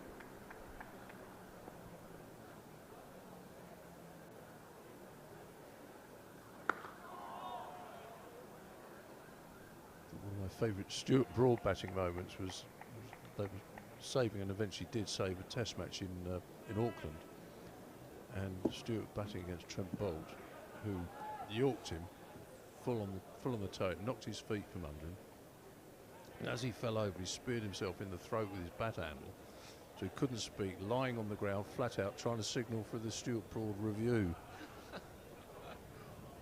Oh, Bamber tempted by the short boundary. Yeah, they needed one more wicket at the end, and New Zealand, and Monty and Matt Pryor batted the day out. And actually, there was a piece of comedy gold for Monty, because he, I'll tell you after this ball.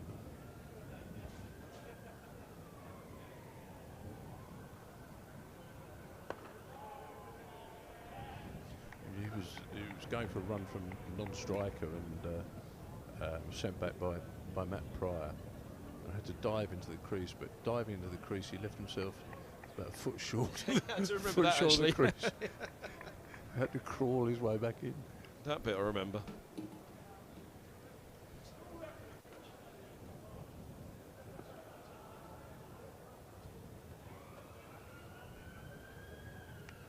Edged, gone. 274. All out Middlesex, trailing by 90 runs. Bamber the last to go for 5. Charges off. He and Roland-Jones will go and prepare to open the bowling. We didn't quite see Roland-Jones open up with the bat. 27 from 31. Very, very useful runs. 90-run lead. So 51 overs remaining. Or 50 overs would it be? Let's see. They'll lose. Was that first or last ball of the over? It was last ball of the over, wasn't it? So it's okay, 2 so for the change. So 51. Yeah. Let's say they bat for 13, 14 overs. 6, 7 and over. 90. What would that be? What would that give us? And they can leave Middlesex, say 220 in late afternoon to chase. if they want to, if they want a result out of the game, Yeah. they're the ones who are controlling it, aren't they? Let's have a look at that forecast for tomorrow very quickly. I've daren't opened it at this stage, but just looking at the hourly forecast for tomorrow, Sunday 23rd of April. Yeah, pretty much from 4 a.m. through until 4 or 5 o'clock tomorrow night, and at 4 or 5 o'clock tomorrow night it becomes a 50-50 chance, but prior to that it's almost 100% chance of rain every hour. Yeah, I mean, this was a shocking forecast for the London Marathon tomorrow, of course, and running that through driving rain, which so if Notts want to get something out of this game, it's all in their remit now, isn't it? Whatever they wish to do, but they'll come out and throw the bat. Well, that's the Middlesex tale. 76 from Stoneman, stand out at the top, and of course 53 from Higgins, his third 50 of the summer. First 50 of the summer from only the top 5 from Middlesex, and that's going to remain a problem for them until, well, really one of them gets in and goes big, but a couple of them start to get those runs going. A couple of 50 partnerships at the top, but just not enough to steady Middlesex, so nobody was able to take it on other than Stoneman. Rearguard action from Higgins, Holman, and then Roland-Jones at the end, seeing them pass the follow-on. So 274 all out. Funnily enough, Sel, I mean, that comes close probably to we'll come back onto this because we'll take a short break in a moment, but that comes close to perhaps what a pass score was when you go back to that first innings partnership, opening partnership from Nottinghamshire. But there's the bowling figures: 4 for 68 for Broad, 2 for 39 Hutton, and 3 for 58 James, who really came good, particularly from the pavilion end. Good bowling performance from them. We'll tip through all of it in a moment, but we have got a good hour or so up until tea when this innings begins, so we're going to take a short break, which I believe in cricketing parlance on the field they call a comfort break, so we'll take a very, very short break here on the stream, just to go and gather our thoughts, have a cup of tea, and prepare for what should be a really fascinating start to the third innings. We'll see how strong they come out. One thing's for sure, as we saw from the first innings, and Ben Duckett with 177 from him there, if he comes out and shows anything like the kind of aggression that he can, then things can certainly happen quickly still here for Nottinghamshire. Middlesex trail by 90 runs at the close of the first innings. Join us back for the start Middlesex Nottinghamshire second innings in just a couple of minutes.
Welcome back, everybody.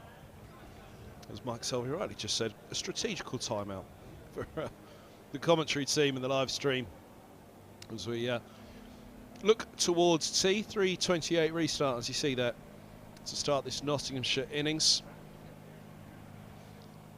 Short little spell, 30-40 minutes up to the tea interval on day 3 with 51 overs remaining today. So a long evening session in prospect here. What shape will it take? What process will Nottinghamshire be thinking about? One thing you can't wholly rule out is that lineup there will be thinking, hold on a minute, look, they've been on the wrong end of some really bad starts. Can they do that to Nottinghamshire? Roland-Jones and Bamber. Anderson. The man of the moment with the bat for Middlesex, Higgins, who has helped Middlesex avoid the follow-on there. Third consecutive match. Ryan Higgins has gone past 50 in a first innings. How would their batting stats look right now without Higgins? It'd be pretty rough. But he's given them something here. Nottinghamshire lead by 90 runs as they begin second innings. 177 runs from Duckett. Look, so much bigger right now in the match situation. Hamid 50, that 117 run partnership for the first wicket in the first innings for Nottinghamshire. Let's throw all those stats in and that lead by 90 runs. Again, it's a almighty difference between the teams. Middlesex rue on that first morning. The chance that man Ethan Bamber created when Duckett nicked between Simpson and Eskenazi. Not taken on noughts. Off the mark with a boundary. Clipped the next ball for 4 as well. And never looked back, really. Slapped on back at Roland-Jones that fell onto the stumps and ran out Slater. Wasn't really a chance. Would Roland-Jones have held that, it would have been quite something. But what can they do at the start of the second innings, Middlesex? One thing they haven't done really yet is start an innings well against an opponent. Their opposition have started really well against their top order. Can they do something in return? 2 slips in a gully go down. And Hamid gets a good stride in to get Nottinghamshire up and running in their second innings. Peter Milan, that man who was out last thing yesterday evening. Welcome back, Self. Thank you. Yeah, we talked about that chance they created very early with Ben Duckett, and I think the contrast actually with Notts was quite stark, wasn't it? They caught everything, didn't they? I thought they're a very impressive team that today. The plans, the thought that went behind it, bowling to the plans.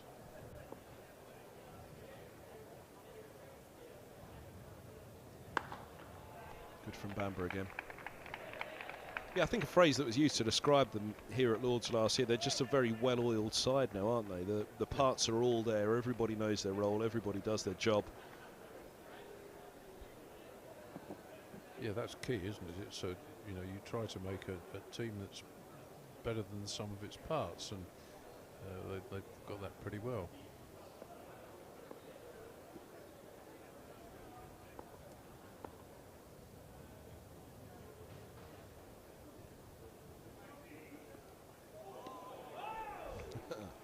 Little nibble at that from Duckett. Actually, when you line the sides up side by side on paper, it takes Stuart Broad out of the equation because he's talking about ridiculous talent in the history of the game, really, in the history of English cricket. But when you line those sides up, Stoneman, Robson, Milan, that top 3 all-test players, Eskenazi, a Lion, Max Holden, an England under-19 captain, Simpson, very unlucky to play in an era of an awful lot of very good English wicket keepers.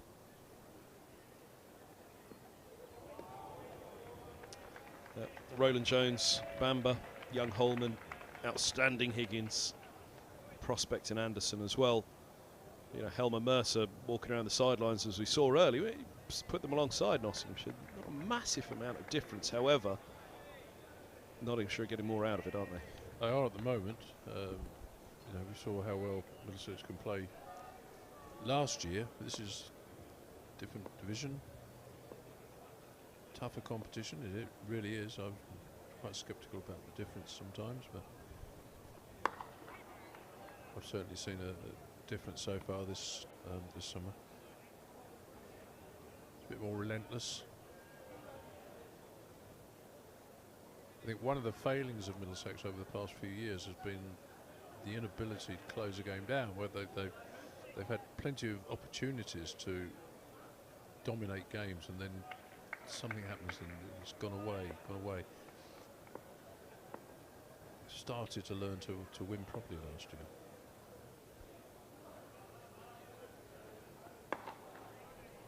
End of the opening over.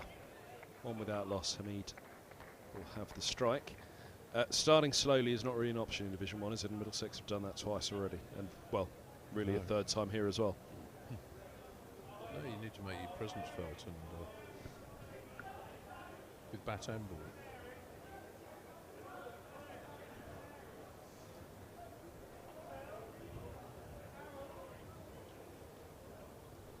We've talked about this very much from the Nottinghamshire perspective, and that's because they have been in front all the way. But cricket does have a habit of, as Middlesex know, as you've mentioned there over the years, did it better last year, but creeping up on you. And this little passage, 30-40 minutes here through to tea.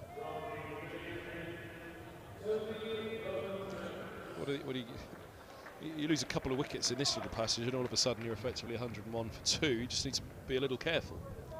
Yeah, I mean, I'm guessing they will have a target in mind. If they're playing the game to try and win this game now, they'll have a target in mind, what they want to achieve, when they want to achieve it. So that's almost like a white ball game.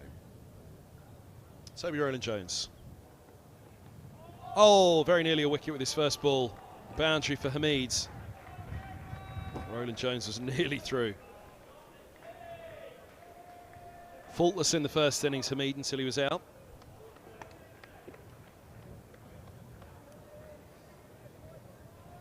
Really get the feet moving there, did he? And again, we've seen that a couple of times in this match. You don't get your feet moving with the slope here at Lords. You don't get your feet moving on most. Quite tentative, wasn't it, that?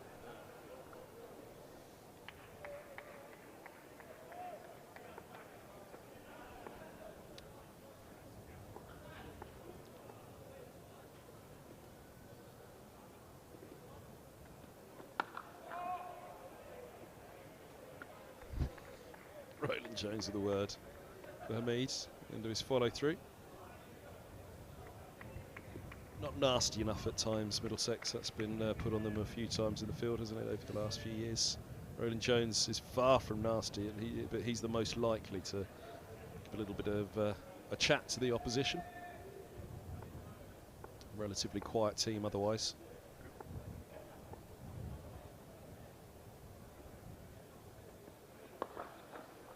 Clipped away. Full and straight from Roland-Jones. Hamid controls that nicely and steers it for 3.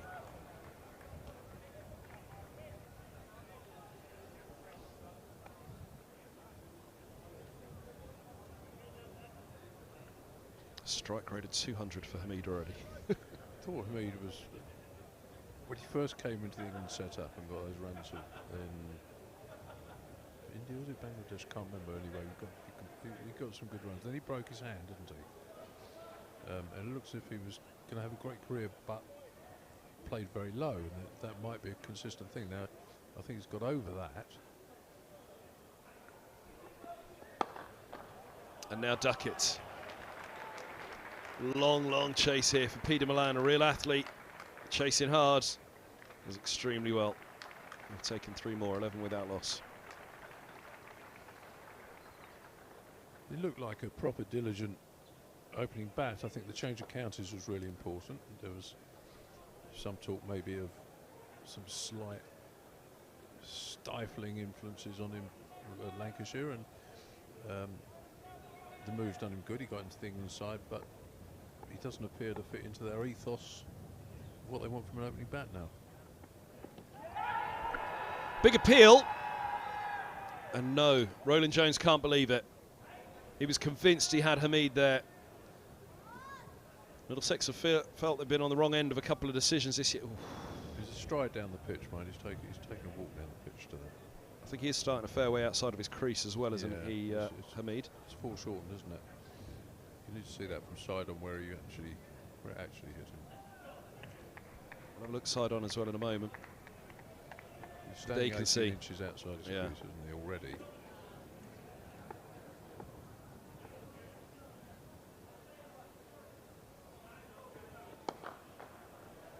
He's taken that from a pretty straight line, hasn't he, Hamid? 3 more here. Hamid's into double figures. 14 without loss. Yeah, he's a long way down, isn't he? The ball's doing a bit with that slope. He's given himself every chance to not be out there, Hamid. He is a long way down there, and I think, you know, the way he snatched his jumper off the umpire there suggests that he feels it's been hard done by Toby Roland-Jones there. But we've seen, you know, umpires tend to give those out now. They're guided by what they see on DRS. DRS says it's okay to give people out when they're down the pitch if you think it's going to go on a bit. Wasn't always the case. I think it might be out, but I can't give it because he's down the pitch.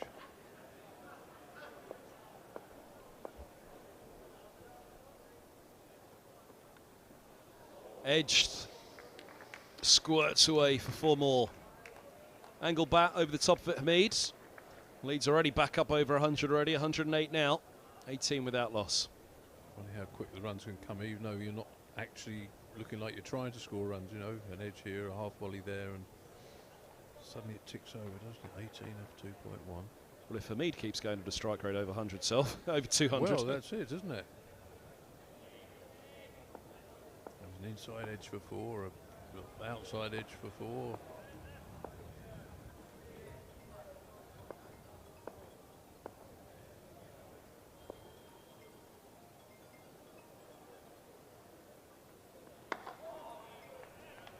Bowled again, Bamber.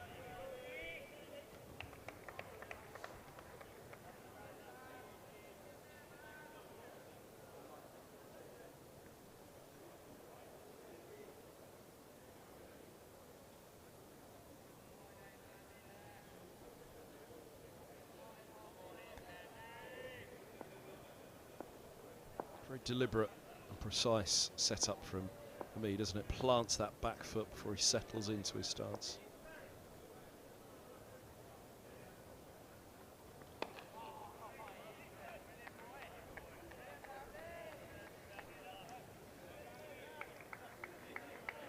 It's unusual in that most batters tend, if they make an adjustment, they tend to open up slightly in their stance, and he's very closed off.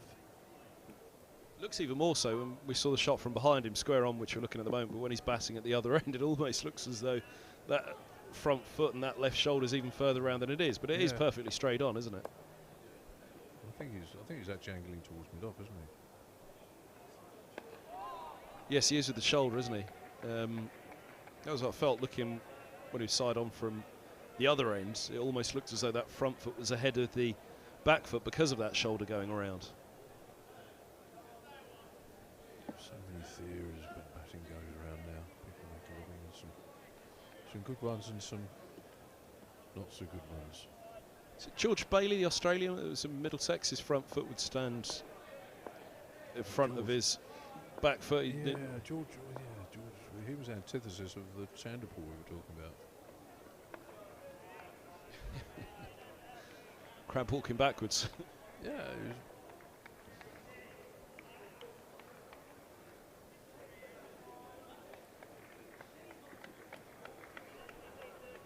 Yeah, I know George a bit. He's because he's now chair of the Australian selectors, isn't he?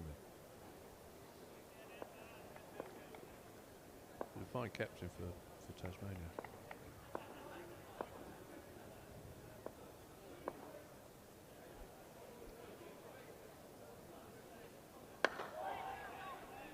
Baldwin played. Just 4 off the over. They were all off the edge from Bamber. Another good over from him. 12 deliveries, 1 run from Hamid. Other than that, edge for 4. 18 without loss after 3. I'll tell you a story about George Bailey, right? He was part of, in 2017, I was involved in taking a World 11 to play Pakistan in 3 T20 internationals in Lahore. And George was part of that international party. And although they were proper accredited T20 internationals, it was a party of 14, and everyone had to have a game.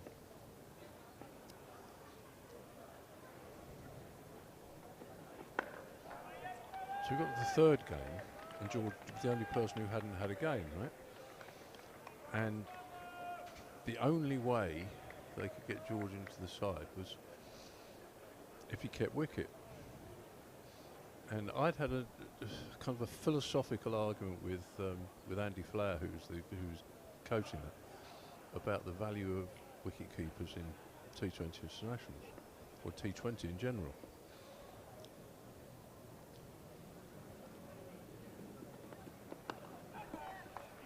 So I said, look, the stats tell you that even the number 7 bat in a T20 game faces on average something like 6 balls. So number 11 isn't going to face many at all. So why don't you just have the very, very best wicket keeper you can possibly have, number 11. Doesn't matter if he can't bat at all, as long as he can stand up and do all those sort of things, you see.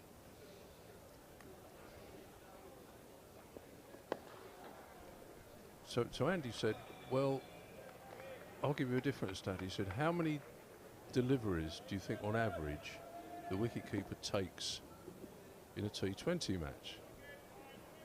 Right? I said, well, I don't know. So well, it's 9. Right? So he says, actually, whether it could be almost an instant, if you didn't think that he was going to come hurtling down the pitch at you all the time, you could do without a wicketkeeper.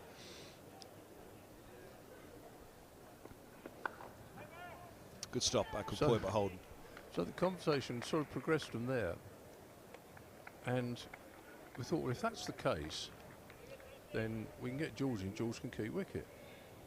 George, you keep wicket. I've never kept wicket in my life. Right? I've never kept wicket in any form of cricket in my life. Well, you can keep in this game against Pakistan in an international match. So George Bailey's only experience of keeping wicket was in an international match. And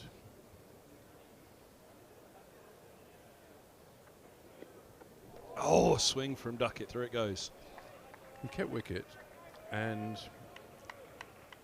how many balls do you think went through to George? So the average was 9. I'm going to go for about 25. 5. Really? 5 deliveries went through to George, 2 of which were leg side wides, 1 of which resulted in a run out. So it's kind of QED, wasn't it, really? So if you look at that third one-day international, he's got a little sword by him there, keeping wicket. Edge just short. Third slip. Ryan Higgins. My apologies. Sam Robson. Let's have a look at his hands. Second slip, not third.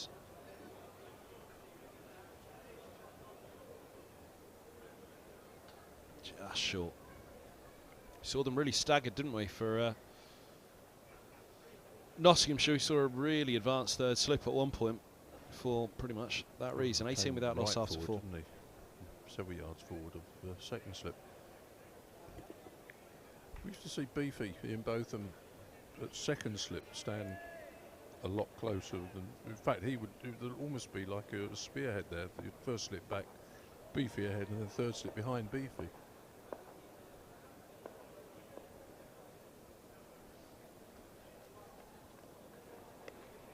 Would he have been one of the first to do that? Was he a pioneer, really?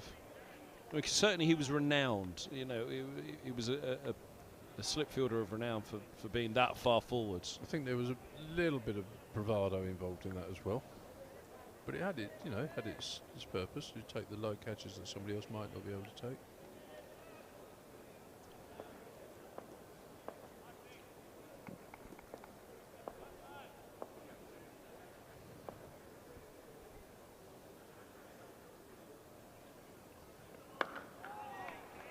I did a bit of researching them one time about for the spinner, close slip for spinner, and they found that Jimmy Anderson, who's actually really, really good hands close in, Jimmy Anderson's reaction time was such that he could stand and slip slightly closer than other people, therefore he could take catches that were not carrying normally.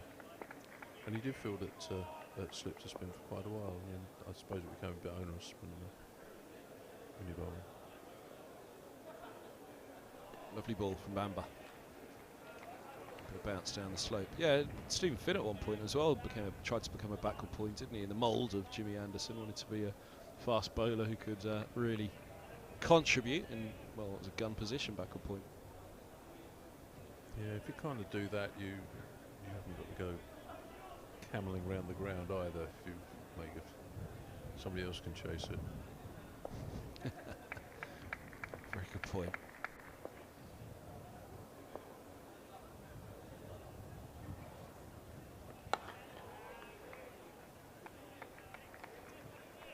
Well, Ethan.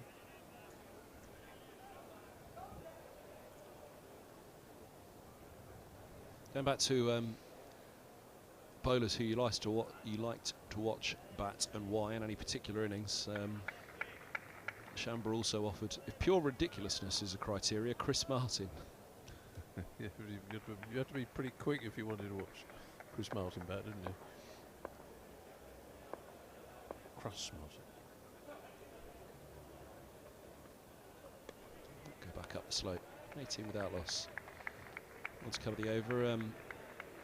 Doit W says Tuffers once scored 60 odd versus Worcestershire.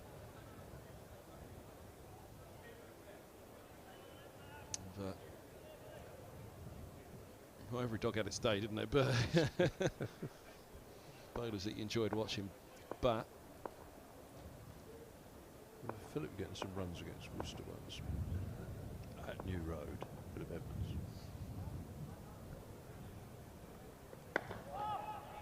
And he'd been that morning to Duncan Fernley's bat factory in Worcester and got Duncan to make him a new bat, and he made it just from the stave of willow, and he planed the front and he planed the edges and he cut it down the sides and he left the base all splintery, and that stuck a hand in and sticking stickers on it, and Philip went and played with that. It was a great big just lump of wood with splintery thing, and he got 80 or 90 with it.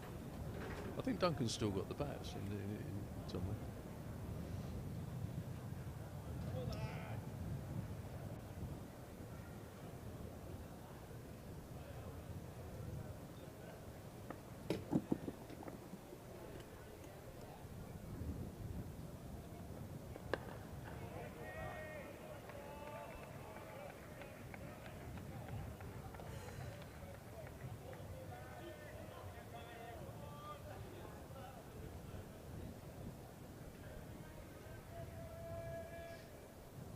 Don also giving Phil Tufnell, has to be worthy of a mention, he says. There's always a tougher story that follows thereafter, isn't there? Something here about drinking a pint at Southgate in the match versus Essex. Allegedly, Don, allegedly.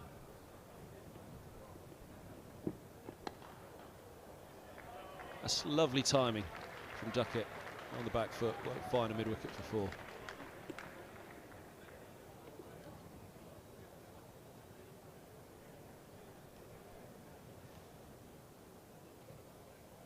Flick of the wrist, isn't it? Mr. Steve on the live chat on the stream says Tim Mercer used to like to give it a slap, certainly did, the Lambeth Lara. Time he was heading for one of the all-time great Test match batting averages, wasn't he? Duckett's gone. 22 for 1. Roland-Jones, the Middlesex captain, strikes. 177 in the first innings, 7 in the second for Duckett. The lead's 112. Well, Middlesex needed to remove that danger man for so many reasons in this game. And it's Roland-Jones that sends one down the slope to do so.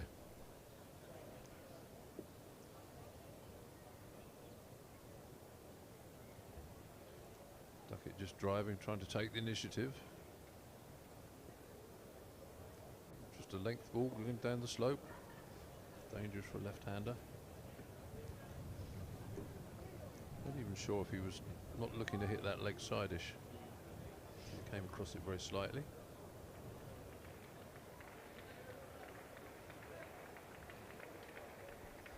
Brilliant knock in the first innings from Duckett, 177. He'd have been a real worry for Middlesex in this second innings for topping that lead up in double quick time, 112. He batted very sensibly, he batted beautifully in the first innings. Aggression at the right time, solid defence throughout as well, but for that early chance offered. So out comes the man who was run out in the first innings by Roland-Jones off a Duckett drive. Slater made 4. And indeed, this was the start of a little bit of a wobble in the first innings, wasn't it? From 117 without loss to 152 for 4. A minor wobble, but certainly Middlesex would take 4 for, what was it then, 35? Yeah, 4 for 35, it starts making it... Just a little bit of luck one way or another, and it can precipitate. Often, batting collapses. How often do you see them start with a run out, or just when you think the game's got away from you, a run out and then suddenly a collapse of wickets?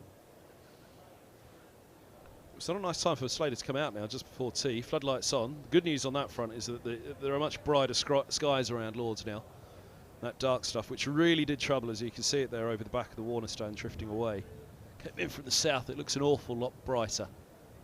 Behind the mound and the tavern, you can just see the edge of the tavern there on the left of your screen.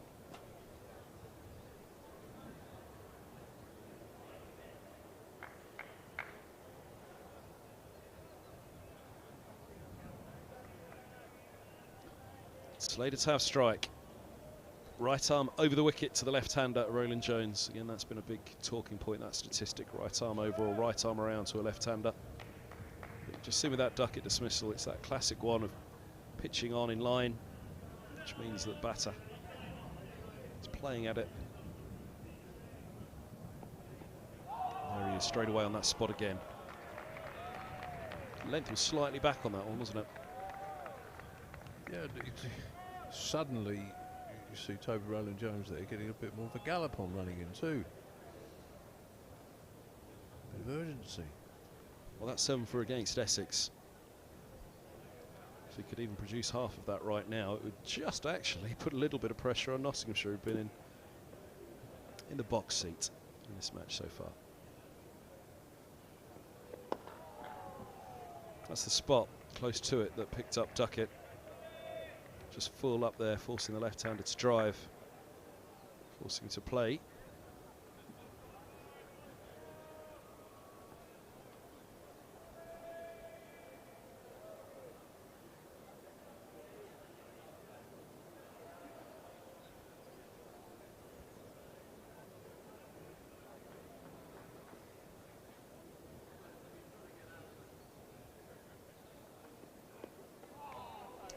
Very good from Roland-Jones. 22 for 1, 4 for Duckett, and then the next ball out. Clipped nicely, fine a mid-wicket, and nicked off through to Simpson for 7. 22 for 1. Yeah, it's nice bowling, isn't it? Everything on the spot. I like the way he's going across the batsman there with the new ball. He's not a noted swing bowler. So around the wicket, you're struggling a wee bit to left-handers. You have to be able to take the ball away.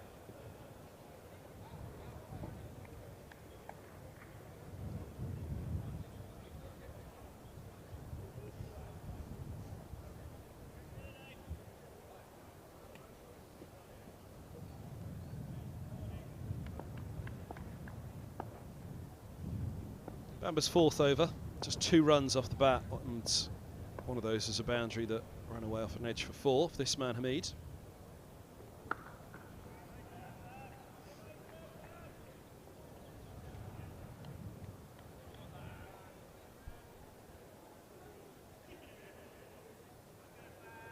A compliment for ourselves on the chat. Gary says he must do some shopping. Well, thank you to everybody today. Hats off to the commentary people. I don't know how they do it. Maestro next to me. You must have been a commentator longer than you're a player by now, himself. Commentator longer than a player? Oh, by distance. When I played from debut to finishing, I played for 16 years. How old are you in your side? 36. Ooh. And then I did 30 years as chief cricket correspondent. 25 5 years on TMS. Does something special.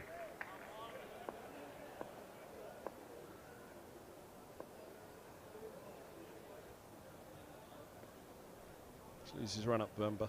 They often say it's as close as you can come to playing, really, is being behind the mic, you know, enjoying it from that perspective. How close is it? It's different, really. I mean, I sort of a proper job for a start, isn't it? Which one? Playing. The journalism and the commentating. Yeah, playing's not a proper job. It's playing a game. People pay to do that.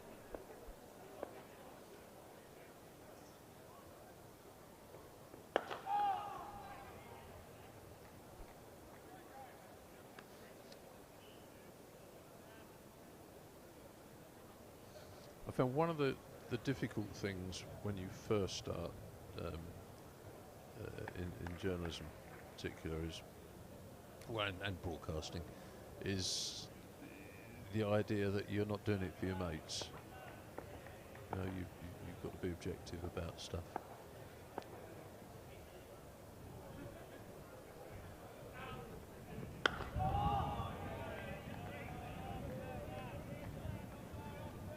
So that kind of familiarity it's a good thing and it's a bad thing, because you know a lot about people, but you've got to be sometimes, well, you've got to be honest, haven't you?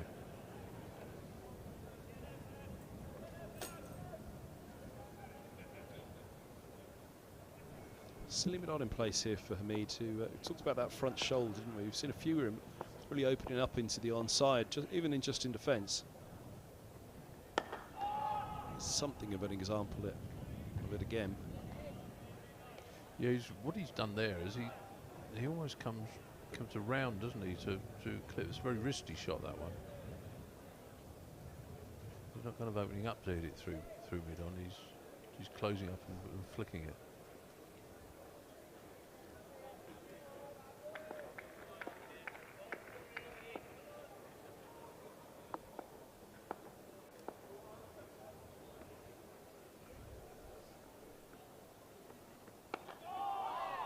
Seven gone, 22 for 1. Closing on tee on the third day. Still 44 overs remaining of day 3. A lead of 112.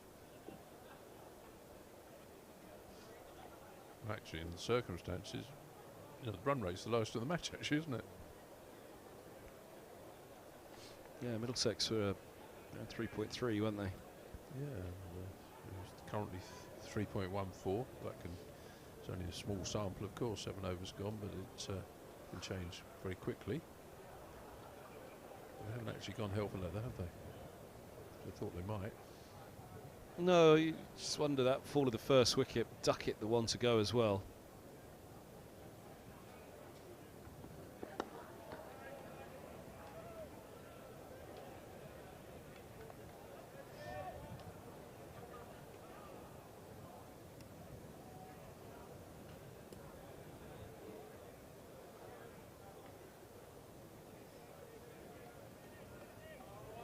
Afternoon from Don Hector, who's tuned in southern Spain. 23 degrees over there at the moment. What have we got? We've hit double figures here now, 12.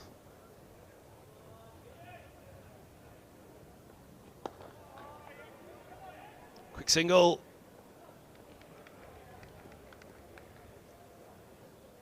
And land at mid-off. It's a sharp fielder. I still think in old money. 23 degrees. What's that in real money? So about 78. What was that? That's enough sixes,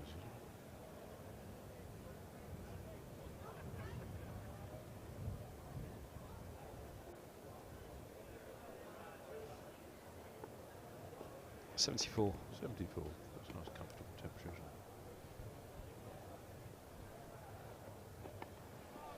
it? Edged and away.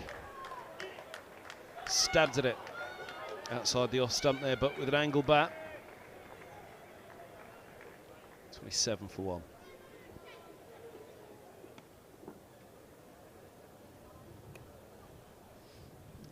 He did stab at it, but he was right over the top of it once again, wasn't he, with that plunge forward.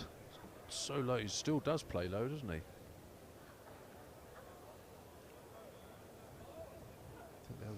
fear on bouncy pitches.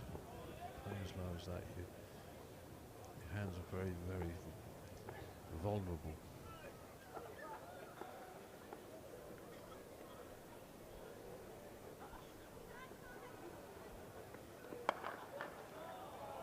Good stop at mid wicket by Mark Stoneman. Possibly even saved the boundary there. Hamid replaying it hard. From the south of Spain to Vietnam. Greetings from Vietnam, says Spark Zero. I'm avoiding that feels like 38 degrees temperature at 9:30 p.m. by watching this in air-conditioned comfort. 38, what's that? That's tasty. And humid, I'm guessing. 100 degrees Fahrenheit. It's a country I'd like to go to one day. Yeah, I've never been.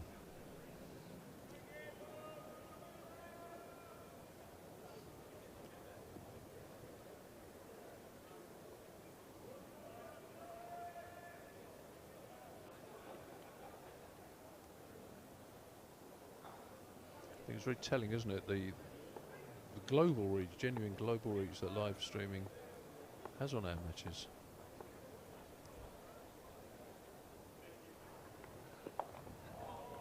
It's away this time just for a single. Long leg chasing up to collect. Hamid's on to 20. It's quite easy, isn't it, to think that we're, being quite parochial about it. Actually, you've got somebody in Vietnam, somebody in southern Spain, we've got somebody in Budapest. We were mentioning earlier, we both had a message over the years on separate broadcasts from a fella at a base camp in Antarctica, haven't we? Yeah, Scott Base, yeah. It's tea. We'll come back to all of that after a piece of cake here at Lord's. 28 for 1. It certainly hasn't been a piece of cake for Hamid. Slater or not with the bat there, and so it shouldn't be. 8 overs gone. They haven't had the chance to really get after Middlesex. The run rate's decent though, 4.5. That's 3.5, sorry. Lead of 118. Still 43 overs on what's a bright, sunny third afternoon now. I say sunny, it's just about breaking through up above. Hopefully we get the full day's play here, and then fingers crossed for tomorrow to see what comes, because 28 for 1 at tea. Nottinghamshire still very much noses in front here. But let's see what comes of the evening sessions. Join us back just before 4:23. Pick up the commentary here at Lord's. Mike Selvey and myself, Kevin Hand, the live stream team. Good to have you all with us. Join us back in just a little while when Notts will resume on 28 for 1.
Well, good evening, everybody, and welcome back to Lords. Last session of the third day coming up, and what a lovely sight that is as they walk out to bat. We'd give anything for just one session of that tomorrow. The forecast looks grim on the final day.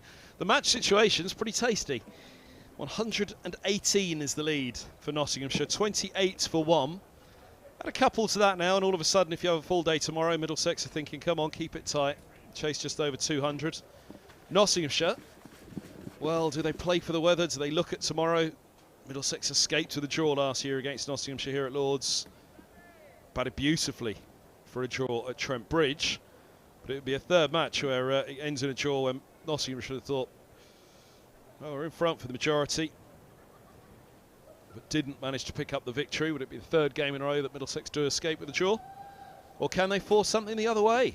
But again, that's all to do with the weather tomorrow, really. 28 for 1 with 43 overs remaining on the third day. It's an awful lot of cricket still to play, nearly half a day to go on the third evening still. So making up time from yesterday. But we're only just past the halfway point in terms of wickets fallen in the match. Here's Bamber to get us going after the interval against Hamid. And a flashing drive, only as far as backward points. To start things up, 1 wicket to go so far. Duckett caught Simpson, bowled Roland-Jones for 7. Bringing Slater to the middle.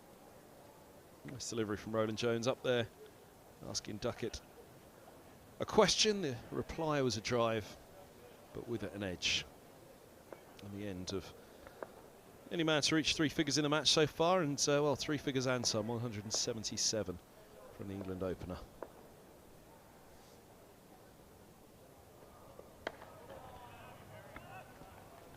A bit late on parade, Kev. Sorry that. I just bumped into my old dear friend, colleague downstairs, Tanya Aldred, who's from The Guardian, who's doing the Guardian live blog.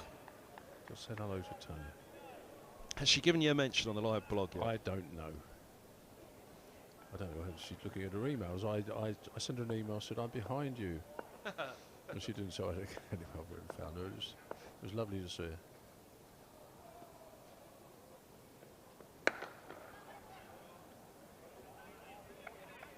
It's been a busy media centre for this match, actually, which has been quite nice. The Wisdom dinner, of course, was a couple of evenings before this. I don't think that has anything to do with it, more so. Division 1 cricket at Lords. And the 2 promoted teams, which in itself brings a story. You usually think the 2 promoted teams, or which one of them can stay up. Well, one of the promoted teams is certainly setting sights on the top of the table. They could make it 2 from 3 with a draw in between. Or indeed a draw to start with, then they'll be right up there. Simpson is right up there, standing up. So silly mid-on. Simpson standing up, a couple of slips. Middlesex hunting at the moment. I suppose the next 15-20 minutes will tell us pretty much how this game's going to progress for the rest of the day, won't it? Yeah, from a Nottinghamshire perspective, probably the man they really would have wanted to occupy a lot of the time in the crease this evening was Duckett. So it's a big wicket for Middlesex to take.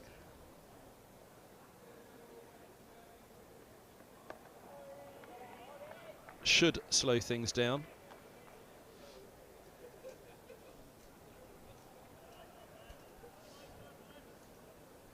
I suppose it's their mindset up there.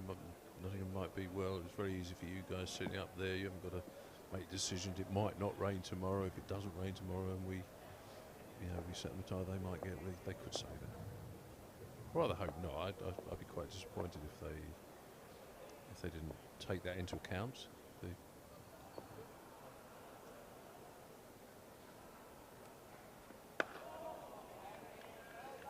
End of the 9th, 28 for 1. Mike Selvey alongside myself, Kevin Hand on the mic this evening. Yeah, it's often debated, isn't it? And certainly that Essex match we mentioned in 2017 here, you don't play for the weather. The tee on day 3 with a pretty abysmal forecast. You kind of think you should. You're the defending champions, you're looking for your first win. And again, it was a fair old wait for that first win in 2017 thereafter, and Essex went on to win it. that season. So what a difference it could have made if Middlesex did look at the radar and thought, no, we've really got to force the follow on. But the fact that Essex, you know, their dressing room were absolutely celebrating the fact that Middlesex didn't enforce the follow on tells us a story in itself. Here's the man that's got the wicket so far. Roland-Jones having picked up Duckett. Slater awaits.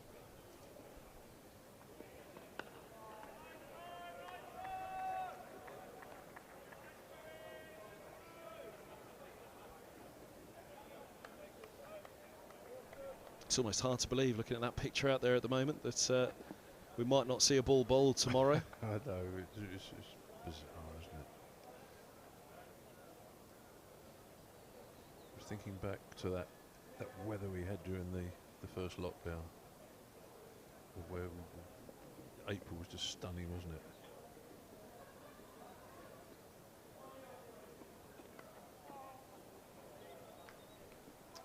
Squeezes down to the deep third for 4. Slater's first boundary, 32 for 1.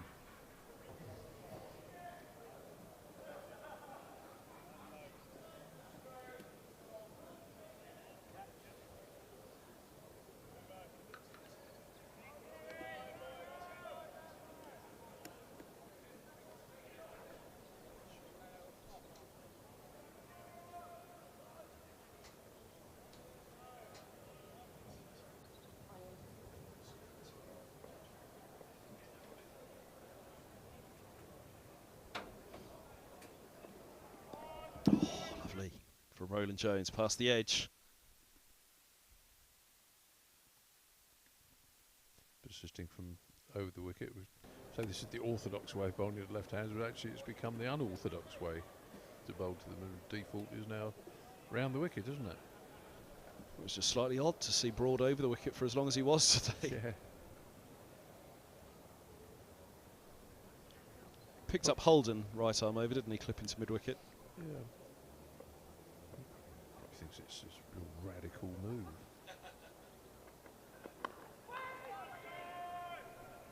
For Roland-Jones, it's as much about his own rhythm. He just likes it, doesn't he? It's his end, it's his groove, right arm over.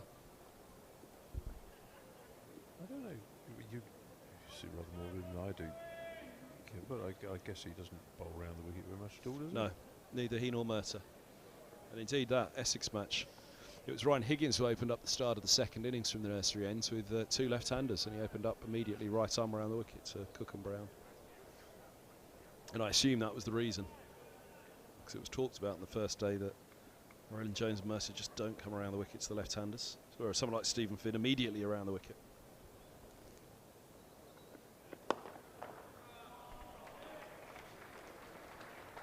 Leads into that nicely, doesn't he, with the full face of the bat, Slater, and picks up a couple as his reward.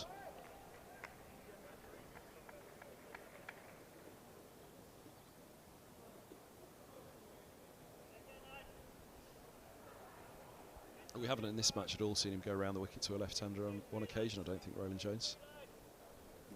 As long as Duckett was out there batting in that first innings. Yeah, so I certainly can't remember seeing him bowl around the wicket at all.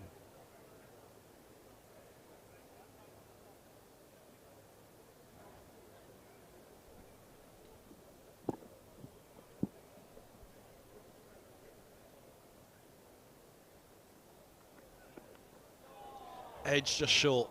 Eskenazi at slip. Just in front of his left boot. Slater survives, 34 for 1. Soft hands on that.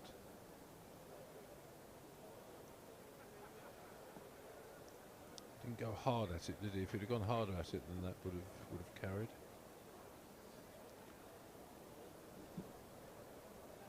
Someone will explain the physics of that to me.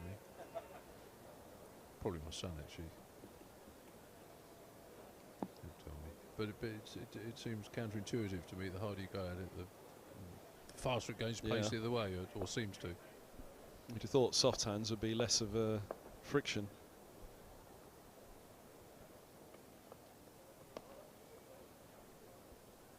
With the friction taking more pace off it.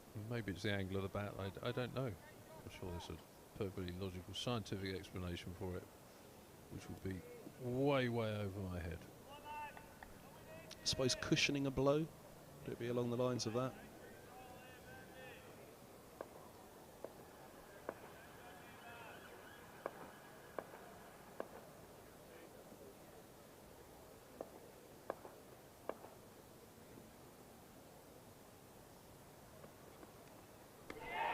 Oh, that's an absolutely beautiful delivery from Ethan Bamber. He has started this season so very, very well. Not selected for the first game. Hard on himself last season. But Bamber has been a real find for Middlesex. Mr. Reliable does it again. Nottinghamshire, 34 for 2. It was excellent bowling, isn't it? And good catching. I was just thinking the previous over there, just before that catch dropped short at you, slip, thinking it's actually be quite a nice opportunity here if there were a few edges and the slips could start taking some catches and get back into the habit of catching. No, that was beautifully bowled.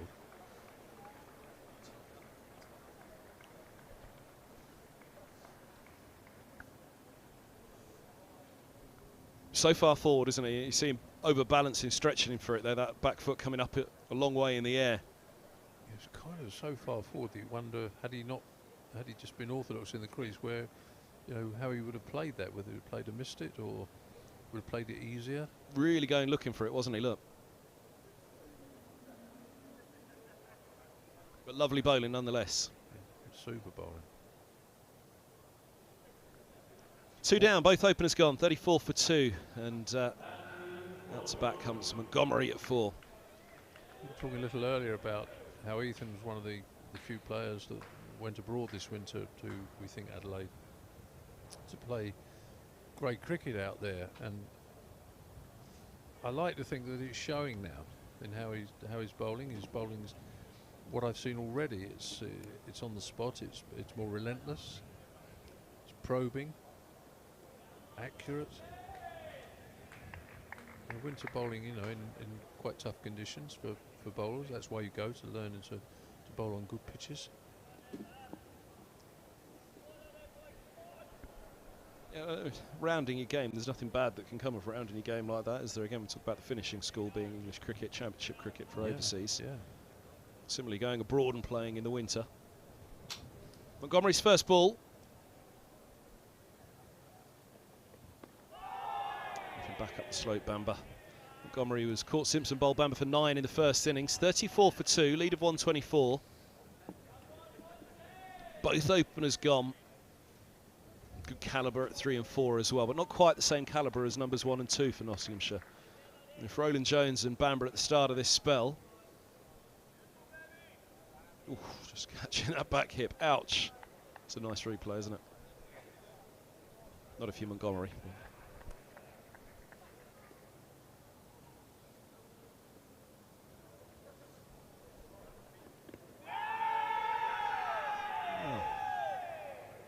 Signal leg bias on that.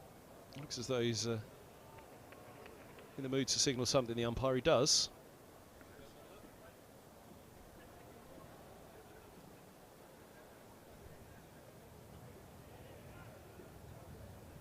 Go down the leg side.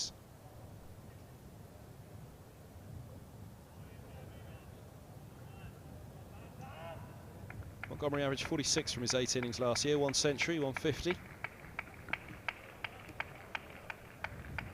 Slater with an average of 33 last year, 1 century, 2 50s and 24 innings. Clark in next. His average sat perfectly between the two of those.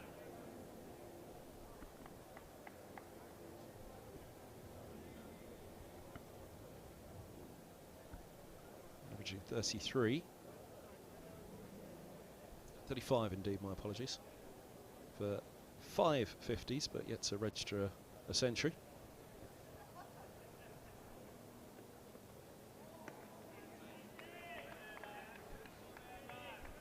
Over the wicket too, Bamber to the left-hander. It'd be interesting to see him come around now. He had that success early on against Duckett.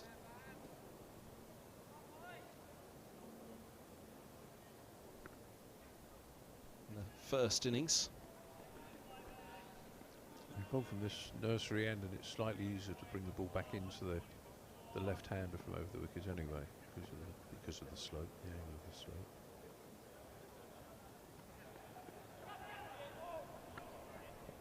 Leg by, just loops up off the hip. In fact, there's a little bit of bat involved. Umpire's not going to signal anything. Hands the sweater to Ethan Bamber. And the over's done, 35 for 2. So Hamid caught off the bowling of Bamber. It's got Robson on the board up there. I thought it was Simpson that completed the catch. Well, I thought it was Robson, oddly enough, when I saw it initially. That's why I made a comment about the slip fielders. And then I saw the replay and I thought, Simo got the ball. Unless they threw the ball to Simo after he caught it.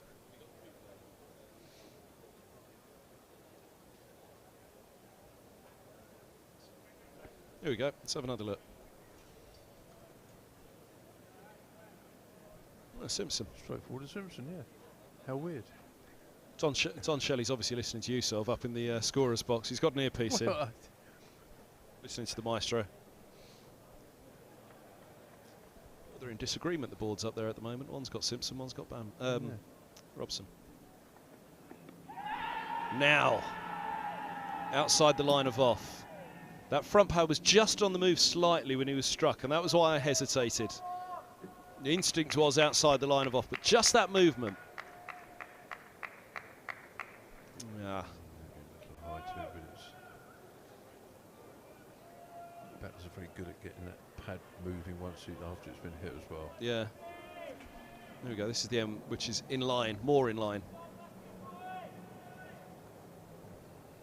Plenty for the thoughts of Milan and Robson on a couple of they've got this season. Oh, on the walk. Montgomery. It's going to get away. For 4. Leg byes again, I think. Yes. Yeah.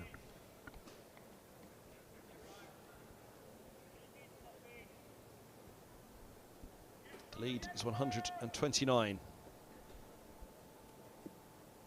8 wickets standing.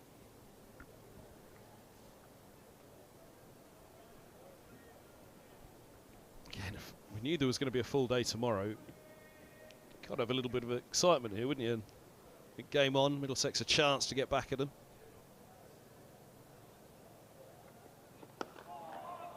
Lots of batting to come, much like that Middlesex lineup. And Mulaney coming in at 7. It's a ridiculous number for Mulaney to come in at, really, isn't it? James at 6, Clark at 5 is next in. But then a little bit of a tail thereafter. Patterson, White, Hutton, Broad and Patterson.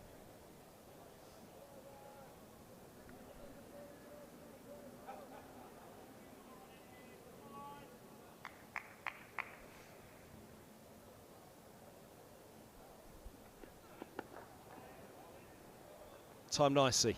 Long chase for Holman from long leg. Take 2. 41 for 2.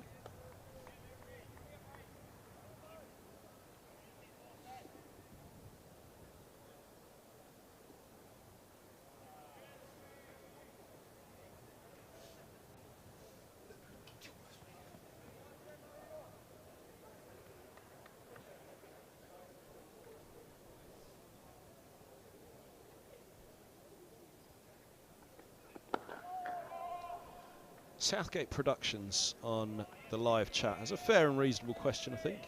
What I was saying earlier, why do sides have to be nasty? It's an unpleasant and off-putting aspect of the game.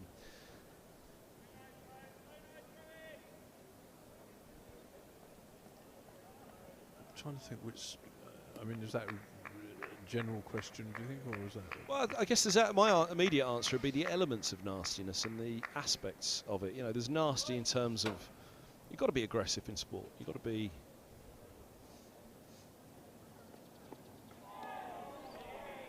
particularly the word that Southgate Productions use, unpleasant. I mean, well, one thing you don't want to be as an opponent is pleasant, but it's the degree.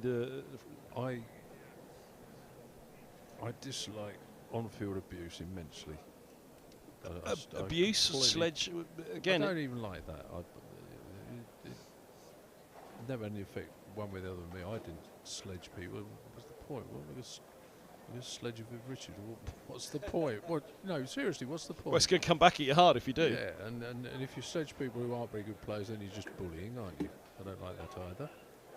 Quite topical, isn't it? That subject. Well, very much so. And I don't see the point. It has been a talking point for cricket in recent years, hasn't it? That, you know, there's a line out there that you mustn't go beyond. Well, the line. Yeah, this comes back to the spirit of cricket. I have this thing about the spirit of cricket, which is, to my mind, is a unicorn. It doesn't exist. There's no such thing. The line that you cross is wherever you want it to put. particular individual wants it to be at any one time.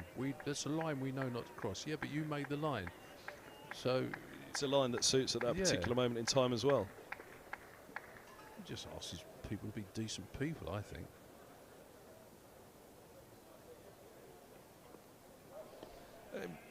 If you're trying to get under the batter's skin, you're trying to get them out, you're desperately doing everything, you're bowling, you're just trying to not distract them in the sense that obviously if the bowler's running in, you keep quiet, but in between deliveries, you're just trying to break that concentration.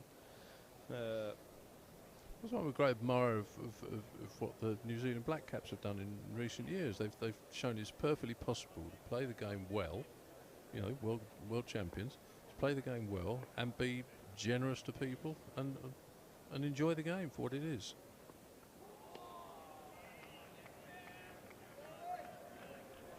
But they'll still play with an element of aggression.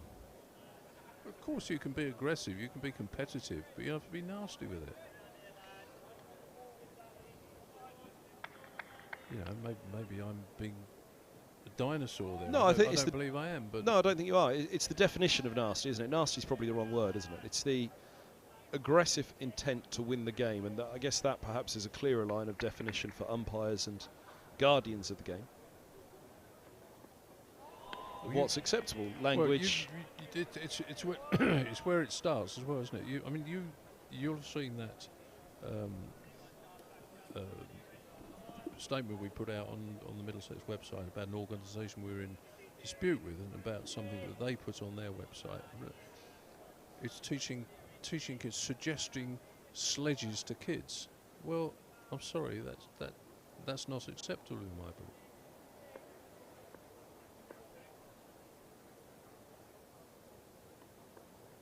An area where rugby does it very well that other sports can learn is people are mic'd up. You can hear what you're saying to the umpire, and I think that I don't think there's a sport in the world that really that shouldn't happen. And indeed, there's umpire cam now, isn't there, in these games? Have they got them on this innings, the umpires? I'm not sure if they have again. They had them on for the first innings of the match. But if the umpire cams, if you're mic'd up out there, is that something you'd want everybody else to hear? If you're going to say it, are you going to be able to stand up and say, "I'm proud that everybody else hears I've said that"?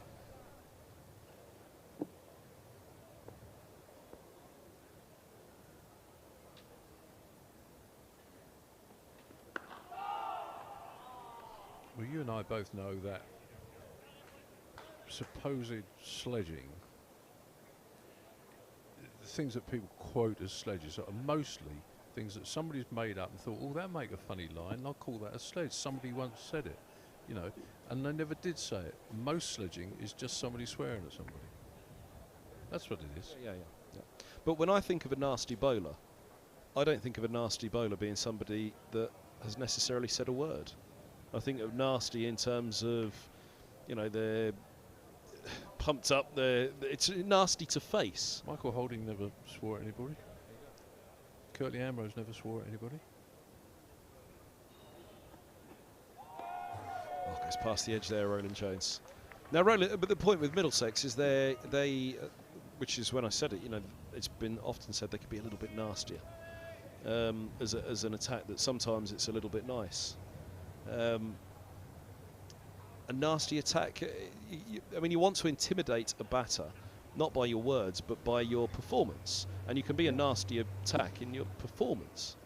Of course. You want to make it unpleasant in that sense for a batter. Of course you do.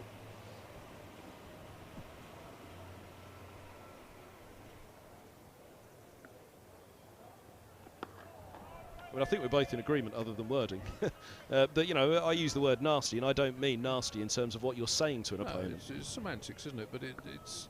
I think by nasty, most people mean some of the on-field behaviour, the aggressive talk, the belittling, which I disagree with. Yeah, and it's got no place in the modern world. Let alone believe is acceptable because that's the line we know not to cross. And where's the line?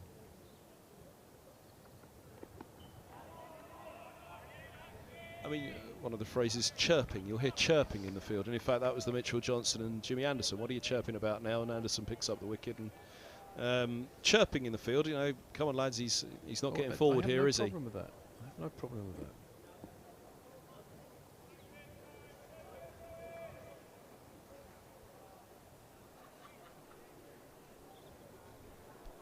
you can let the ball do the talking and be a nasty bowler. But maybe nasty is a word we can change for something else. Fierce, there's a good word from the back of the box. Fierce. Are Middlesex fierce enough sometimes with the ball? Right? That's been a question that has been asked.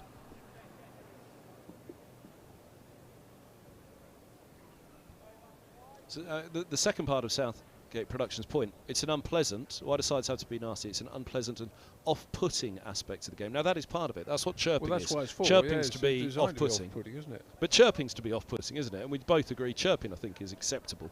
You know, Steve Waugh called this thing mental disintegration, and I would argue that you played in one of the all-time great cricket teams. Would they still been a great side? If that Australian side had played the game in the way that the Black Caps have played it the past few years, would they still have been a great side? Yeah, of course they would. Possibly better. Well, who can say? And indeed, off the field, over the years, that great Australian side, they weren't all mates. No, I mean that's certainly true. You don't have to be friends. No, but I was going to say that you'd imagine it was pretty, don't you? Yeah. Pretty nasty in the dressing room at the times. I guess. But we're talking about a very, very different era, which wasn't that long ago in the grand scheme of things. But things have moved forward a lot in sport and in life in general.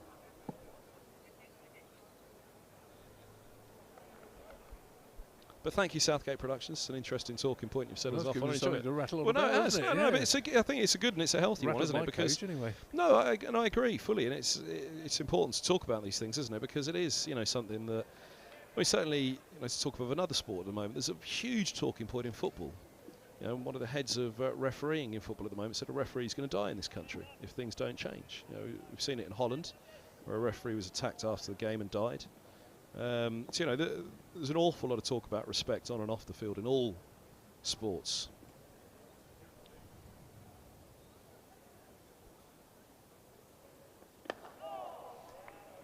There's certainly indications in recreational cricket in this country that they're having trouble recruiting umpires, frankly, because umpires don't want to spend their Saturdays and sometimes Sundays being abused. That's called an Angus Fraser, aren't they? Yeah, don't blame him. There'll be a fair bit of abuse that goes back if you try and abuse Gus.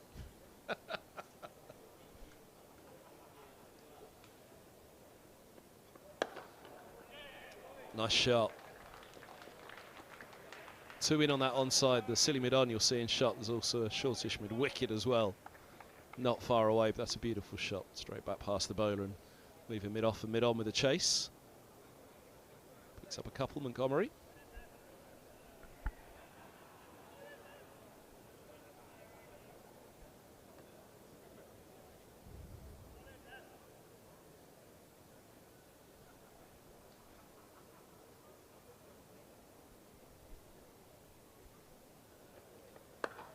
Somebody on the chat said as well, it's just gone.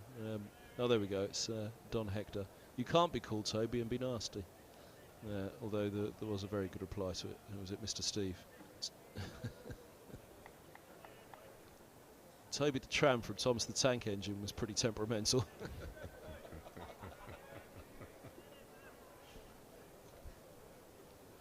Oh, Ringo Starr voiced all that. Abbey Road was getting a good chat at lunchtime today downstairs, just around the corner.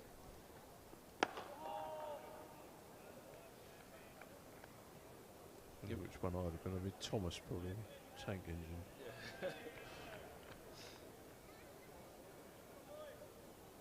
Ever had your picture taken on the crossing around the corner on Abbey Road?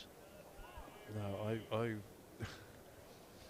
I go over that crossing every day coming to Lord's, coming and going, and if anything gets me up more than the spirit of cricket, it's people who stand on that crossing. Do we hear some sledging out of the driver side window of your car in the morning? Well, just occasionally there's somebody who genuinely wants to cross the crossing, but you don't know whether they are or not. So you stop and nobody moves, and then somebody comes. And the other thing is they think that when the Beatles photograph was recorded, that they were actually standing in the middle of the crossing in a walking pose, not walking across it. Don't stand there like that. Walk across it if you're going to walk. They've actually moved it, haven't they? It's not in the original position anymore because it was so dangerous in the end. I hadn't noticed that, I must admit. Yeah, that's my understanding. It's actually moved from what was the original position of where the picture was first taken. Hasn't put anybody off, of course. 44 for 2, another 15. Yeah, they'll be up there tonight on the way home. And do I go? Don't I go? Drive across it and somebody's crossing and they give you a filthy look. So That's a create a flyover, aren't they? Going to struggle to stop them, aren't you, on that crossing? tell you what, the older you get, the more things you can rack up to irritate you. And another thing. David Townsend is to know who well. His phrase for it is, "I've lived too long." And the answer to that is, well, we can soon rectify that. Well, it'll be here soon, weren't we, hearing earlier today? Get together of all the old cricket call gang. A reunion. Yeah, that's a great shout. I like that idea. Is that going to be here at Lords? Is it in a Middlesex I match? don't know. I was never part of that, so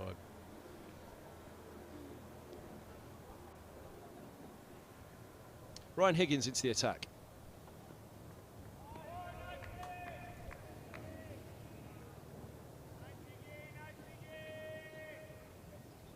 rather petered out this afternoon, hasn't it, so far? Disappointing. Well, I guess they're wary.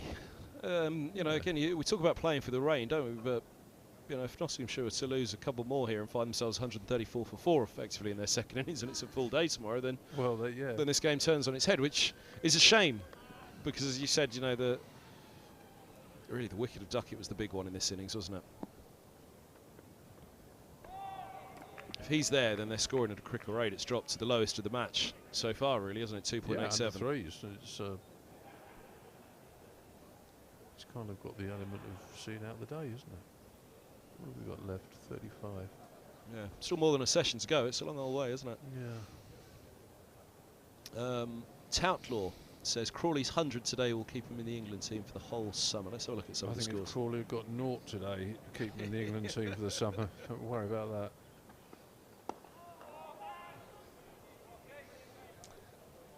Crawley 149 from 148 deliveries. 25 fours, 1 6. Compton 46, Bell Drummond 23, leaning 8. Cox yet to get off the mark. 229 for 3. Kent in reply to Essex's 451 for 5 declared. Harmer with all 3 wickets to go. 3 for 93 from 17. An economy of 5.5.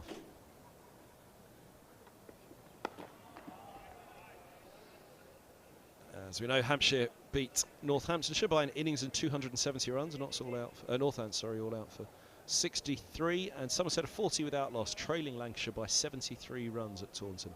Lammonby and Dixon opening to Anderson, Bailey and Balderson. Lancashire at 189 from Keaton Jennings, who retired injured. 82 from Wells, 85 from Bohannon. Thereafter, actually, they managed to rattle through them. From 413 for 2, or 376 for 1 if you want, 5, 5, 4. All done.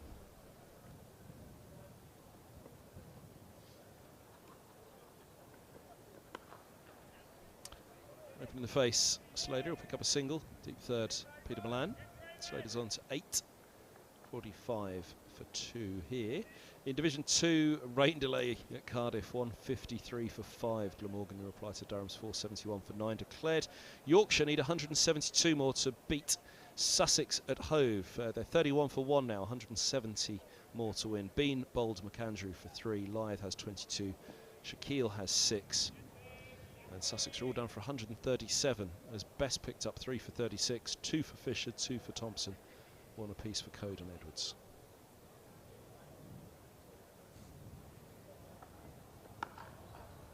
Crunched away for 4. Lovely square drive by Montgomery. He's on to 9 into the over. Nottinghamshire 49 for 2. A little bit of width on that and just a square slash.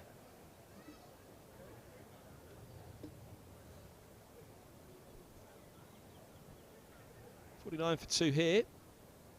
Last game to tell you of in Division 2, Gloucestershire 142 for 1.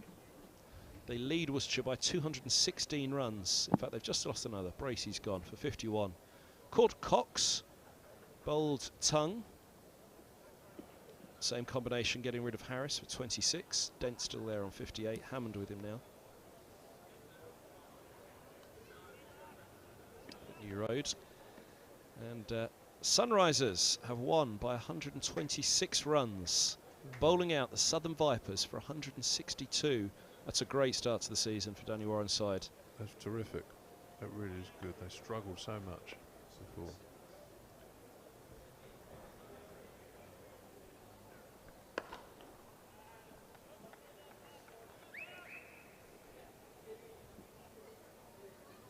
First win in the Rachel Hayhoe Flint Trophy for the Sunrisers. First win since 2021.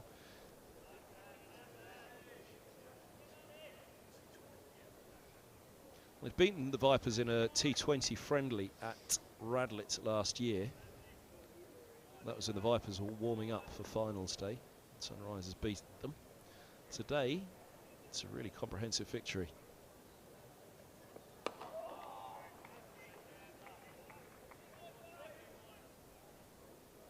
Vipers were second in the Rachel Hayhoe last year.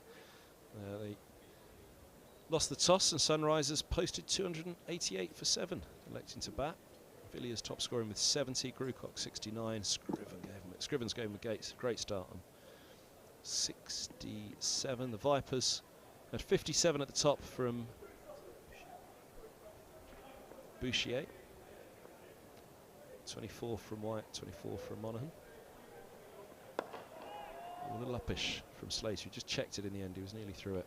But 3 for Villiers, 5 for Maqsood. Gave her a mention earlier, a young leg spinner. 5 for 30 from 9.2. Said she was the one to watch, and well, she's done it there with her leg spin, ripping through. Picked up Bouchier and then the lower to middle order.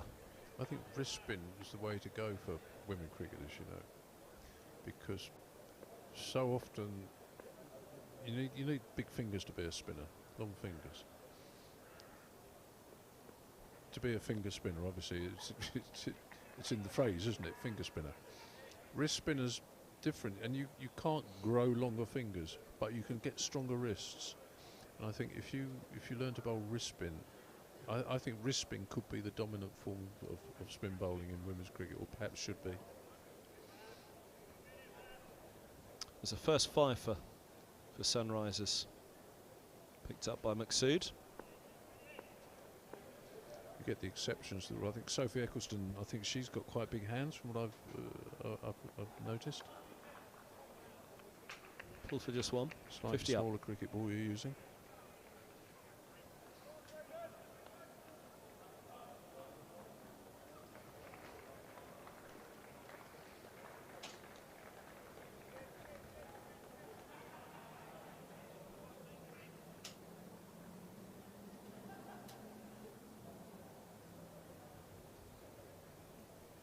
Send the boss a message, Danny Warren, keeping the good books.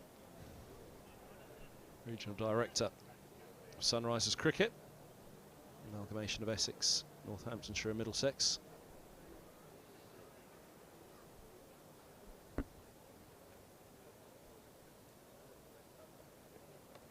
He's got him. Bamber has another. Montgomery's gone for 9. 50 for 3. Nottinghamshire. Bamber again. 2 for 8. In 9 overs. He has been brilliant once more. Terrific bowling and also terrific keeping as well by John Simpson, standing up to the stumps, dragged the batsman back into his crease, allowed a little bit of extra movement from that and the benefits. But it's exceptional bowling.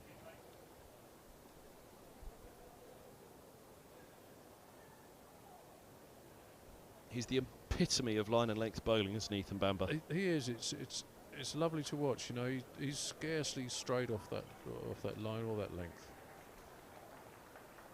It just does the very, very basic things right, which are actually the hardest to do in cricket.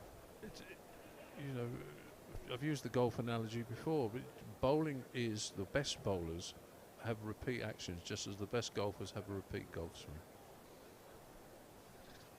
Hard not to put a smile on your face. If you know Ethan Bamber, seeing that smile. The baby-faced assassin at it again. 50 for 3.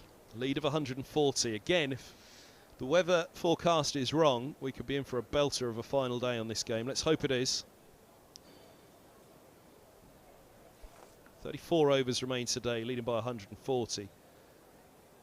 Probably needs 2.5 sessions of this match to have a real game on our hands, don't we? Which is the final session tonight and a session and a half of tomorrow would just about be enough to give us a close to a natural finish in this game, although one or t'other would have to put their foot down a little bit in that time. You probably need 3 sessions still at least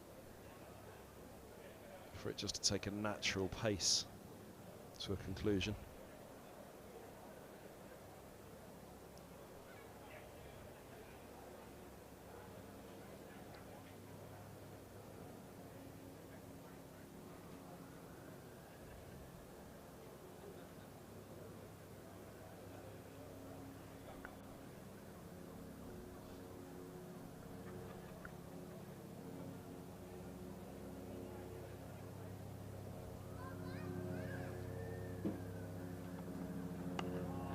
Start from Higgins.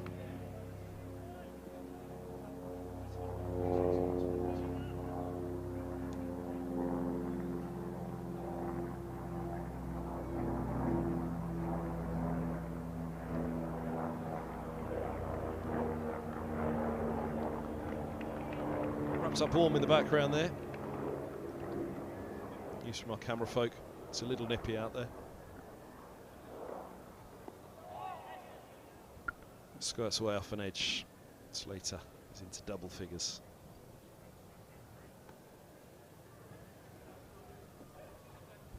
This medal order wasn't blessed with runs last year as we were going through for Nottinghamshire, despite their dominance in Division 2.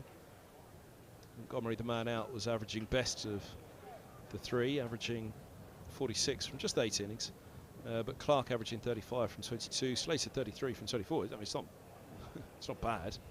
But just 1 century between them in 46 innings between Clark and Slater last year. 5 50s for Clark, 2 for Slater. And of Slater's 703 runs in his 24 innings, one of those innings was 225 not out.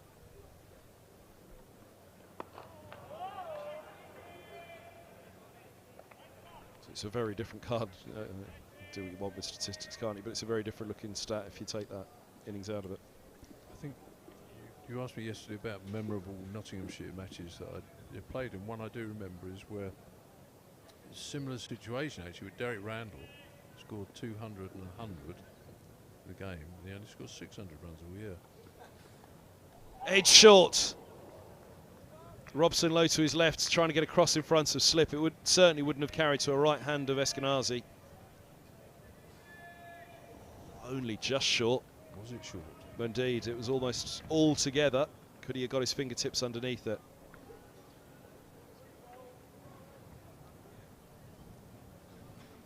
Keep an eye on that left hand of Robson. Wasn't it? Half volley. That would have been one where he'd have caught it, he'd have said I caught it, the batsman would have stayed there, the umpires would have given a soft signal or whatever, not out or whatever. Soft signal like the one you give going over Abbey Road? Yeah, that one, yeah, I'll give that a signal a few times. Oh dear. Don't start on that again. I'm not the answer for them. Nicely times. Off the marks, Clark with a boundary, end of the 18th, 55 for 3. Yeah, I think we've got a lot to be grateful to the Beatles for, but the Abbey Road album cover is not one of them. He lives around the back here somewhere, doesn't he, Paul McCartney? You can tell him if you see him. Said he had a house in, yeah, just out the back over there somewhere, yeah.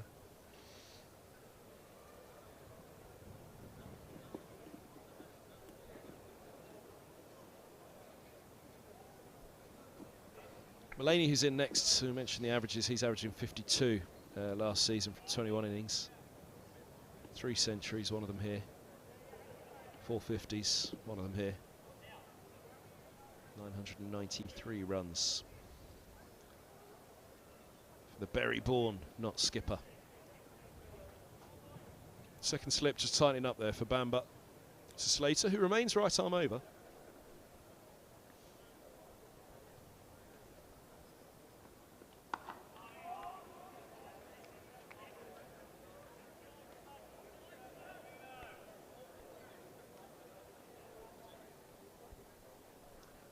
Over 8 -2 for Middlesex, just something to keep in their mind, but at the moment it won't be overly on their mind with 33 overs to bowl today, and actually at 55 for 3, lead of 145.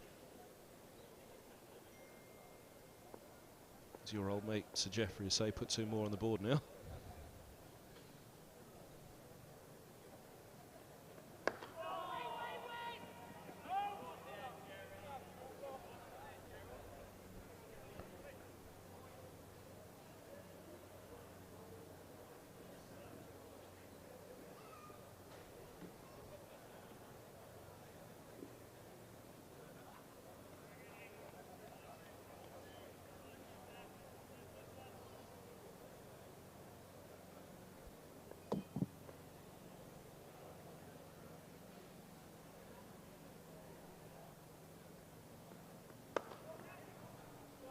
Yeah, nicely times.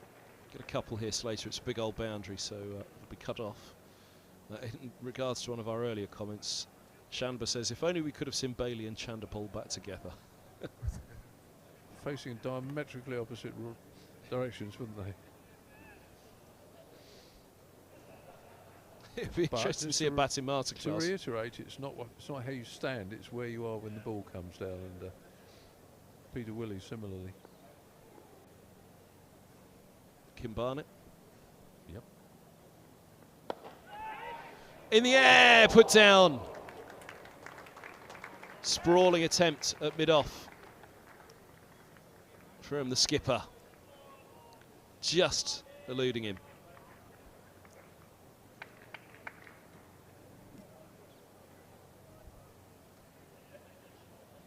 Oh, we got a good chunk of it, didn't he? Yeah, I think that was like quite slow in the air, wasn't it? It wasn't a the board a or rocket, Toby? The board. No, he was quick in the air there. He's done well, hasn't he? It looped away to his. I mean, that was silly mid-on, has been silly mid-off, as you can see there next to the non-striker, has been there for some time. For that, no, not out. Excitable from Bamber, enthusiastic, rightly so, but never out. Sorry.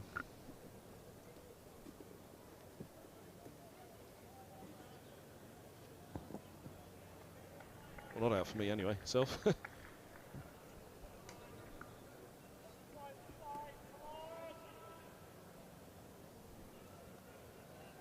Pitch is outside the line as well, doesn't it?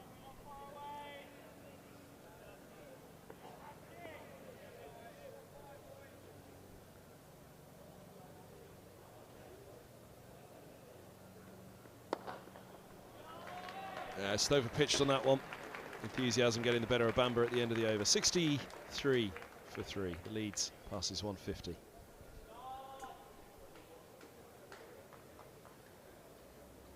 Pretty good spell this though, isn't it? 2 for 16, is that 4 runs there, 10 overs.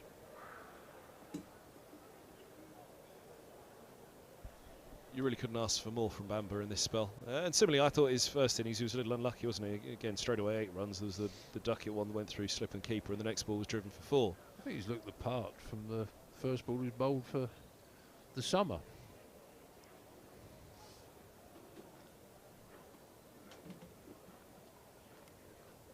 Well, that was the extraordinary thing about Bamber when he first came in. He looked the part from, you couldn't quite put your finger on it. Because he's not the tallest, he's not the quickest, but as soon as he arrives in the Middlesex side. Yeah, I think it's possible to put too much emphasis on pace and not enough on skill.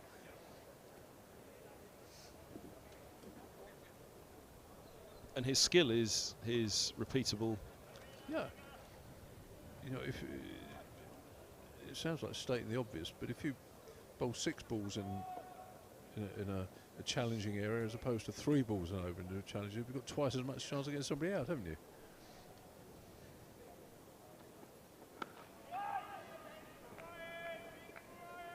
It's an important spell from Higgins as well, who bowled well again in the first innings. He's been Middlesex's best player with the bat so far. He's been very consistent with the ball in all 3 games. They've been able to throw the ball to him at any time, any situation, and ask for a job to be done, and he's done it. But if he could come up with a couple of wickets here. John Simpson up to the stumps again. Keep the batsman honest.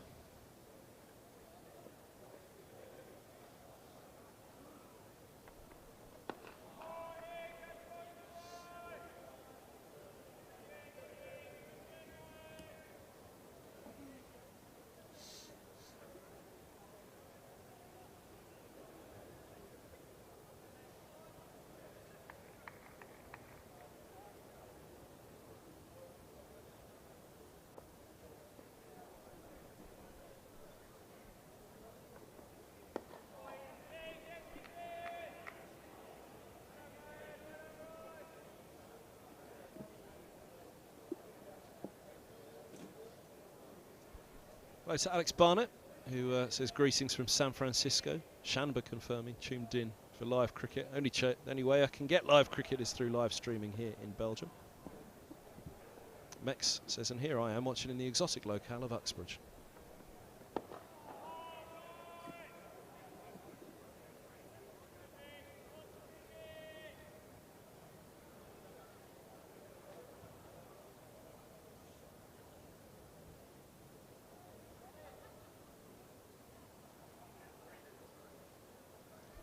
Knots on top, keep it going lads, says Fred. Fred Spikesley.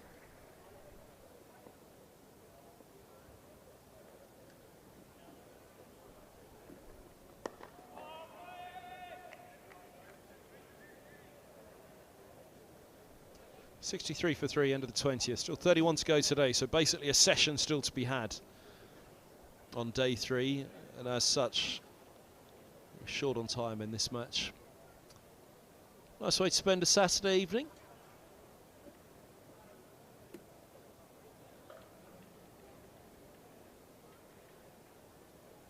Although a few of them might need a warm drink soon enough up there. Sun around the back of the pavilion and the Warner.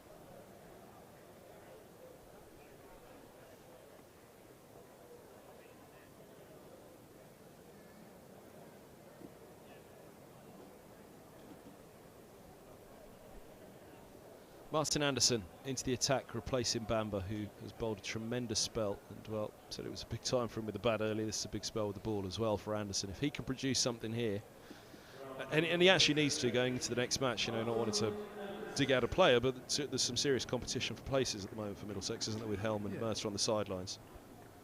Yeah, I mean, you want to get that sort of first innings out of the way. It's his first proper spell of the summer, and nerves and wanting to impress and just overdoing it.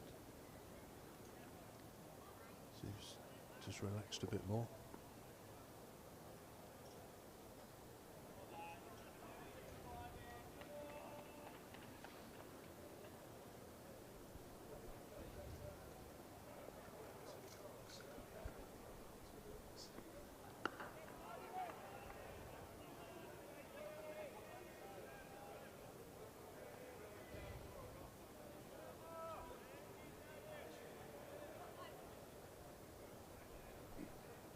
Clark getting feet moving.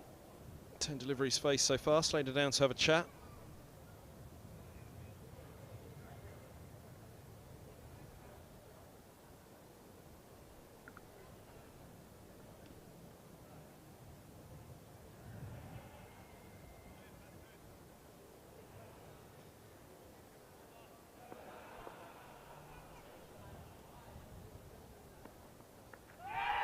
Just outside the line, I fancy.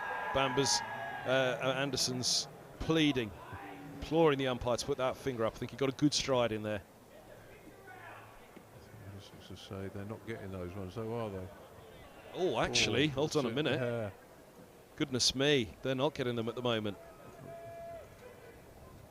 Wow. Wow. Hitting him on the inside of the right thigh, but bending forward.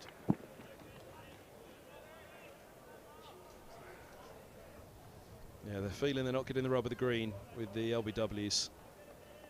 Gee. It was what fooled me, which I don't know whether it fooled the umpire or not, but I thought it was front pad on the move outside off. On the move, came a long way after he was hit, and he was hit on the back pad, as you say. Yeah. It's pretty plumb, you'd have thought.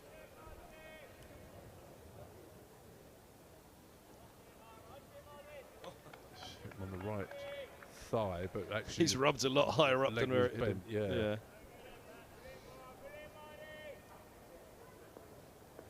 I've seen worse ones than that given in this match. Now how does Anderson react? Does he overcompensate?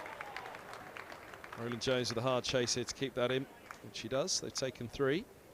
67 for 3. Does that put some fire in the belly of Martin Anderson?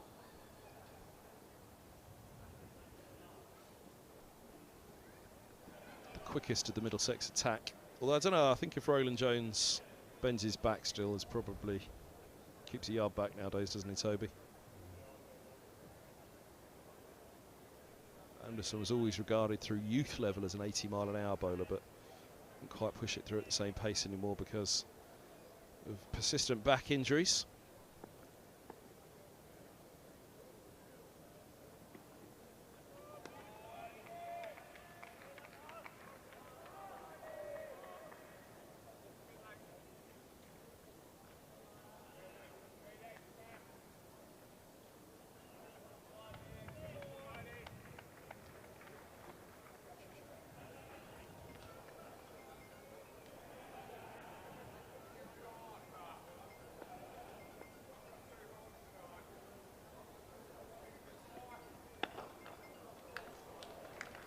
It's going to get away.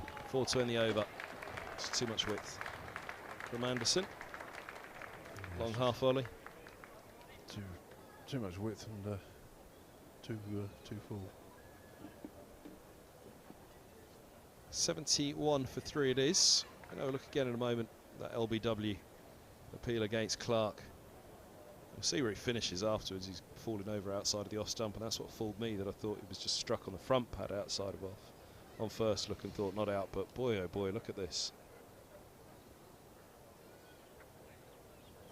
It's out, isn't it? You can't really get any more out than that, can you?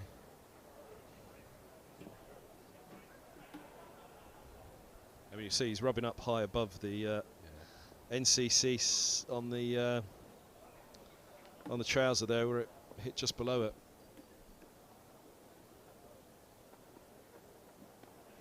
So 71 for 3.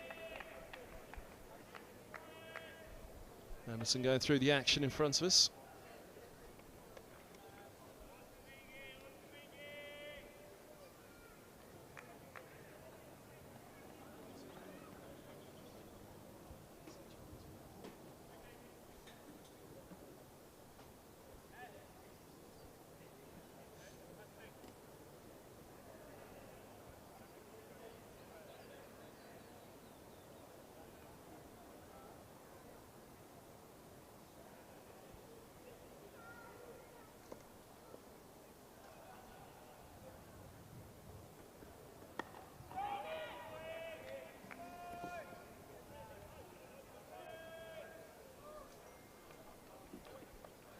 Everybody inside watching the TV. Rocking and rolling.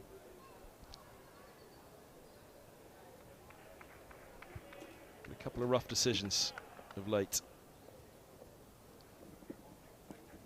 The LBW shouts at the start of the season.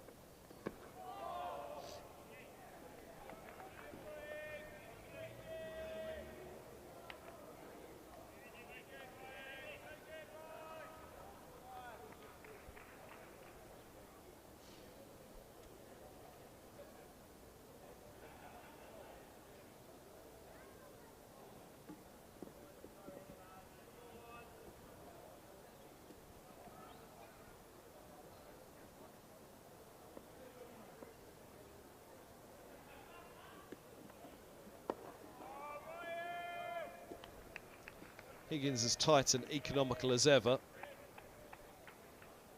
Clark's a positive player, isn't he? I wonder how much he'll be able to resist Being tied down here by Higgins, which is what he'll look to do first and foremost. 2 catches in close on the onside, slip in place.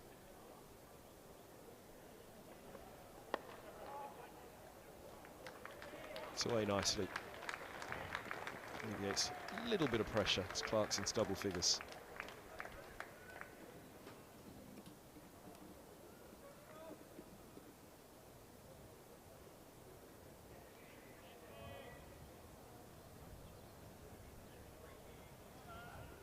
Those shadows are going to be right over the pitch and beyond, aren't they, by the time the day's done? Yeah, we saw that in the Essex game where blue skies overhead, but actually the shadows all over the pitch and the floodlights on. It was creating an unnatural light, which even with blue skies meant it was bad light. On for a 7:15 finish tonight.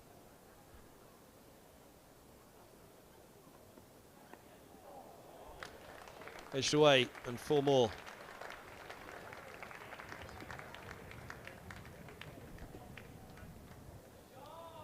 .29 the partnership. Just a couple of boundaries creeping away here and there in the last couple of overs. Last ball of Anderson's last over. A couple get away on Higgins there as well. All of a sudden a lead of 169. And Nottinghamshire's position in the match just seems a little bit more steady again as his partnership. Again, only 29, but Slater getting in now on 23. Clark with him. The loss of Duckett and Hamid in relatively quick succession, and then Montgomery. Big appeal against Clark in the last Anderson over. It's funny what a difference. What was it, 12 runs ago? I mean, 67 for 4, so 79 for 3. And you've already got a 90-run advantage in the first innings. From the first innings.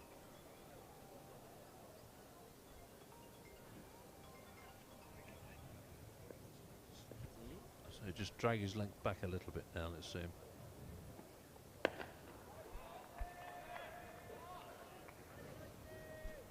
Interesting to see Higgins' bowling speeds there. They're pretty much similar to Anderson's at the moment, which perhaps you wouldn't have thought. Yeah, some of these things are deceptive, aren't they? Skiddy bowler, skids on. Hits the bat hard.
No ball around the wicket from Anderson.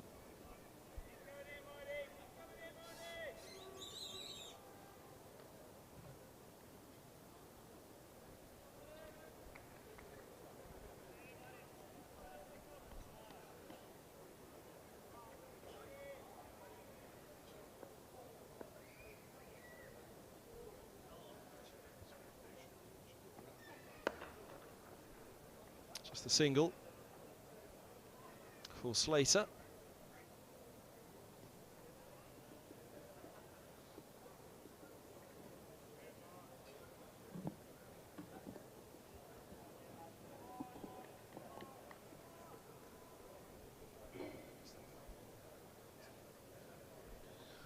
Compton stands.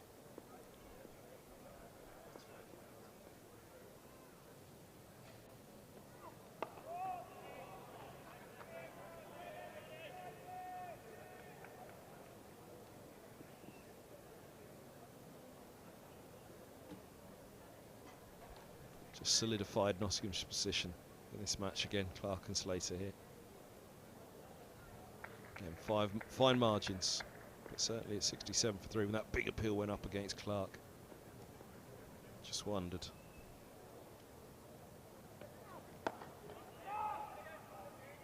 Finding their work at the moment though. Taking a little sting out of the end of that Bamber spell. Roland-Jones' spell as well. Pat on the back for Anderson, end of his second over, none for 11, 82 for 3. And yeah, bowling figures there, bowling speeds there for Anderson. Mid-70s, same as Higgins. Roland-Jones there or thereabouts, just fractionally below.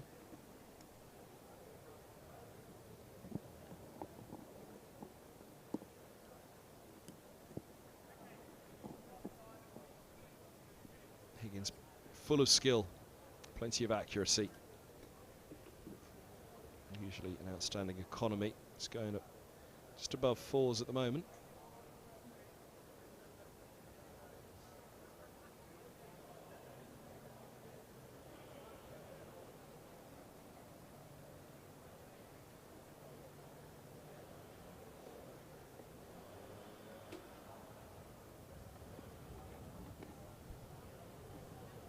Side start up.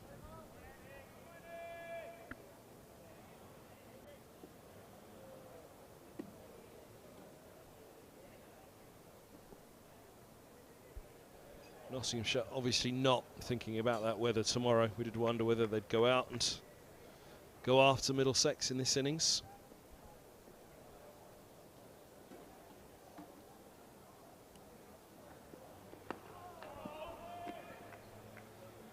Settled down again, haven't they?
Scampering through, Robson coming around. There's a couple of edges, weren't there? One was just in front of Robson. That's Clark as well, wasn't it? Yeah, the one almost a half volley, wasn't it?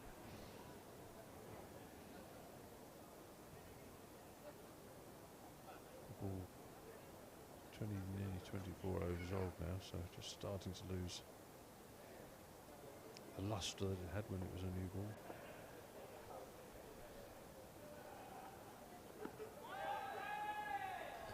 Slip goes up, nobody else. Made by signals.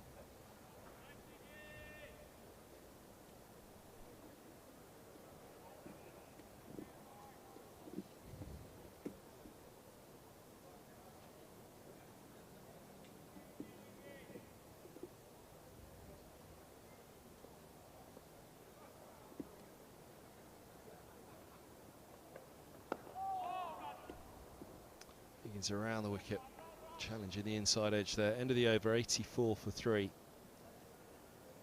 Again, Higgins' bowling's he's over there, probably consistently, just a fraction higher than Anderson.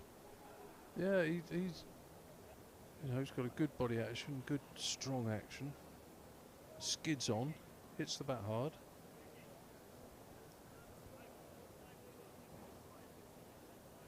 Hits the splice ball slightly heavier, what they call a heavy ball. It's a strange phrase, isn't it? Because of course it's no heavier, but what it means is it hits the bat slightly jarringly, not quite timed, not quite in the middle of the bat. It's the splice. Toby Roland-Jones Another classic heavy ball bowler.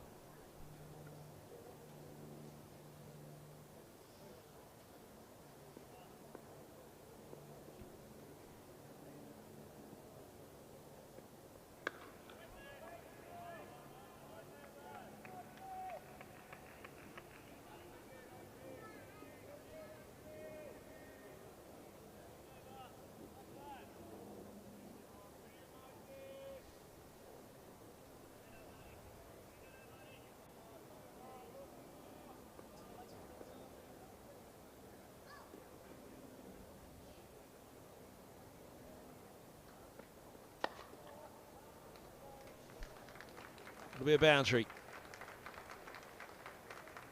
Backward point giving chase. But away it goes. Clark on to 19, 88 for 3, and that lead creeping up to 200 for Nottinghamshire. Which, even without particularly pushing things, there's still 27 overs to go today. The lead's nearly 200 already. How much do they want?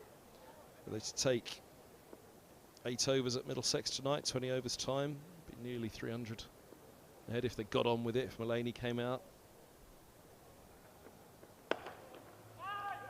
Yeah, they could. It all depends on how they're viewing the weather in this game. If they just left Middlesex 8 overs, well, would it achieve very much? No, it might embarrass them a little bit. Stuart Broad want to put his boots on again for 8 overs? Don't know.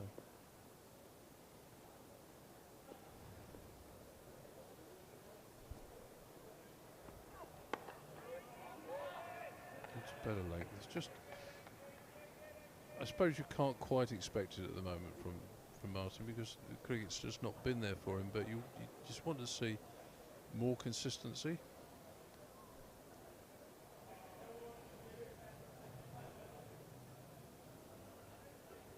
It's very difficult to bowl 2 balls in the right place. Nobody bowls 2 balls in the same place all the time, but you can try to do that.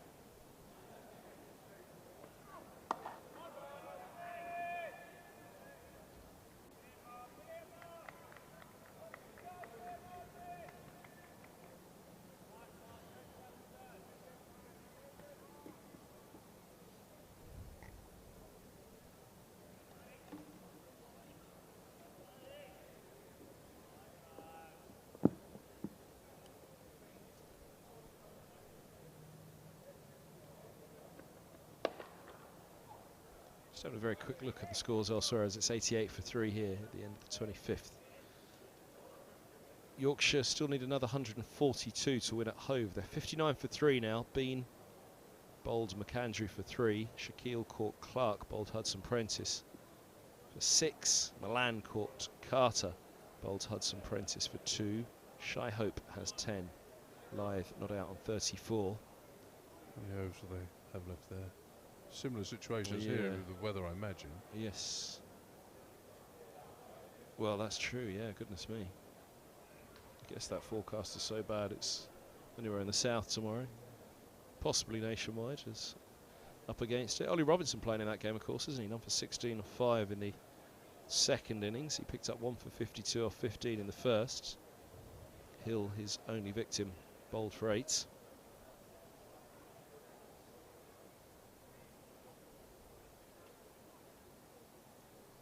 Luke Holman is given the pavilion end. Bowls exclusively from the nursery in the first innings. Went for 69 off his 12 overs. No maidens, but Toby Roland-Jones giving him his chance here. I think, well, to the left-hander it's not quite Zeus, but to the right-hander I think that's definitely the end that he should look to bowl, especially with the way the pitch is set up at the moment, this long boundary to the leg side. We've seen him drag a few down, haven't we, that have just been, Ben Duckett in particular, put away.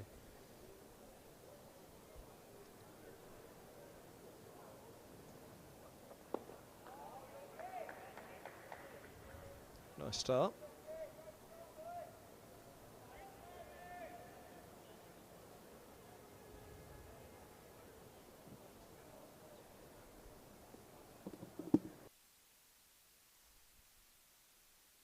He's bowled him! Holman! Up the slope. Slater's gone for 25. Strikes with his second ball. Middlesex's leg spinner. 88 for 4 knots.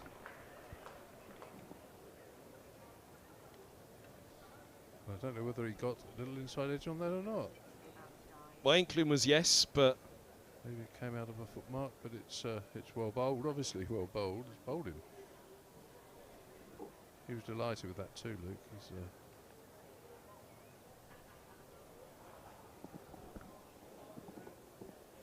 still inside edge. yeah, I think the batter's slightly bemused as to how that actually got onto middle stump. Was it inside edge? I thought I Hard to detected one on say, that isn't other it? angle, but Or was it just spun out of the rough?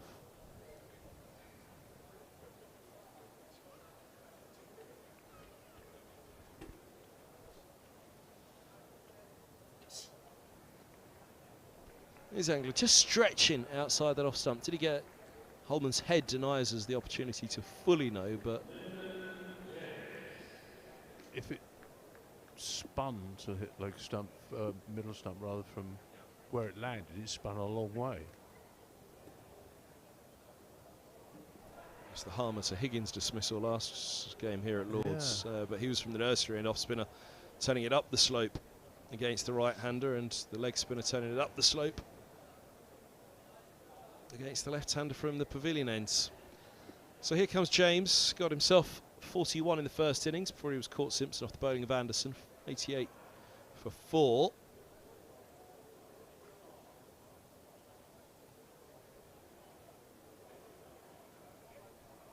Really big wicket it feels for this match now is the next one, which is Mullaney, because of what he did here last year, the century off 50 balls basically.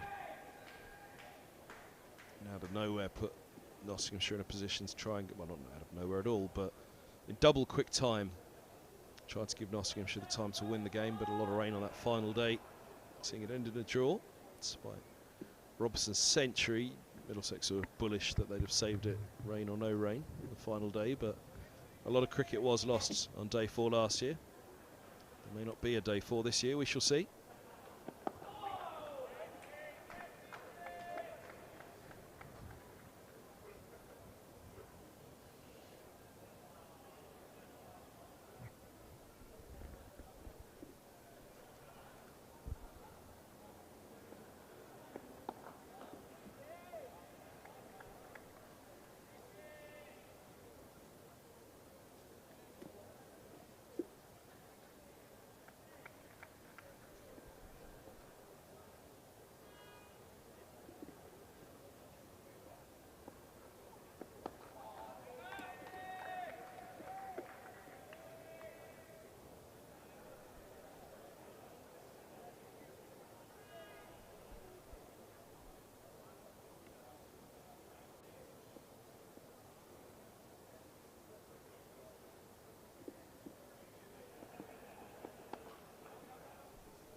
$89 for 4, Clark 19, James has 1, Slater bowls Holman for 25.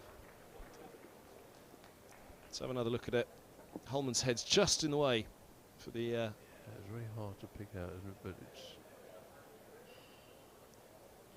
so it hasn't hit middle, has it? It's hit off stump, but it's spun a long way. If that's what it was, it didn't touch anything else.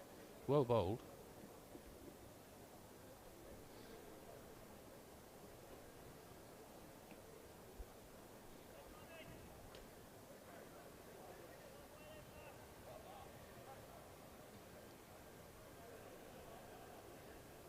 New batsman in for Martin Anderson now. Picked him up in the first innings as well, didn't he? Yeah. He felt he had Clark already, LBW Anderson.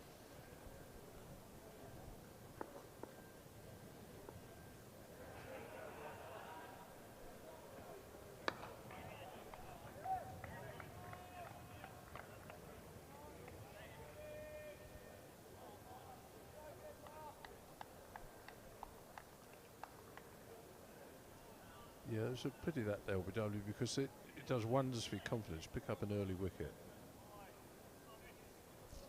Suddenly your adrenaline goes, you're on a high.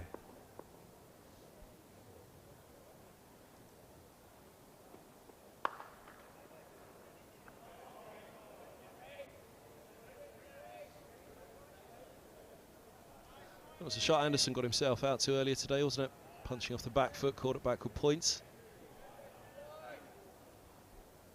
Yeah, they set him up a bit for that, didn't they?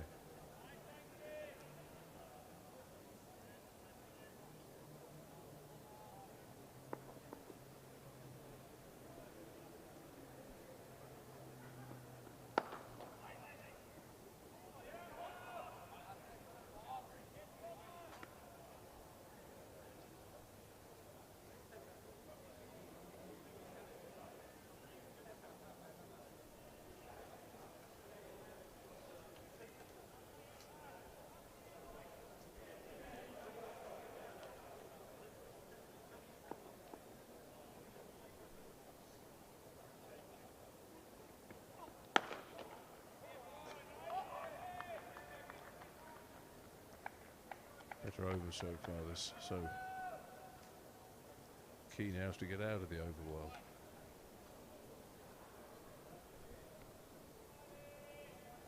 Well, that's something he could certainly do well here for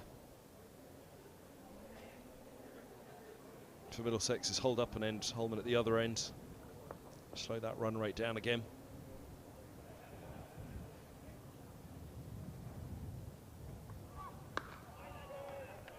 Wild ones come.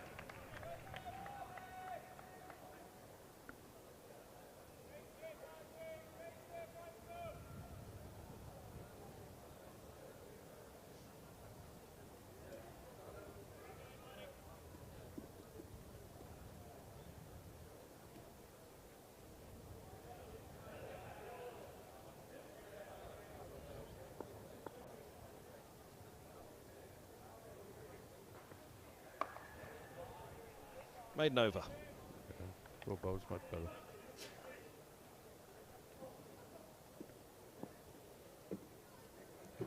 Much better over. Just consistent. And that's what Middlesex will look for. Fourth seamer in the attack. Anderson. That's what James there has been for Nottinghamshire, and James did well, didn't he? Came back nicely at that pavilion end for Nottinghamshire, picked up a few wickets.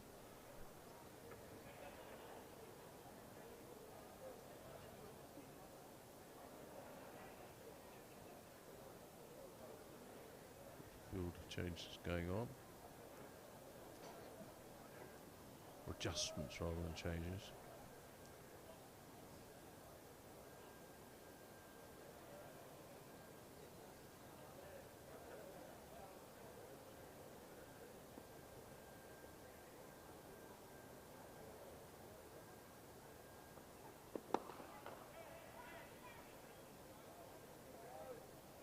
Full toss first up. Two right-handers for Holman to go at.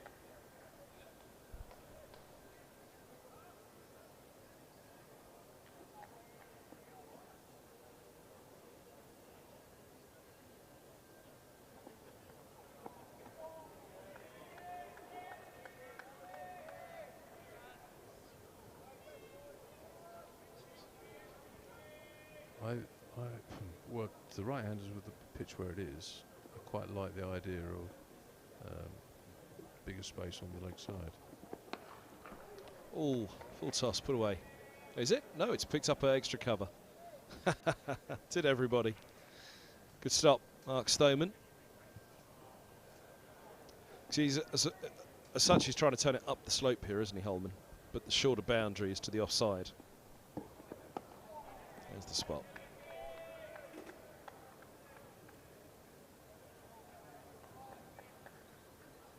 Yeah, he's got a 5-4 offside field to the shorter boundary, but loads of space on the leg side.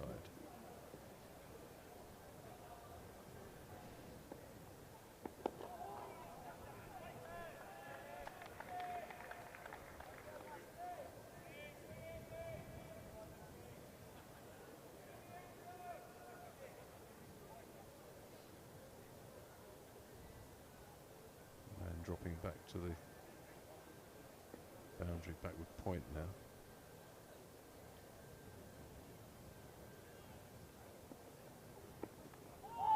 So the googly inside edge. Giving James a single to double his tally, 90 for 4.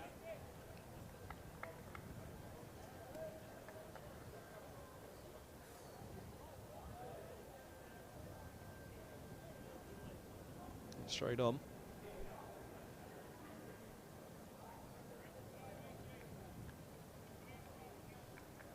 Comes a point where you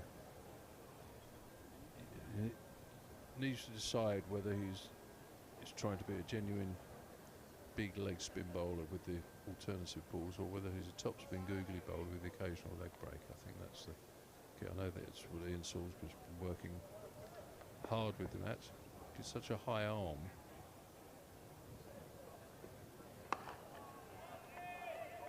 Generally speaking, the big leg spinners, the spinners of the leg break, they have a lower arm, much lower arm.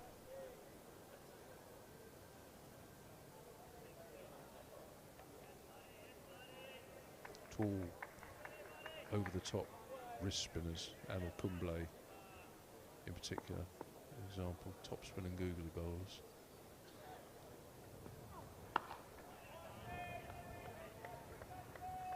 So those who played bowler, Kumble in particular, those who played Kumble always try to play him as an off-spin bowler.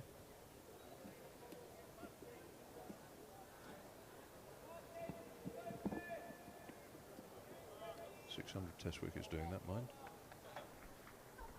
Well, Nathan Souser, who has left Middlesex now, he turned the googly bigger than the leg spinner, didn't he? Yeah, I think it's recognising what your strength is, really.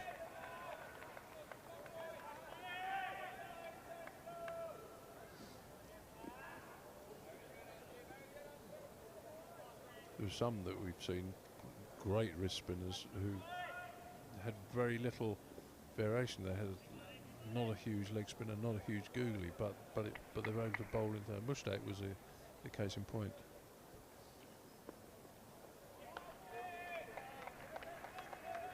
Abdul Qadir, similarly, can bowl quite a straight. Shane called massive spinner of the leg break.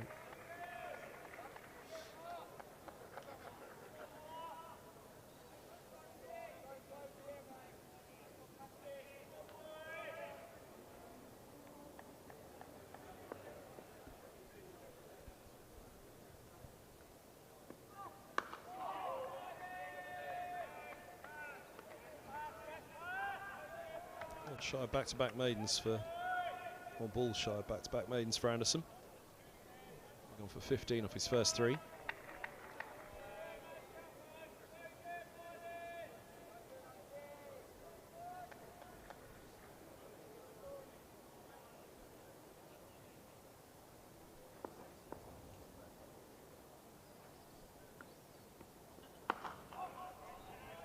Consecutive maidens for Anderson it is. 91 for 4. Good, that's a good job doing.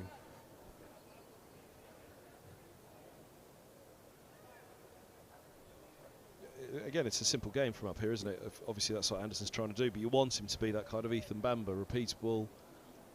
Yeah, you know, want all your bowlers to be able to repeat their skills,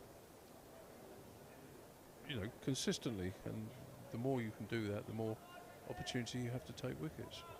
And the opportunity to not concede runs as well. Bowl to your field. Very difficult to set fields to bowlers who aren't consistent in what they do.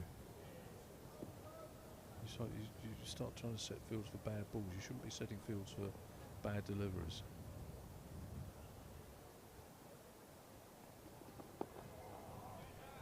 It's a nice start from Holman there. That's where he wants to leave the ball as well.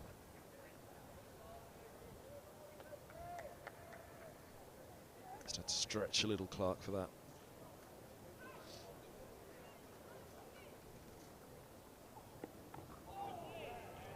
Oh, cuts into the ground, taken at slip.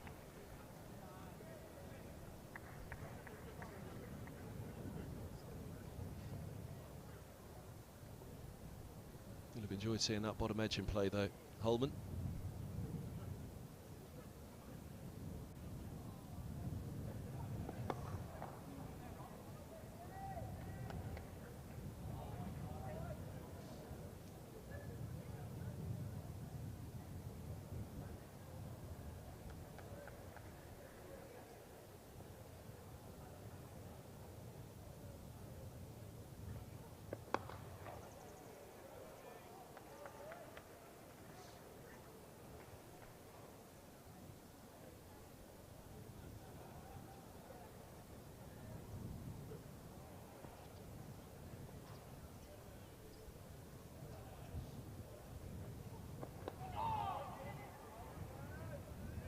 Dragged it down slightly.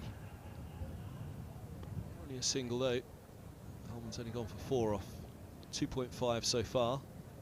Anderson with back-to-back overs as well, so Middlesex just slowing that scoring rate down to 3.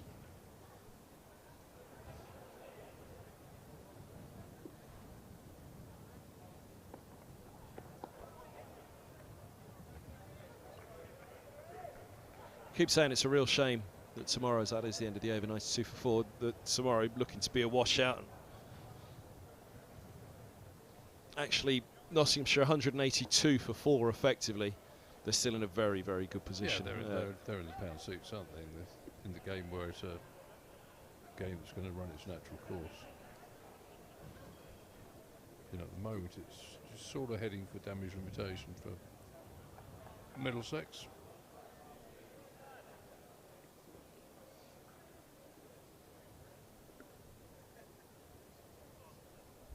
If we were looking at a full day tomorrow, we'd be having that conversation of at what point would Middlesex be thinking, oh, we don't want to be chasing much more than 240. And single out to the sweeper, 93 for 4. The form that they've been in with the bat at the moment, realistically, you don't want to be chasing much over 200, to be fair. No, and it's not, you know, it isn't a high-scoring game, is it? 364, 274. But for Duckett. Apart from that one innings, you see, 364, 274, 93 for 4. So there's wickets to be had, aren't there? Look at the lead right now, 183. It's virtually Duckett's innings. Yeah.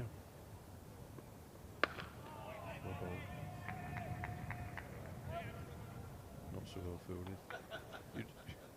You really don't need that. That is annoying when you.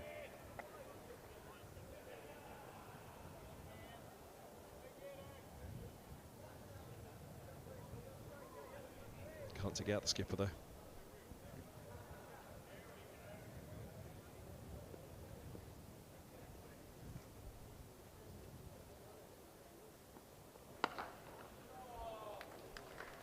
And that one gets through for 4. Higgins attempting to stop at mid-wicket. Force that really well off the back foot, Clark.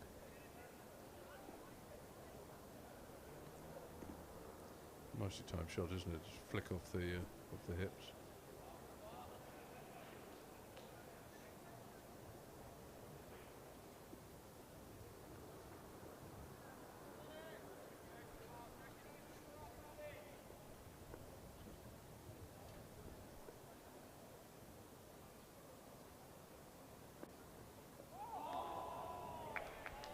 Just left him down the slope a little.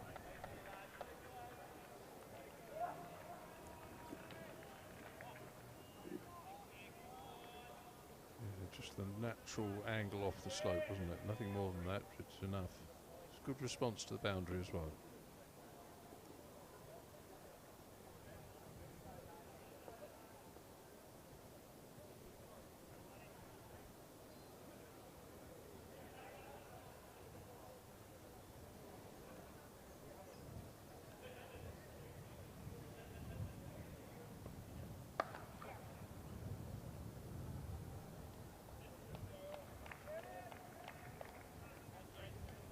Just needs to get back to that spot here, Anderson, doesn't he? Holding it around the top of off. I got somebody to work out once for me how much the ball would deviate if you just bowled a ball wicket to wicket on some normal length, say 6 metres, 7 metres.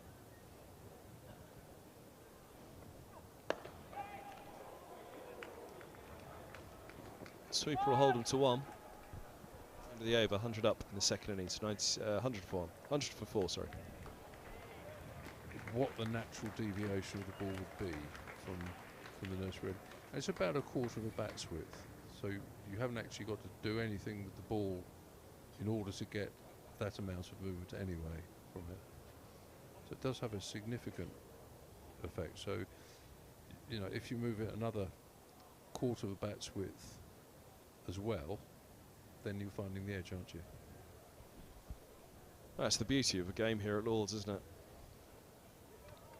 Different bowlers, different ends, different outcomes, different challenges for the batters and their technique. Well, we saw it this morning with Eskenazi, didn't we? With broad right arm over to the right-hander, with the slope, angling it back in. They fancied with not only the slope, but something they'd seen in Eskenazi. Leg slip, and he offered that chance first thing this morning. Yeah, I think that's my moment of the day, really, that wicket. Dragged down, put away. James's first boundary.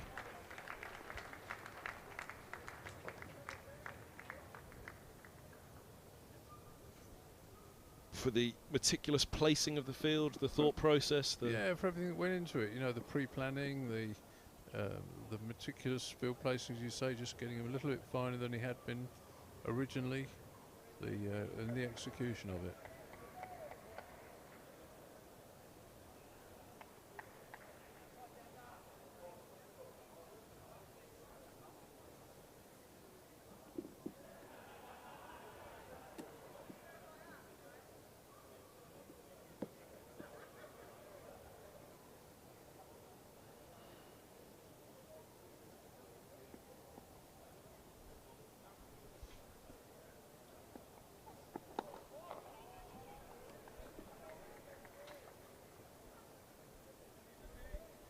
This is going to give Holman some nice time out in the middle, isn't it? It was expensive, as we talked about in the first innings, and for 69 off 12.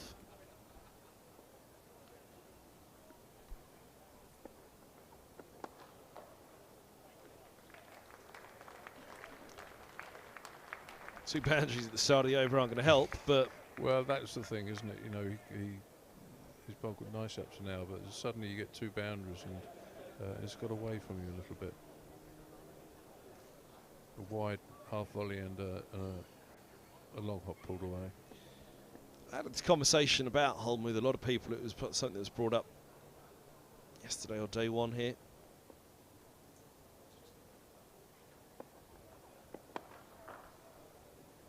Where best does a young leg spinner learn at the moment? Is he best out there going for 69 off 12? My feeling is yes. I mean, you know, there's an opportunity in this match situation here. There's 20 overs still to go today. See the floodlights coming on here at Lord's this evening, so potentially 20 overs still to come today. But this is a great opportunity for him out in the middle here, bowling with some freedom to attack. I think you need to be fairly phlegmatic. I mean, if in an ideal world, you say that mid-April in England is not a great place for leg spin bowlers to be thinking they've got a bowler. Absolutely really ought to not. be somebody else's job. But if you're doing it, you have to find out the best way of doing it, because it is your job.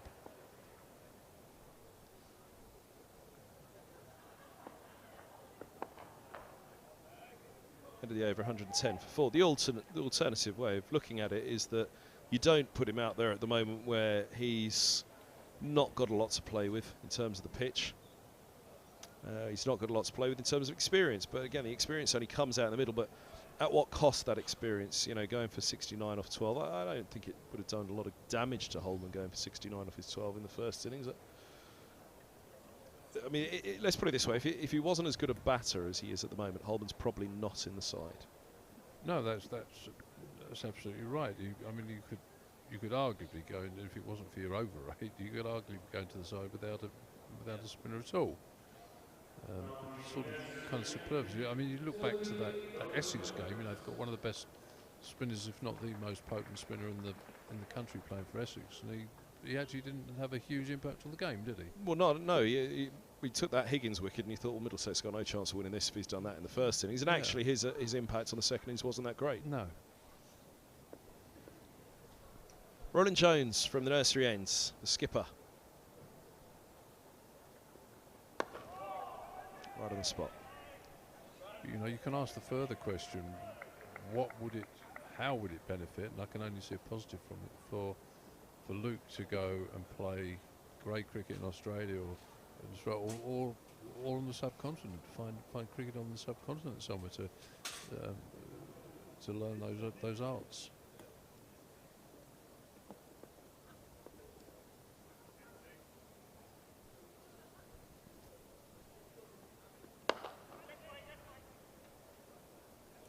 Just single. 111 for 4. The Nelson struck last night for Nottinghamshire to remove Peter Milan. I mean, the question that as it was put to me, I won't say who the conversation was with, but what's the point? What's the point of bowling Holman at this time of year in this match situation? But he is learning. He's not going to learn the craft very well, but he's going to learn control, isn't he, at this point? Well, there's 2 points to it. One is that, and the other is that you're -2 on your over rate. So, you know, which is actually quite important. Well, I guess the argument was also made, it may as well be one of the Wheaty. Your leg spinner's not going to give you control at this time of the year, which is what you want. So, no. But batting's a crucial part to this, obviously. And you can learn. I mean, I'm not saying it's impossible for bowling. If Mushtaq had been playing for Sussex in these conditions, he'd have bowled a lot, wouldn't he?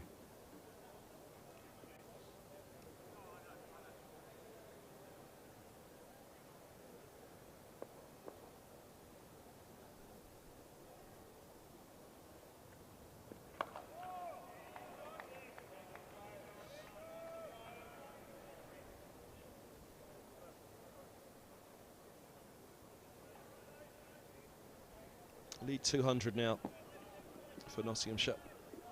Again, all of this is still a long way to go tonight, 18.5 overs, but all of this really is going to depend on the morning when we get up and open the curtain and look at the forecast tomorrow. Because at the moment it's not looking great.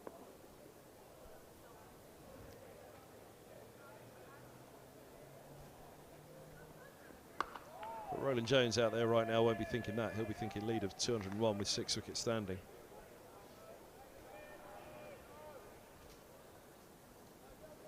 The Nottinghamshire mindset's the interesting one, in particular the man in next, Stephen Mullaney.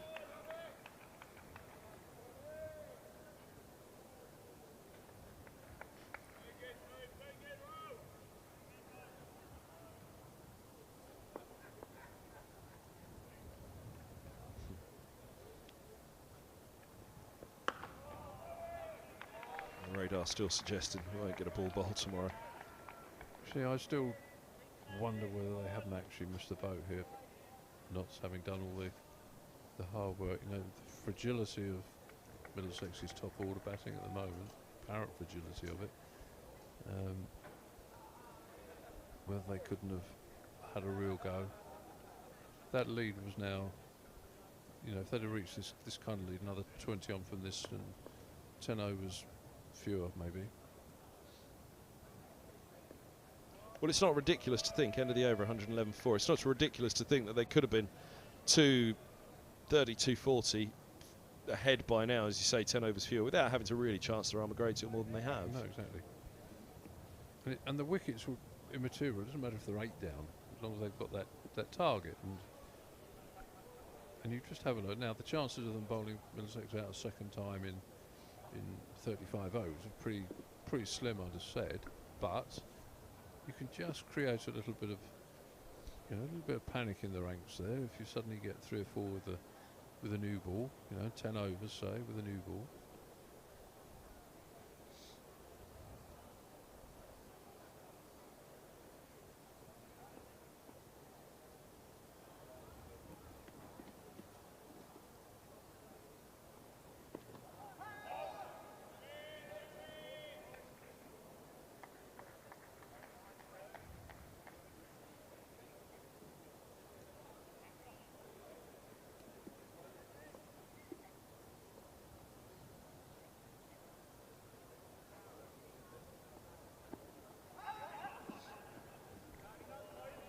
Polite inquiry from Luke Holman.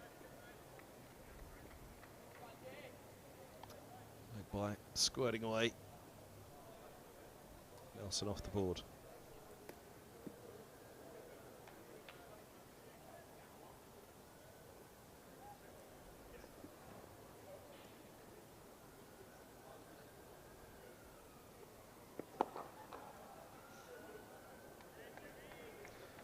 One of the problems Holman has had, as most wrist spinners do, is that landing of the ball, isn't it? We've seen a few full tosses. We've seen somebody really ripped down, dragged down.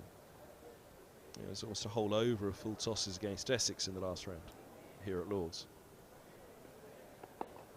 There you go. Just that length, just getting that length, learning to keep that ball on a length. for the wrist spinner. That's what he's learning at the moment. That's what the point is. And he's not a flighty wrist spinner. He's quick through the air.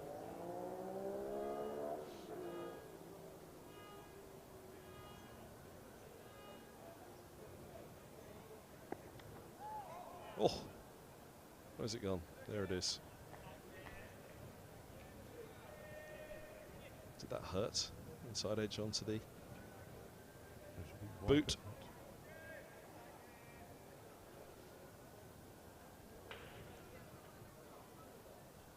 Heave that over the leg side.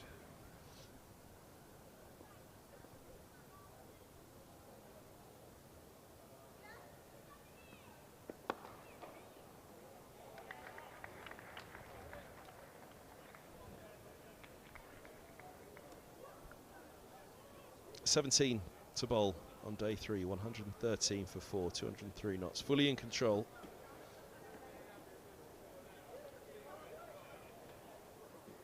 What thought processes are there for knots? Because interestingly, again,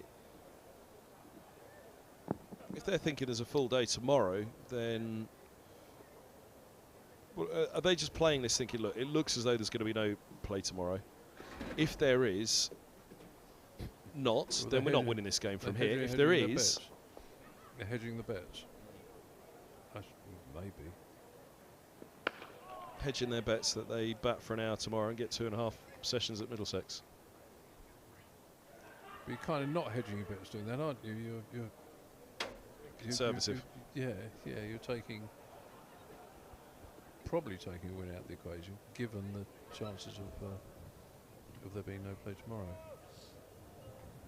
The chances of them actually getting a win were pretty slender.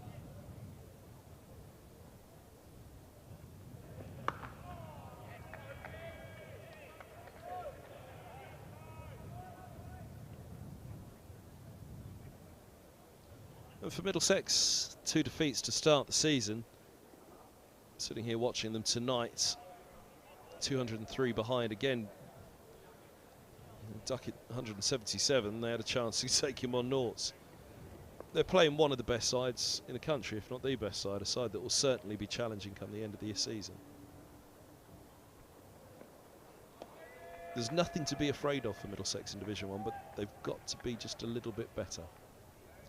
Yeah, you've got to get used to playing. I don't emphasise for 1 minute they're intimidated by the prospect of playing it, but you know, when you lose games of cricket, you lose in any sport, it becomes endemic. It becomes you start to wonder whether you're going to win.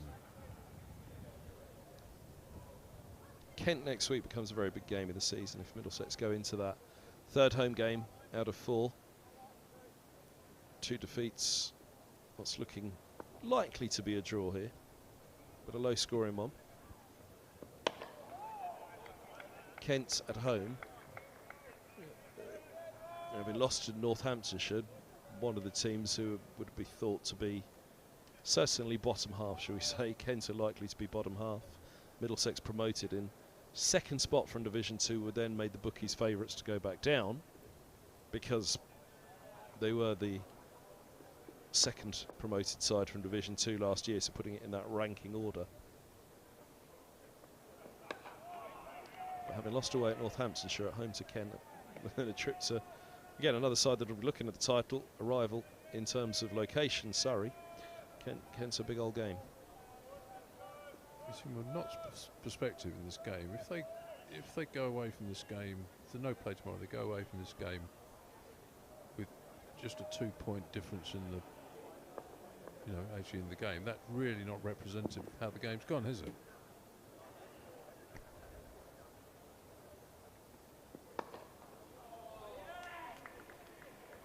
Into the over, 114 for 4.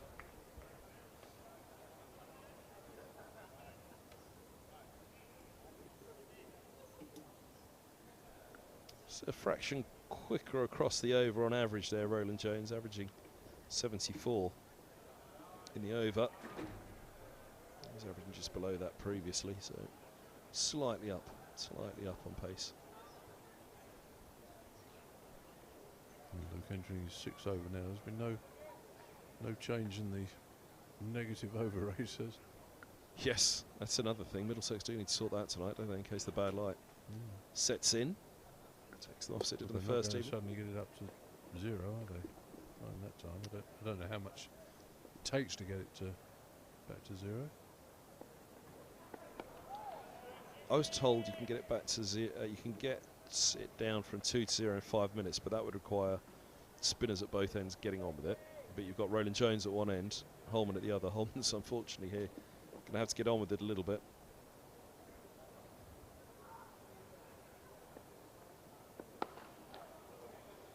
Yeah, Rojo, I think he's better than he was, but when he was in his, let's say in his prime, always used to think they could get the over rate up by Tim Murtagh bowling an over while Rojo was walking back to his mark in Maida Vale, wherever it was.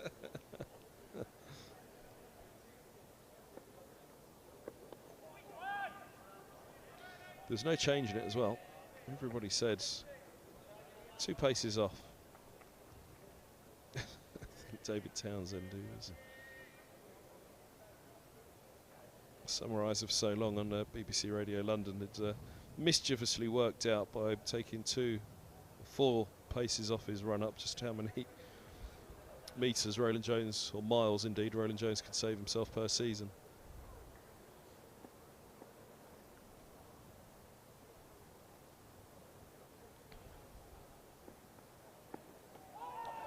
It's nice from Holman. That's what he's got to be practicing, turning it up the slope out there this evening. In one of those, must have been a very idle moment, I decided to work out how far I thought I'd run in my career to bowl, and I think it was something like to Aberdeen and back, which actually doesn't sound that far, really. Do you know, I would have thought you'd have come up with something, yeah.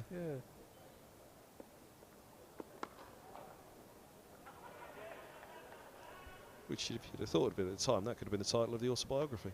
To Aberdeen and back. Well, there were several titles. I'll never write one. People just might be pressured. And that was one. Turn left for Turtle Creek was another one. Just a sign I saw in driving to Ballarat or somewhere in Australia.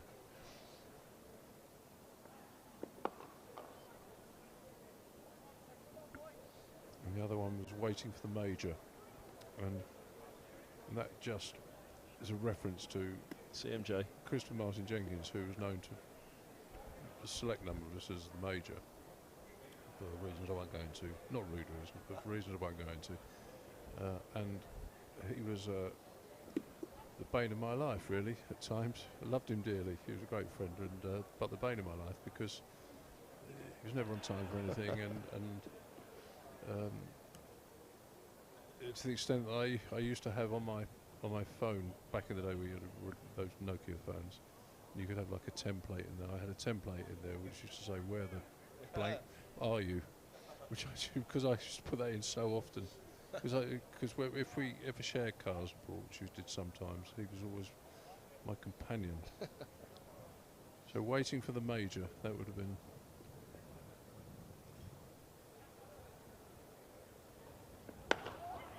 I'm now going to have to ask you why you haven't. What's the reason? Well, 2 reasons really. One is natural indolence, and the other is I kind of never thought I'd want to write a book that I didn't think many people would want to read, really, which is I'm not a great reader of cricket books.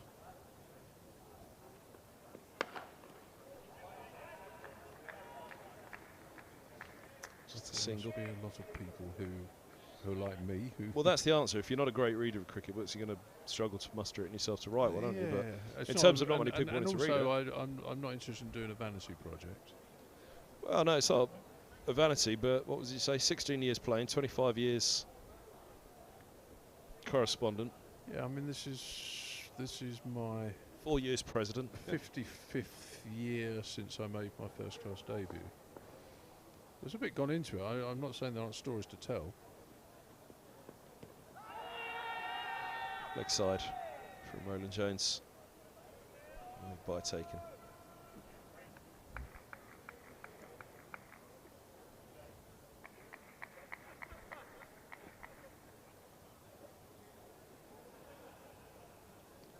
I mean, if Gus can write one, and apparently he's got a chapter about old boots.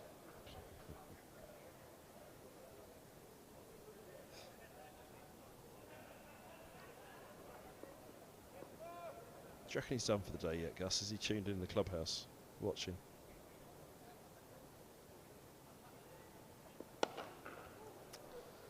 Sweet pick-up. That was what we were wondering if we'd see much of from Roland-Jones. 6. Gone for 6. Effortless that from Clark, wasn't it?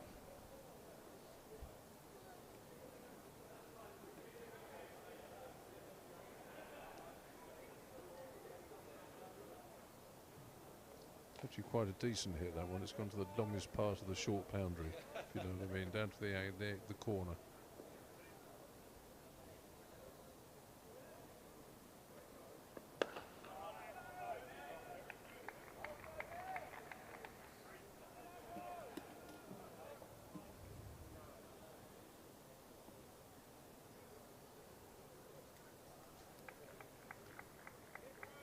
Two for 60 in the first innings from 24 Roland-Jones, 1 for 41 in the second. One of the 7 problems for with writing books is, I think, is that from we've Ooh. seen that before, haven't we? Yeah, there's umpire cam when you need it. Nearly a repetition of the dismissal in the first innings. Not the same Slater off the driver Duckett, wasn't it, first dig?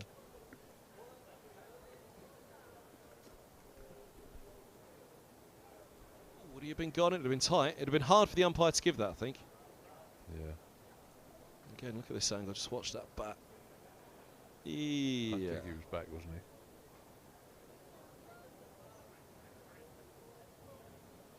Certainly would have been hard for the umpire to give.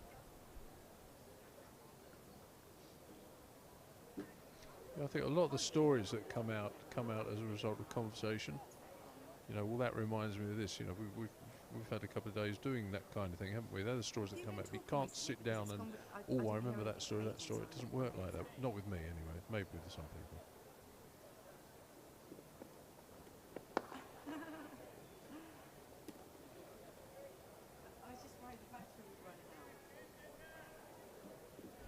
Everyone keeps asking me why haven't I written a Middlesex book, 19 seasons following Middlesex. Six, no one would talk to me again if I did. Which isn't much use in my job.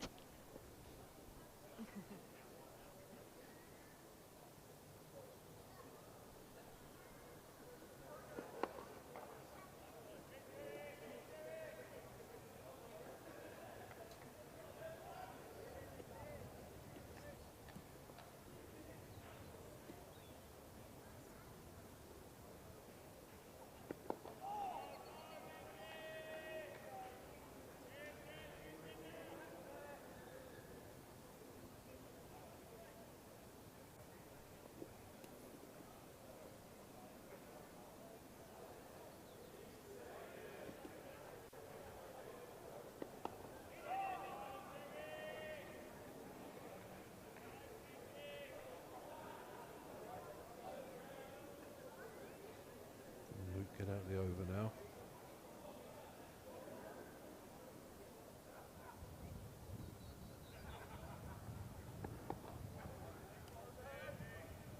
He certainly bowled well enough second innings, hasn't he? 1 for 17 in his 7th. Much improved. How much of that is contingent on who's bowling to, and how much is his control and confidence? Bit of both, I'd have thought.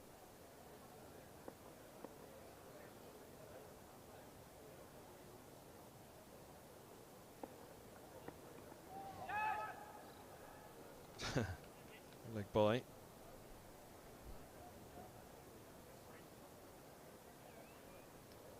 One, 2, 7 for 4, lead of 217. 1 for 18. Off 7, 1 maiden. So we're going to be all right with the lights.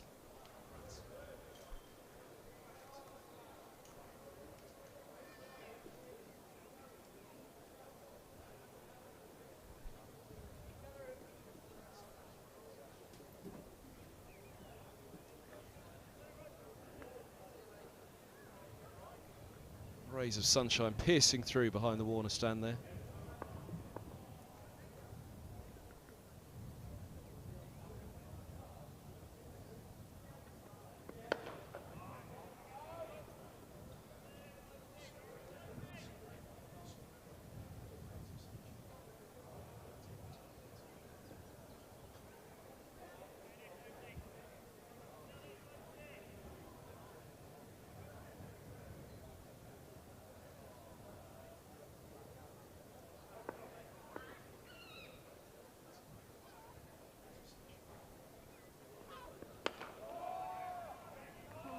Away into the onside.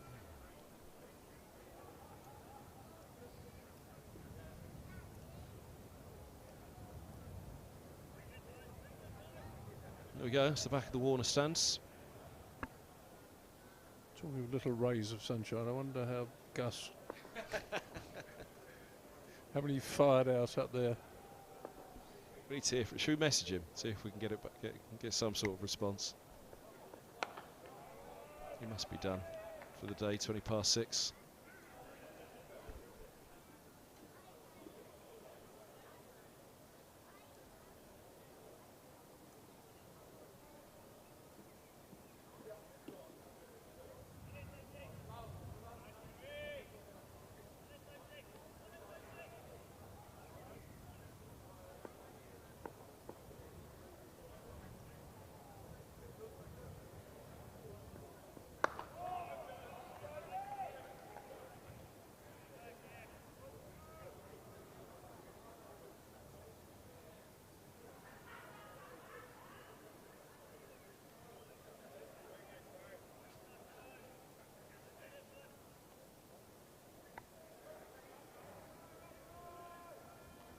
Shadows out there.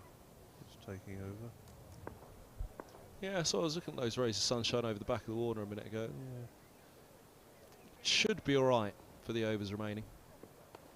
Oh, goodness me! I thought he was going to play inside that. You take 2.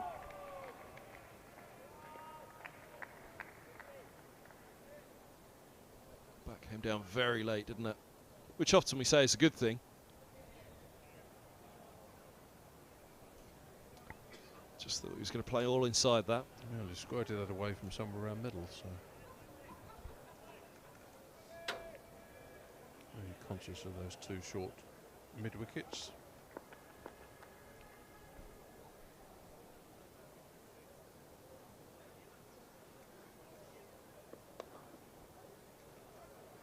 Single turn the over. James on to 19, 130 for 4, 39 gone in this innings, 12 remain. Blue ticks are all the rave this week, aren't they? I haven't got the 2 blue ticks from Gus Fraser though to know that he's received the WhatsApp just yet, right, so okay. maybe he's still out in the fields. Yeah,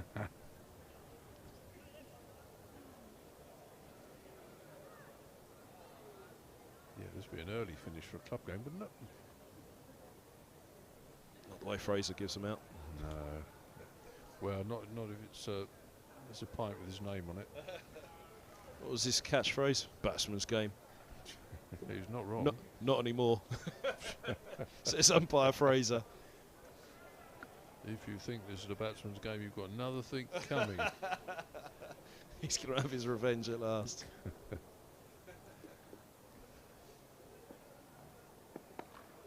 There's that full bunger from Holman. And again, that's what we're talking about. What can Holman learn out there at the moment? What good can it do for him? There are just still too many that slip out, aren't there, from him? Yeah, I mean, it's. And I'm sure how cold it is out there now. Well, yeah. It won't be that warm for spinners' fingers, will it? That's true.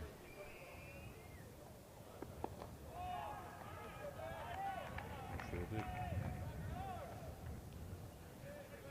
It's another one that could have been the autobiography for you. Well fielded. Won't be I that. think so. Won't be that.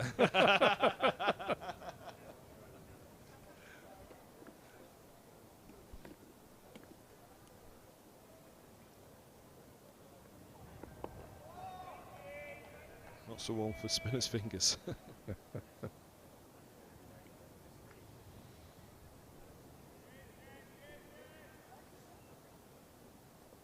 That Northamptonshire. I can't remember if it was yourself I was talking to. That Northamptonshire game was freezing on the first day last week at Wantage Road. It's a good stop by Milan. Picking himself up at cover. Rings out his right hand. Yeah, that's. I'll tell you how cold it is, the way that one hit it. Yeah, that was bitterly cold. That it was storm something or other was battering England last week, day one at Northampton. I remember actually starting the season. Saw the photo the other day. I should have to dig it out now and just get the exact date. But I think it was the earliest the championship season had ever started. Middlesex were away at Taunton, somewhere around 2007, I think it was.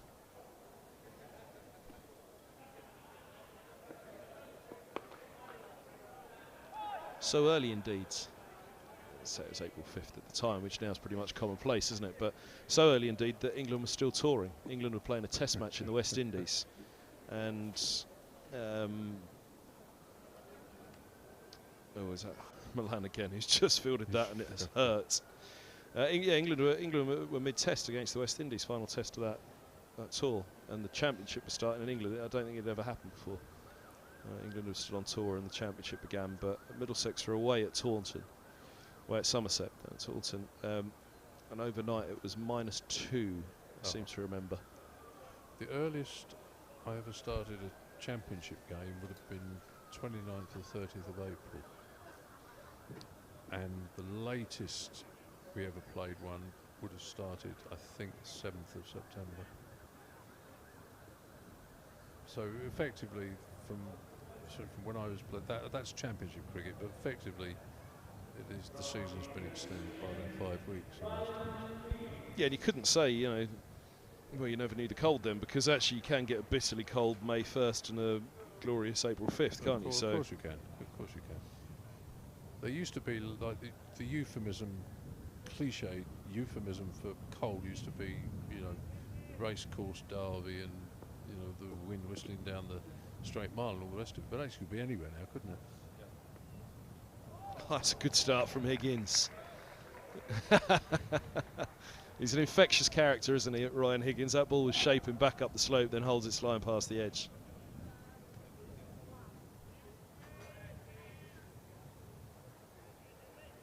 Higgins sounds like a proper bowler's name, doesn't it? Higgins. What always got me was when he and Gubbins came through together and batted together. Lovely ball. It was a leg cut of that in the end, wasn't it? Higgins and Gubbins batting together, it was a nightmare. Yeah, they're not batting.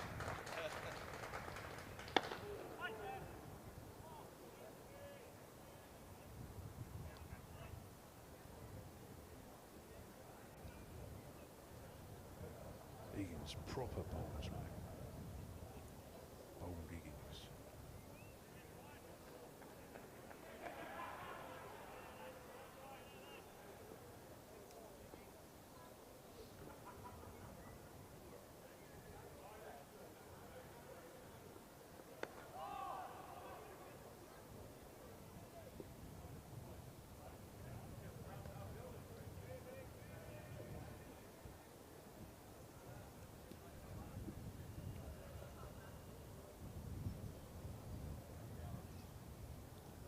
It's a little bit later than I remembered actually. That game at Taunton. So let's see. There's a picture of me. It was up on top of the old potting sheds at Taunton. At Taunton. Yeah. Which are basically wooden sheds and no good whatsoever in a freezing cold, biting wind. -2 overnight.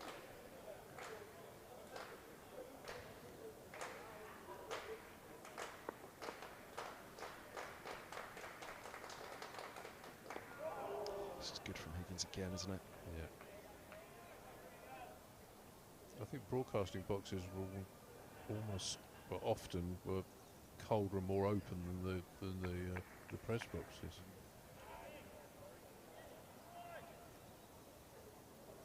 The worst of the press boxes were some of the small provincial ones where you could get kippered by cigarette smoke, which I used to hate.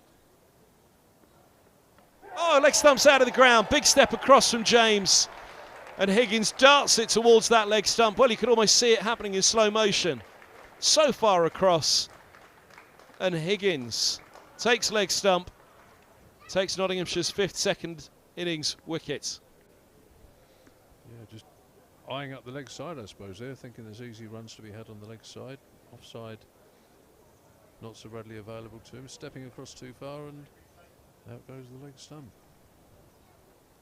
Oh, look at that. Oh, he's gone way over, hasn't he? Well, I wonder how much that first ball of the over, I said it was almost a leg cutter. It wasn't that extreme, but the shape out of the hand, you're almost thinking, oh, here it comes, back up the slope, dump, hits the surface, and away down the slope it goes. Yeah. Was that on his mind, just trying to negate that movement that Higgins is getting, and as a result, Higgins darts it up the hill. Well, leg part stump. of me wonders whether he saw him coming there. That's what, that's what I mean. Yeah, and saw the leg stump. Yeah.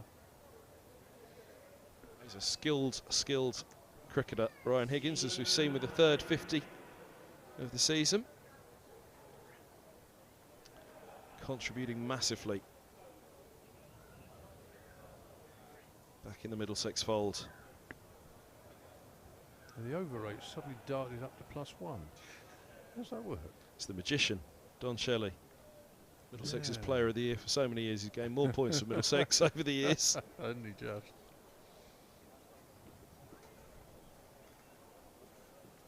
1:33 for 5, cometh the hour, cometh the captain, Stephen Mullaney, who kept on harking back to that century last year. There are 10 overs remaining today. Could well be 10 overs remaining of the match if tomorrow plays out as the forecast is telling us it will.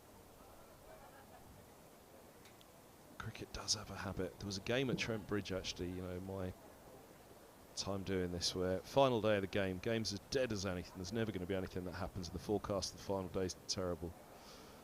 Well, I enjoyed that third evening in Trent Bridge. I didn't enjoy the final day when I opened the curtains and it was blue skies and I had to do a full day's commentary. Where did all the rain go?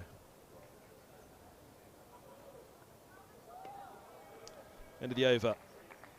1:33 for 5. James Bold, leg stump out of the ground, gone for 20. Alan Richardson, Tim Murtaugh, my two best mates in the world that day, because they took great sympathy on me and spent most of that final day nursing me through the final day at Trent Bridge. There goes that leg stump. Enjoyed that, didn't he? Which is where I fancy, like yourself, that he saw it. He knew what he was doing. I think you're spot on. I think he saw him step over there, saw the blue stump there. You don't often see bowlers do it either, do you? No. When bowlers step across like that, when batters step across like that, you often think, bowler goes at leg stump, you could be in trouble here. It's very rare bowlers do take on that challenge. Yeah, and I think he might have telegraphed it quite early. Perhaps that was key to it.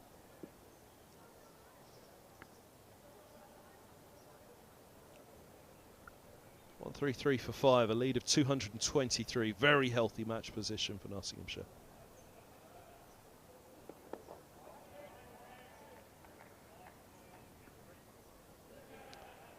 We can't wholly ride off tomorrow despite what the current forecast says, but if Middlesex was to take one more off tonight, 6 down overnight, leading by 240, they'd have to work very hard tomorrow, wouldn't they, to, well, not lose the game for one. But Mullaney in particular. Clark scored well though, hasn't he? 41st run for him there, cut away from 65, but knowing what Mullaney did last year. Yeah, I mean, that was brutal and done with a purpose, wasn't it?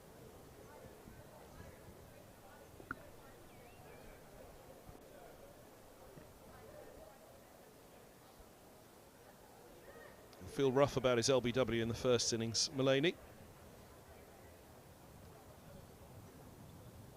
Much as he did last year. Given LBW on 92, the first ball of the second morning.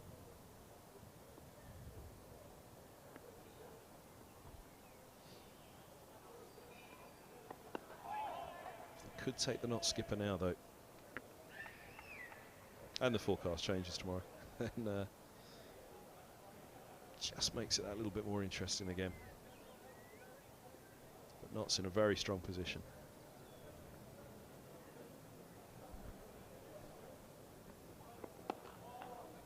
And this is a good test for Holman again. Bowling to Mullaney here as a positive batter. And Clark. Two right-handers We won't just let Holman bowl at them. I think he's settled in really well, hasn't he, in this this spell? Been very instructive.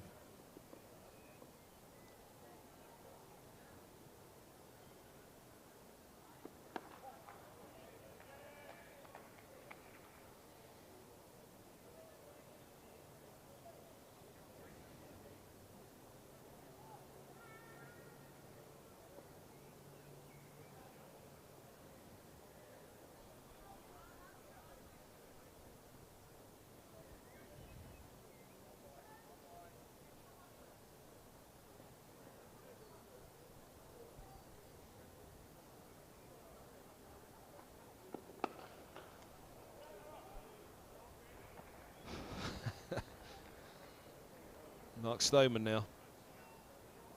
Ruining that hard ball slapped into cold fingers. 135 for 5, 42 overs done in there. Maybe peppering there, aren't they? No, fingers. Your fingers, when it's cold, they go bony. There's no flesh on them. Yeah. And it hurts. And batters used to dread getting that one on the inside of the thigh, the unprotected part of the inside of the thigh with a new ball. It's come up looking like the rings of Saturn.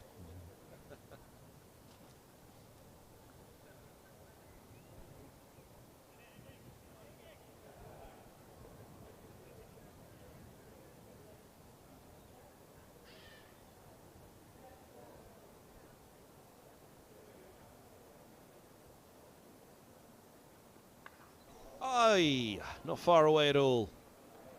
Very, very close to the off stump. I fancy that one. 4 runs. Relief for Mullaney.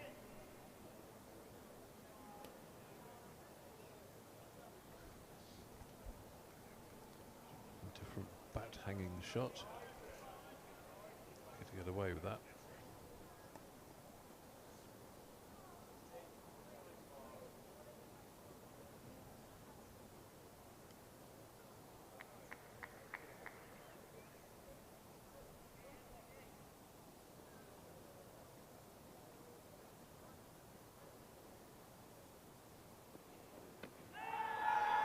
First.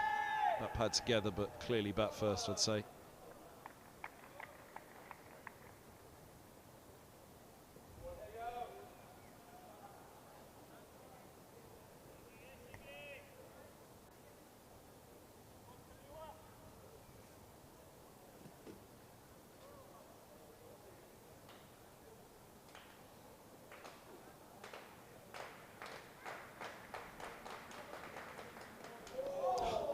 He's bowling well, isn't he? Good to watch from Higgins. The ball's going through, isn't it? He's, you know, he's not a dobby medium pacer, is he?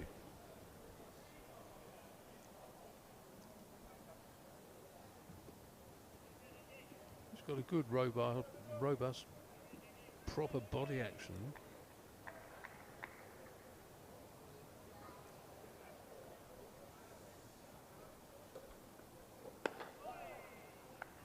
Every ball asking a question at the moment from Higgins.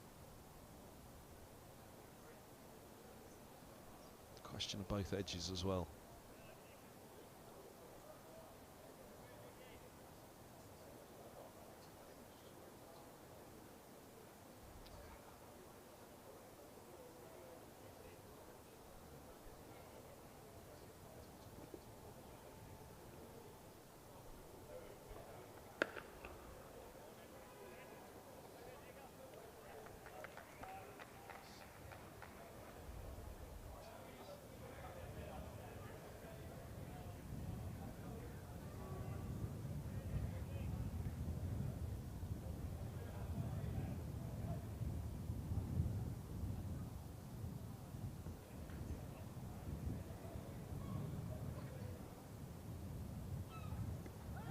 Oh, just take a bit of the strapping, the back of the pad. He died onto the stumps. End of the 43rd. Let's have a look again. Was it glove? He dragged back onto the stumps from around behind him, didn't it? Yeah. Again, it's that deflection. You think deflection should take it away, not take it with, towards that stump. Bamber from the pavilion end now. Yeah, just come back onto the field. It popped off for a moment. Max Harris is on as a sub-fielder. He's heading off up the pavilion gate at the moment. Through the pavilion gate.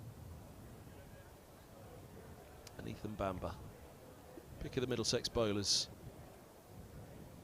1 for 22 from his 9 so far. He picked up Hamid. Back of a 4 for in the first innings.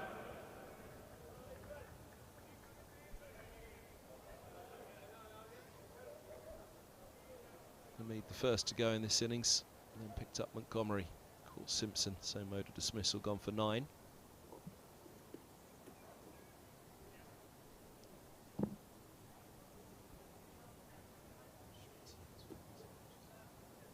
Two for 16 from 10 his figures.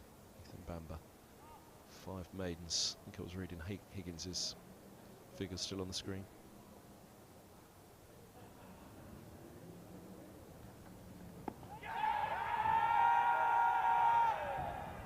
Going down, says the umpire.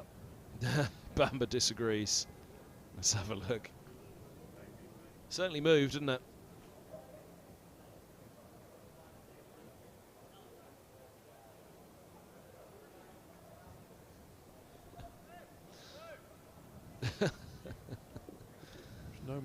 No more going down than some of them that we've seen. Whether it was going down is another matter, but yeah. it was no different to some that we've seen given.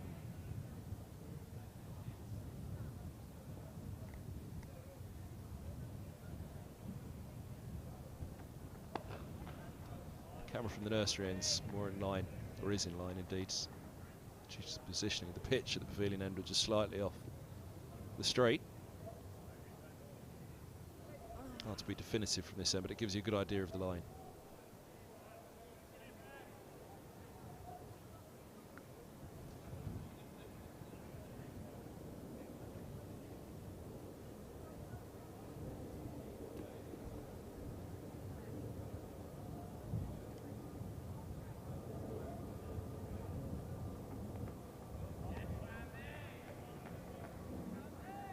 Bounding in, Bamber. Only 73.5 that.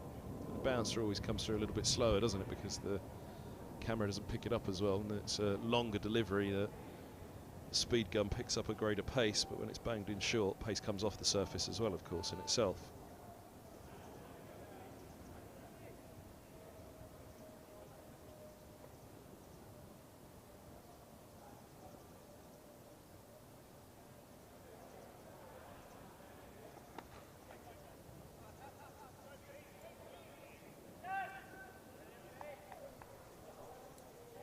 Clark on to 43, lead 231.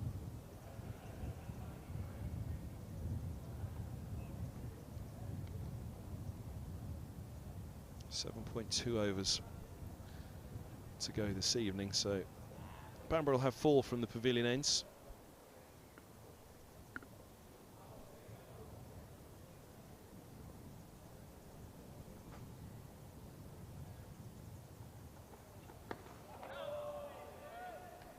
And again, Middlesex must play for the prospect of a full day tomorrow. They'll know that if Mullaney spends an hour there tomorrow morning, he'll take any chance of Middlesex winning this out of the equation, really.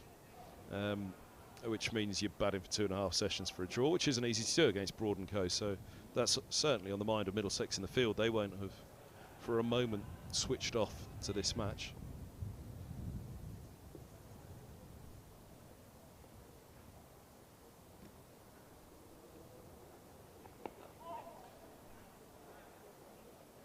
Take Mullaney early, and you have some chance of keeping control of it. Clark can obviously score very quickly as well.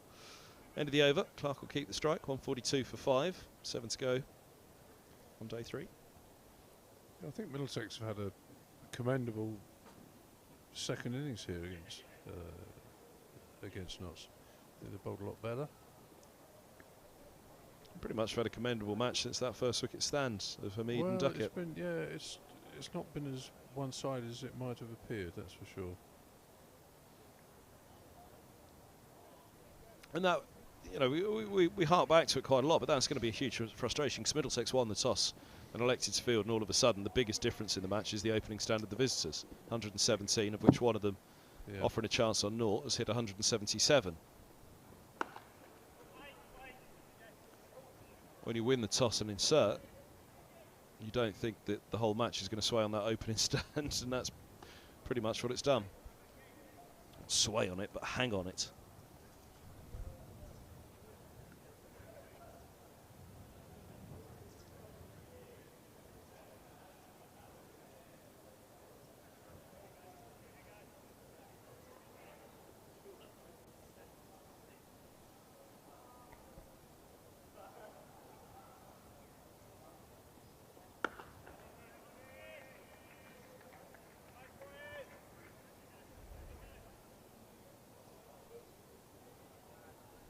Notts' frustration will be that we talked about it at lunch, didn't we? They got 4 this morning, they perhaps just needed to get 5. Oh, look at that. That's the kind of scene we want to see on a Saturday evening.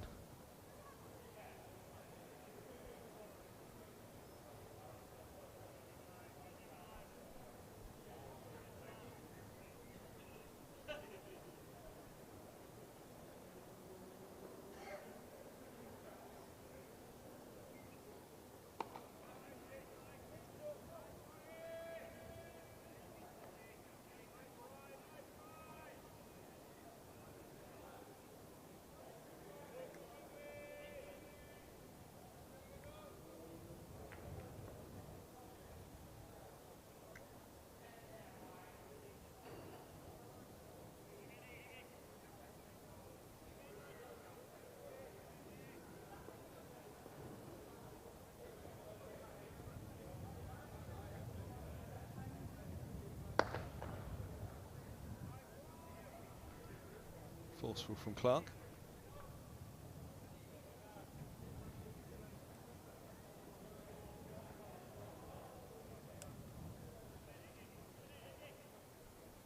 Someone keeping an eye on our cameraman.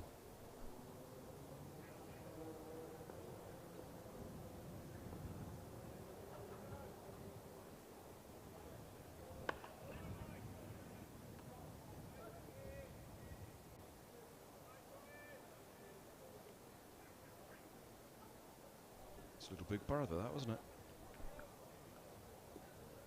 Camera watching a camera.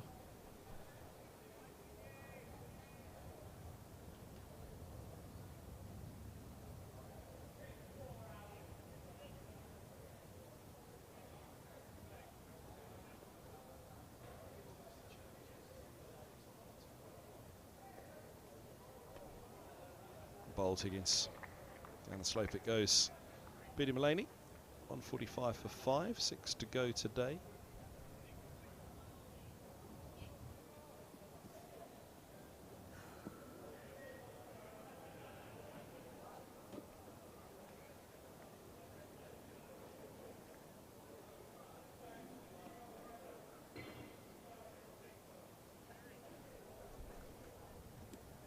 Oscar Wilde, Simon Wilde. I was going to say, your mate and mine. Fifth Shanna Hantharaja on the right there. Cricket info. Yeah.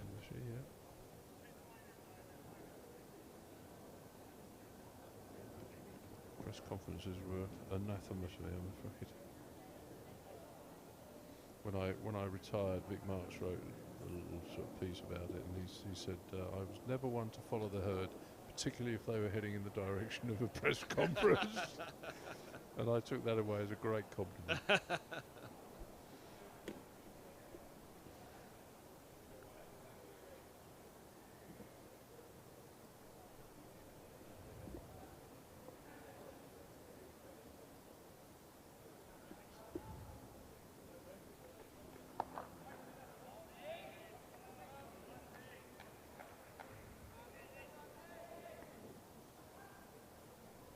They're eager over there on that second balcony. They've got somewhere to be tonight. Still 6 overs to go to play. Deadlines to meet.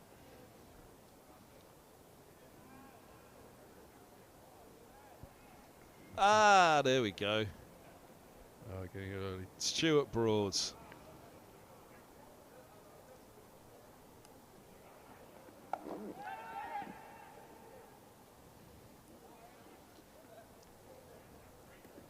time the Sunday Times has its deadlines. That's Simon Wilde's paper.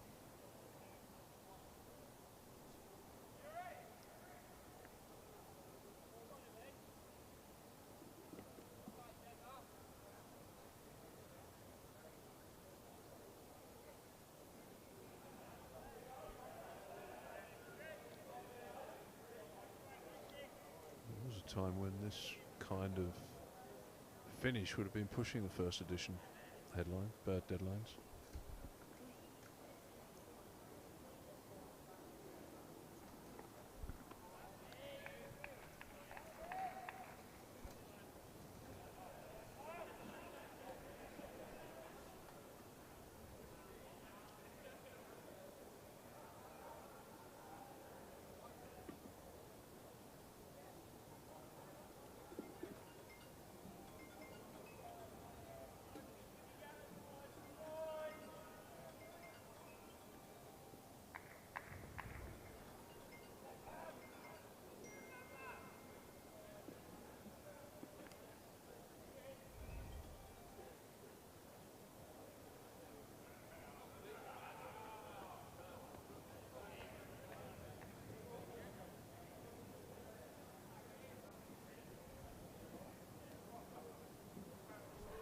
Two to come, the over.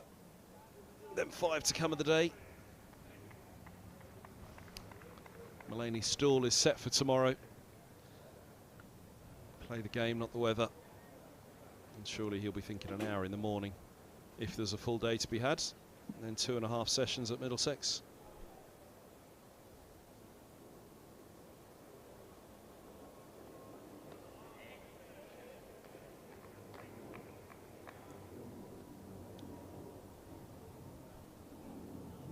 Ruining last year's draw here.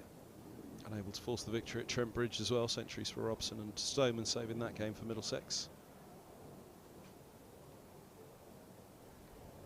They're frustrated walking away from this one in Division 1 if they're not able to turn this into a victory, Nottinghamshire.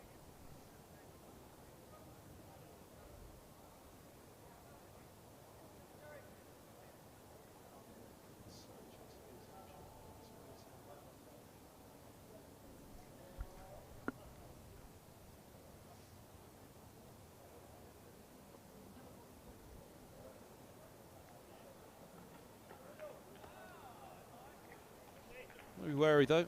Saw just last weekend, didn't we, that Surrey chased 247 for a 9-wicket victory to beat Hampshire. Barker, Abbas, Abbott, Fuller, Holland, Dawson. It's not a bad bowling attack that Pope scored 122 against, Sibley 79, Burns got 35 at the top, but we all know nowadays what batting sides are capable of chasing. I'm just having a conflab out there, about the light. Enough natural light still at the moment, isn't there, for two of them to be okay, I guess.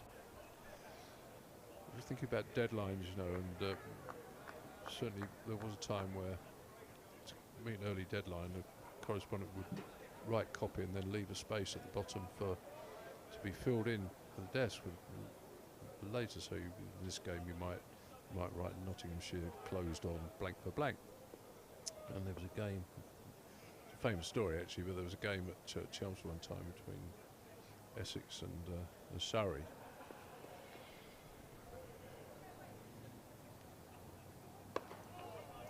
For which Henry Blofeld was reporting for the Guardian, and he did exactly this, and he filed his copy.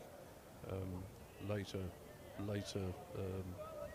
Surrey had to bat later. Surrey were blank for blank, and left the ground and went home. Rang up later on for queries. He rang up to see if everything was all right. I spoke to the sub, who was actually turned out to be Matthew Engel, who was my predecessor at the Guardian. My dear old thing, everything okay? Yes, I filled it in for you, Henry. It's 14 for 10. Surrey had been bowled out for 14.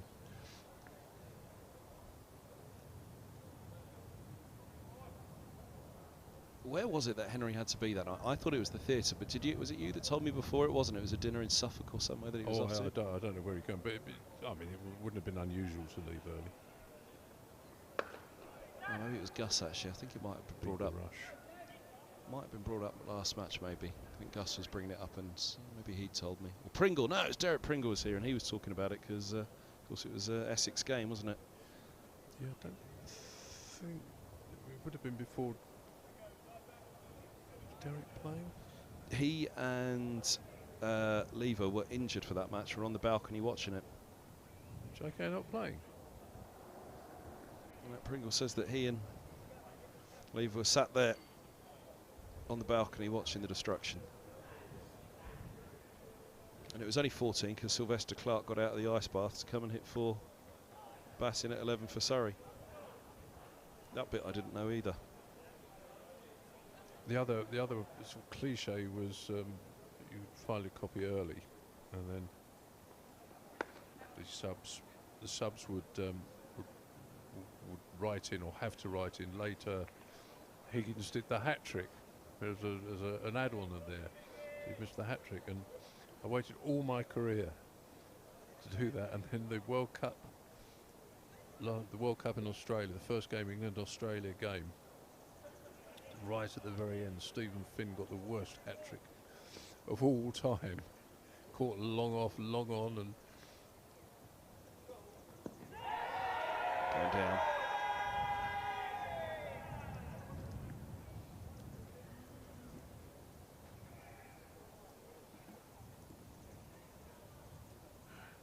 yeah, it's going down. So I finally got to write it at the end. Later, Stephen Finn did the hat trick.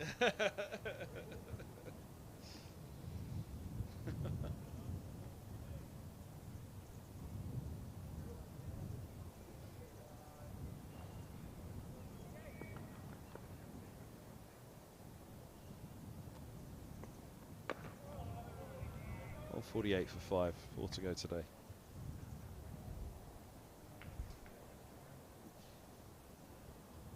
Speaking of Finn, his Sussex side are... it's the close at Hove. Yorkshire 138 for 3 off 40 overs, needing 63 more to beat Sussex. Ooh. Let's have another look at that rain forecast for tomorrow. It won't have moved much. It'll still be one of those dark clouds and little raindrops coming out of it.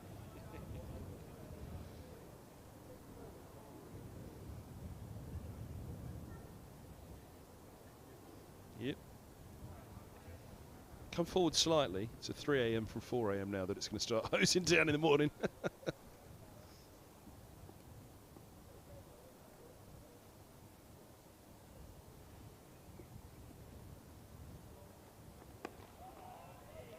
But at Hove they'll be hanging on till tomorrow evening, where from 4 o'clock onwards it's a 50-50 chance of rain, so they only need 63 runs. They'll be hanging on all day. We certainly do. Make sure there's no leaks in the... Well, we always say the rain's wasted here now because you can play an hour after it comes down there. Used to be happy days. I've got a text message from Angus Fraser. Oh, really?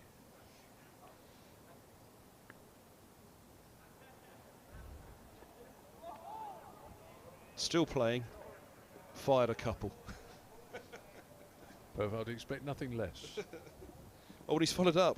Shouldn't be texting at square leg, but Eastcote are on course to beat their local rivals, Ickenham.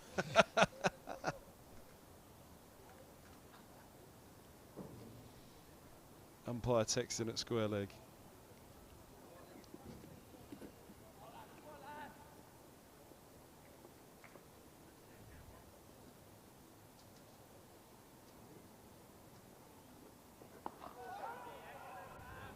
Always spent, what was his first year? 2009 was his first year, through until last year. So I spent a decade fretting every time I saw a text message from Angus Fraser when I was on air at a Middlesex match. What have I said to upset him now?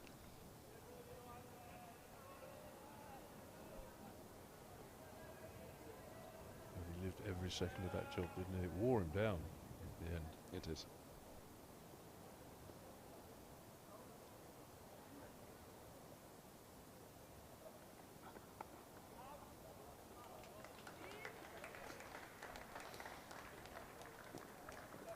150 up for Nottinghamshire in their second innings, 152 for 5.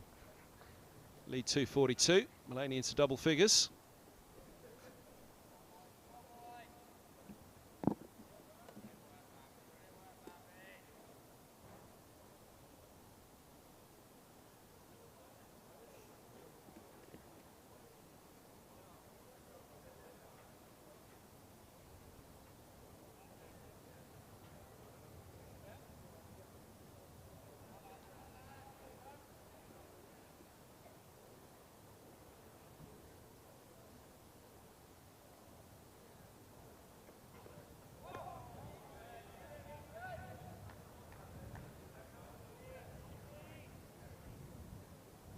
It's only 7 miles an hour there from Bamber, which is pretty much where Broader's bowling throughout today.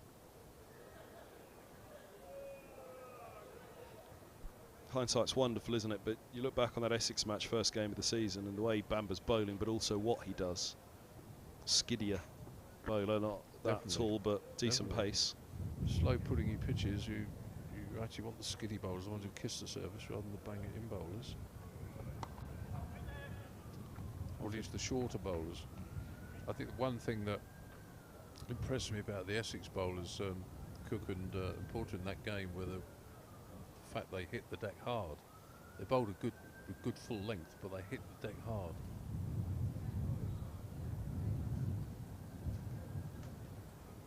If you're a swing bowler, you don't really want to hit it into the pitch. You want it to kiss the surface. As a swing bowler, the seam bowler, that's exactly what you do need to do, is to hit the deck.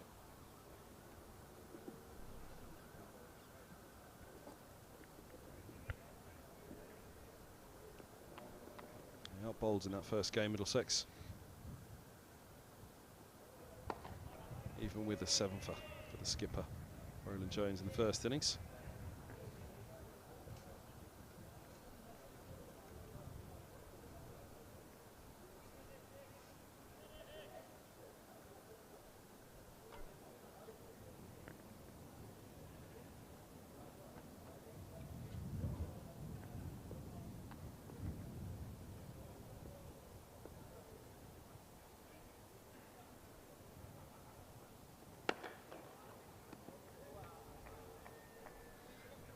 Not really let up, has he, Higgins?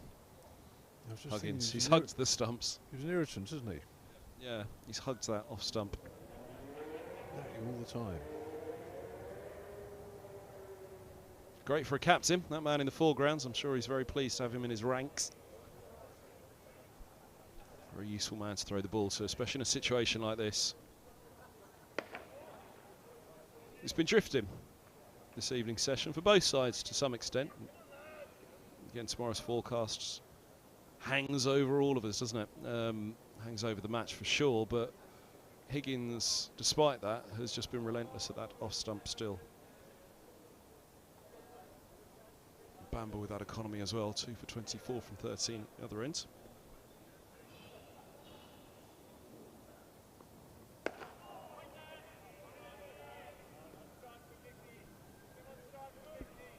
Clark, of course, would love to find a couple of runs here, but Higgins has given him nothing in this over.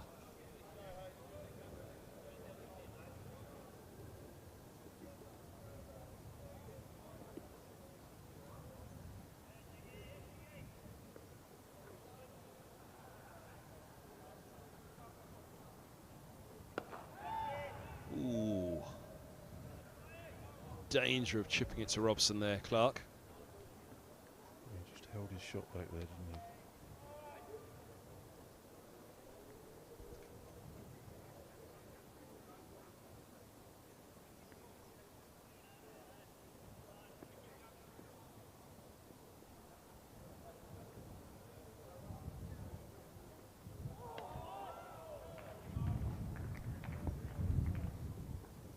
On 52 for 5. Clark remains on 48. 2 to go today. Glorious sunshine still. Amazing what a difference a couple of weeks can make, because this time in the first round against Essex, the ground was completely in shade with clear blue skies because the sun had dipped so low behind the water in the grandstand. The floodlights were taking full effect. Very different picture The sun just that little bit higher in the sky only a couple of weeks later. Last over of the day for Ethan Bamber, another good day for him. 2 for 24 from 13.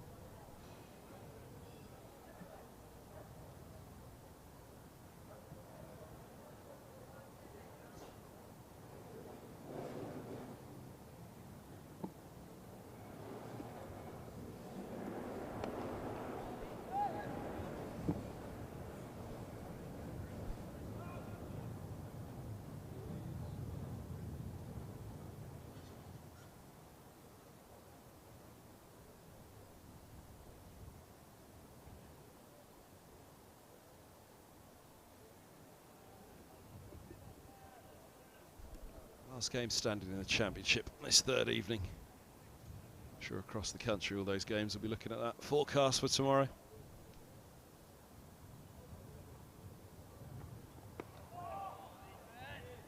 One of the main reasons I keep arguing any reduction in the number of Championship games from even fewer than 14 is, you know, there's always a couple of rounds where you think you can lose significant amounts of the games, might not be full rush outs, you're down to 12 games then.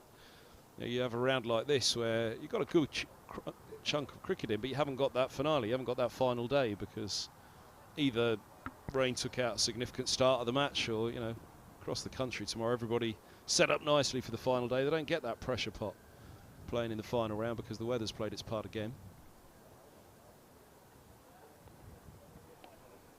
Just don't think in this country we can afford anything less than 14 games.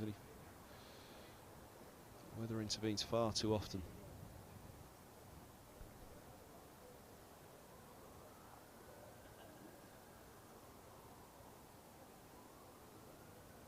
I remember John Embry saying to me, it was 16 games back then, he said you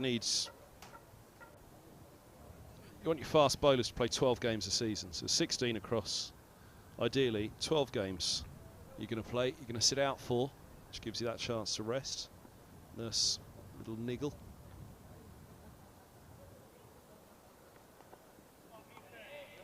But 12 out of 16, and again that's about right, because you know you'd kind of lose a couple of games there, wouldn't you? Now you're saying out of 14.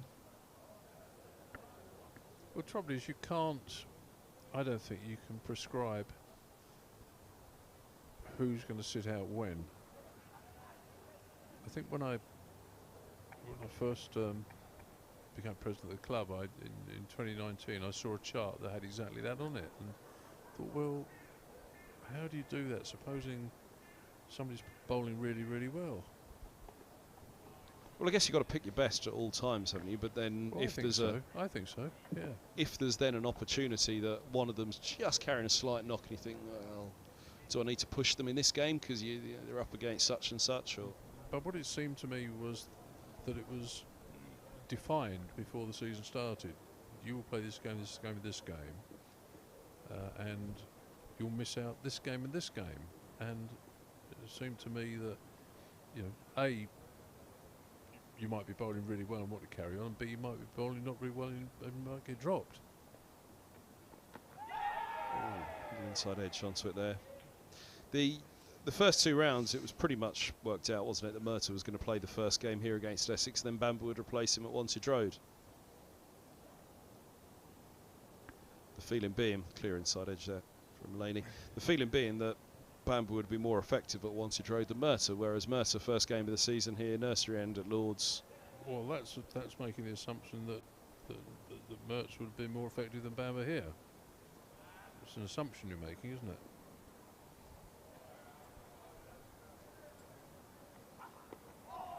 Ooh, along the floor. End of the day for Bamber again. Very good day for him. 2 for 26 from 14. And the assumption was wrong, because Bamber should have been in the side first game of the season. They did it, you know, and that's hindsight, of course. But they did that the 2019 season actually. They did it with Ethan, because Ethan actually bowled really well at the start of the season here, and then they went to Taunton, and they didn't play him. He bowled 2 games, and didn't play at Taunton. They decided they were going to play tall bowlers in Taunton. They played Tom, I think. They played Rojo. Can't remember who else they played there, but they didn't play Ethan anyway.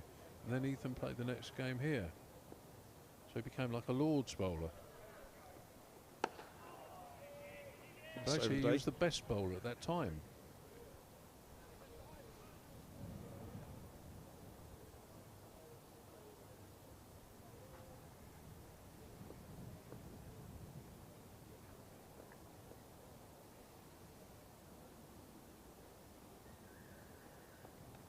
Edged, no slip, and 4 runs. Clark brings up his 50, 52 from 91. Good innings from Clark, which again leads up to 248 now without his runs. This could have been tricky for Nottinghamshire. He's just settled down this middle innings for them. 6 fours, 1 6 from 91 deliveries. I think they're just out of reach, wasn't it, for Simpson?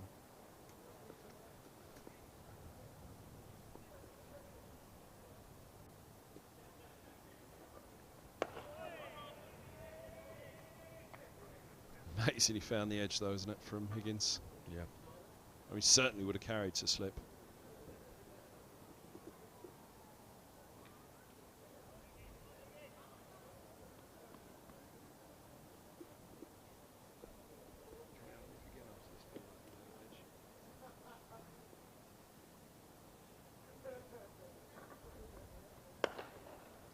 Possibly even would have been second low to his left.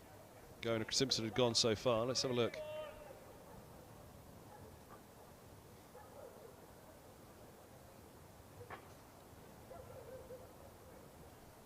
Could just see seconds putting his hand down to his left there, can't you? Yeah. Whether it would have I'm carried not sure slip. Would it carried the slip. Do you think it would have carried? I'm not sure. Oh, yes, he's gone. Clark's gone for 52, edged earlier in the over. The doubt would have been, was it doing too much coming back up the slope? But 158 for 6, and much as Nottinghamshire walked off with the wicket of Milan last night, Higgins and Middlesex walk off with the wicket of Clark this evening. The lead is a substantial 248, and it's going to be all eyes on the skies in the morning to see what the weather is doing. But Middlesex, the only man to pass 50 in the not second innings.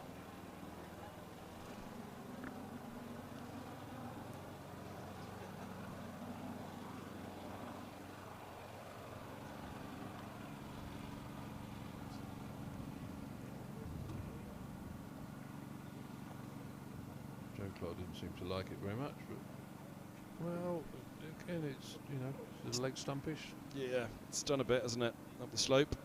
You could see a lot of off stump there, couldn't you, in Clark's defence?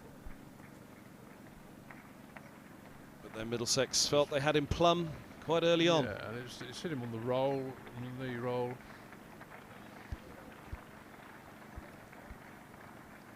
It hasn't come up the slope as much as it would have done had it been going from the other end down the slope. So hard to wipe the smile off the face of Ryan Higgins at the best of times, but a 50 again today. Couple of wickets. Let's go with the couple he took in the first innings. And, well, we walk off with a beautiful scene at Lord's. We'd very much hope that we could walk out to a beautiful scene tomorrow morning at 11 AM. We will have to wait and see on that front, because the forecast does indeed look grim. Match situation, though, they lead by 248 with 4 wickets remaining. Crucially, Mullaney is still there, and again, he can score so quickly. So if it's a full day tomorrow, pick up Mullaney first thing in the morning and look to chase no more than 280. But again, all this seems based on the premise that we'd have any play at all tomorrow, which looks pretty rough. But match situation throughout Self, before we say goodnight to everyone. Again, it's, you put a side in, and what's the biggest difference between the side at the moment is the first wicket stand for Nottinghamshire having been put in. They didn't get out of the blocks quickly, did they, Middlesex? And Notts did, and that's the long and short of it, really. That's the difference between the sides. I think Middlesex have actually come back pretty well from that, especially in this second innings. I think they bowled much better, Bamber in particular, and Ryan Higgins, and it shows, that they are a good side, Middlesex. But confidence is a thing, success breeds success. It's cliche, but it does. And once they realise that they can compete and should compete. Of course they should compete. They were far too good to be a second division side last year, and so they should be competing at this level with the best teams. They're not one of the best teams, but they're not one of the worst either, I don't think. Yeah, and that's Middlesex's reflection. This could all be it for the match, so we'll wrap it up with a bigger view as well. That'll be Middlesex's reflection on the season. Essex, 90 runs is a fair margin, but equally that they lost a couple of sessions really heavily in that match, and they only lost the match by 90 runs. And Northamptonshire, they come out on the wrong end of that, knowing that a couple of sessions went badly wrong for them and shouldn't have.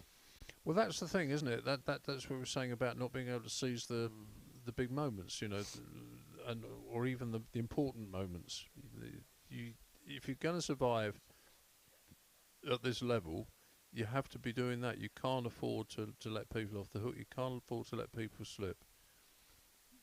Who's impressed you most in this match? And don't say Stuart Broads.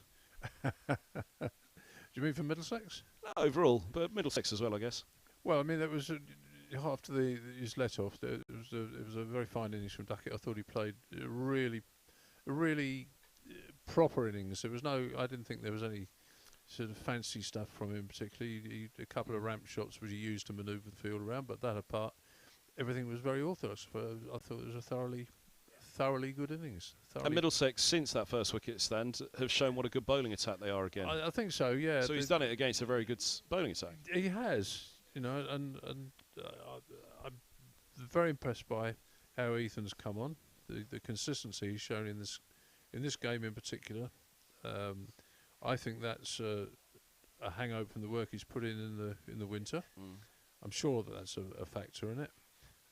Ryan Higgins is just a really good cricketer who's done that job. The disappointment, of course, still is the lack of top order runs, and that's they'll have to address that. They know that they're not oblivious to it. As we sit here at the moment, Stoneman's the second highest scorer in the match with his 76, which puts a good perspective on his runs. It does. Actually, he played really well. He played a class apart, didn't he? And didn't offer a chance, I don't think, until he was out. Not as I recall, no. Mike Selvey, it's been an absolute pleasure. Hopefully there's play tomorrow, and we'll see what comes of it all. Great having you alongside again for the commentary for the last couple of days. Thanks very much for your time. My pleasure. I think I'm going to see you again next week, aren't I? Indeed, for the Kent game. A couple of days next week. But hear from you tomorrow, perhaps. Nice, keeps me honest. Well, I don't know about that, but Mike Selvey, great to have you alongside. Much appreciated the company. Thanks from all the live stream here and the camera crew as well. Really enjoyed the 3 days we've heard so far. Let's hope we've got one more because it looks pretty well poised. Notts will very much fancy a full day tomorrow, and with their bowling attack, they can come out and heap that pressure on the Middlesex side. But at some point, that top order's got to fire for the hosts. And if there is a full day tomorrow, they will hope it is tomorrow. If there is play, then we will bring it all to you here from the live stream at Middlesex at Lords. So for myself, Kevin Handel, say goodbye tonight. Do join us back in the morning at 11. Fingers crossed for all of us when we look at the weather app first thing in the morning when we wake up. But from Lords, it's a very good night with Notts losing that last wicket of the day. Clark gone for 52, LBW, and their lead 248 as they close on 158 for 6.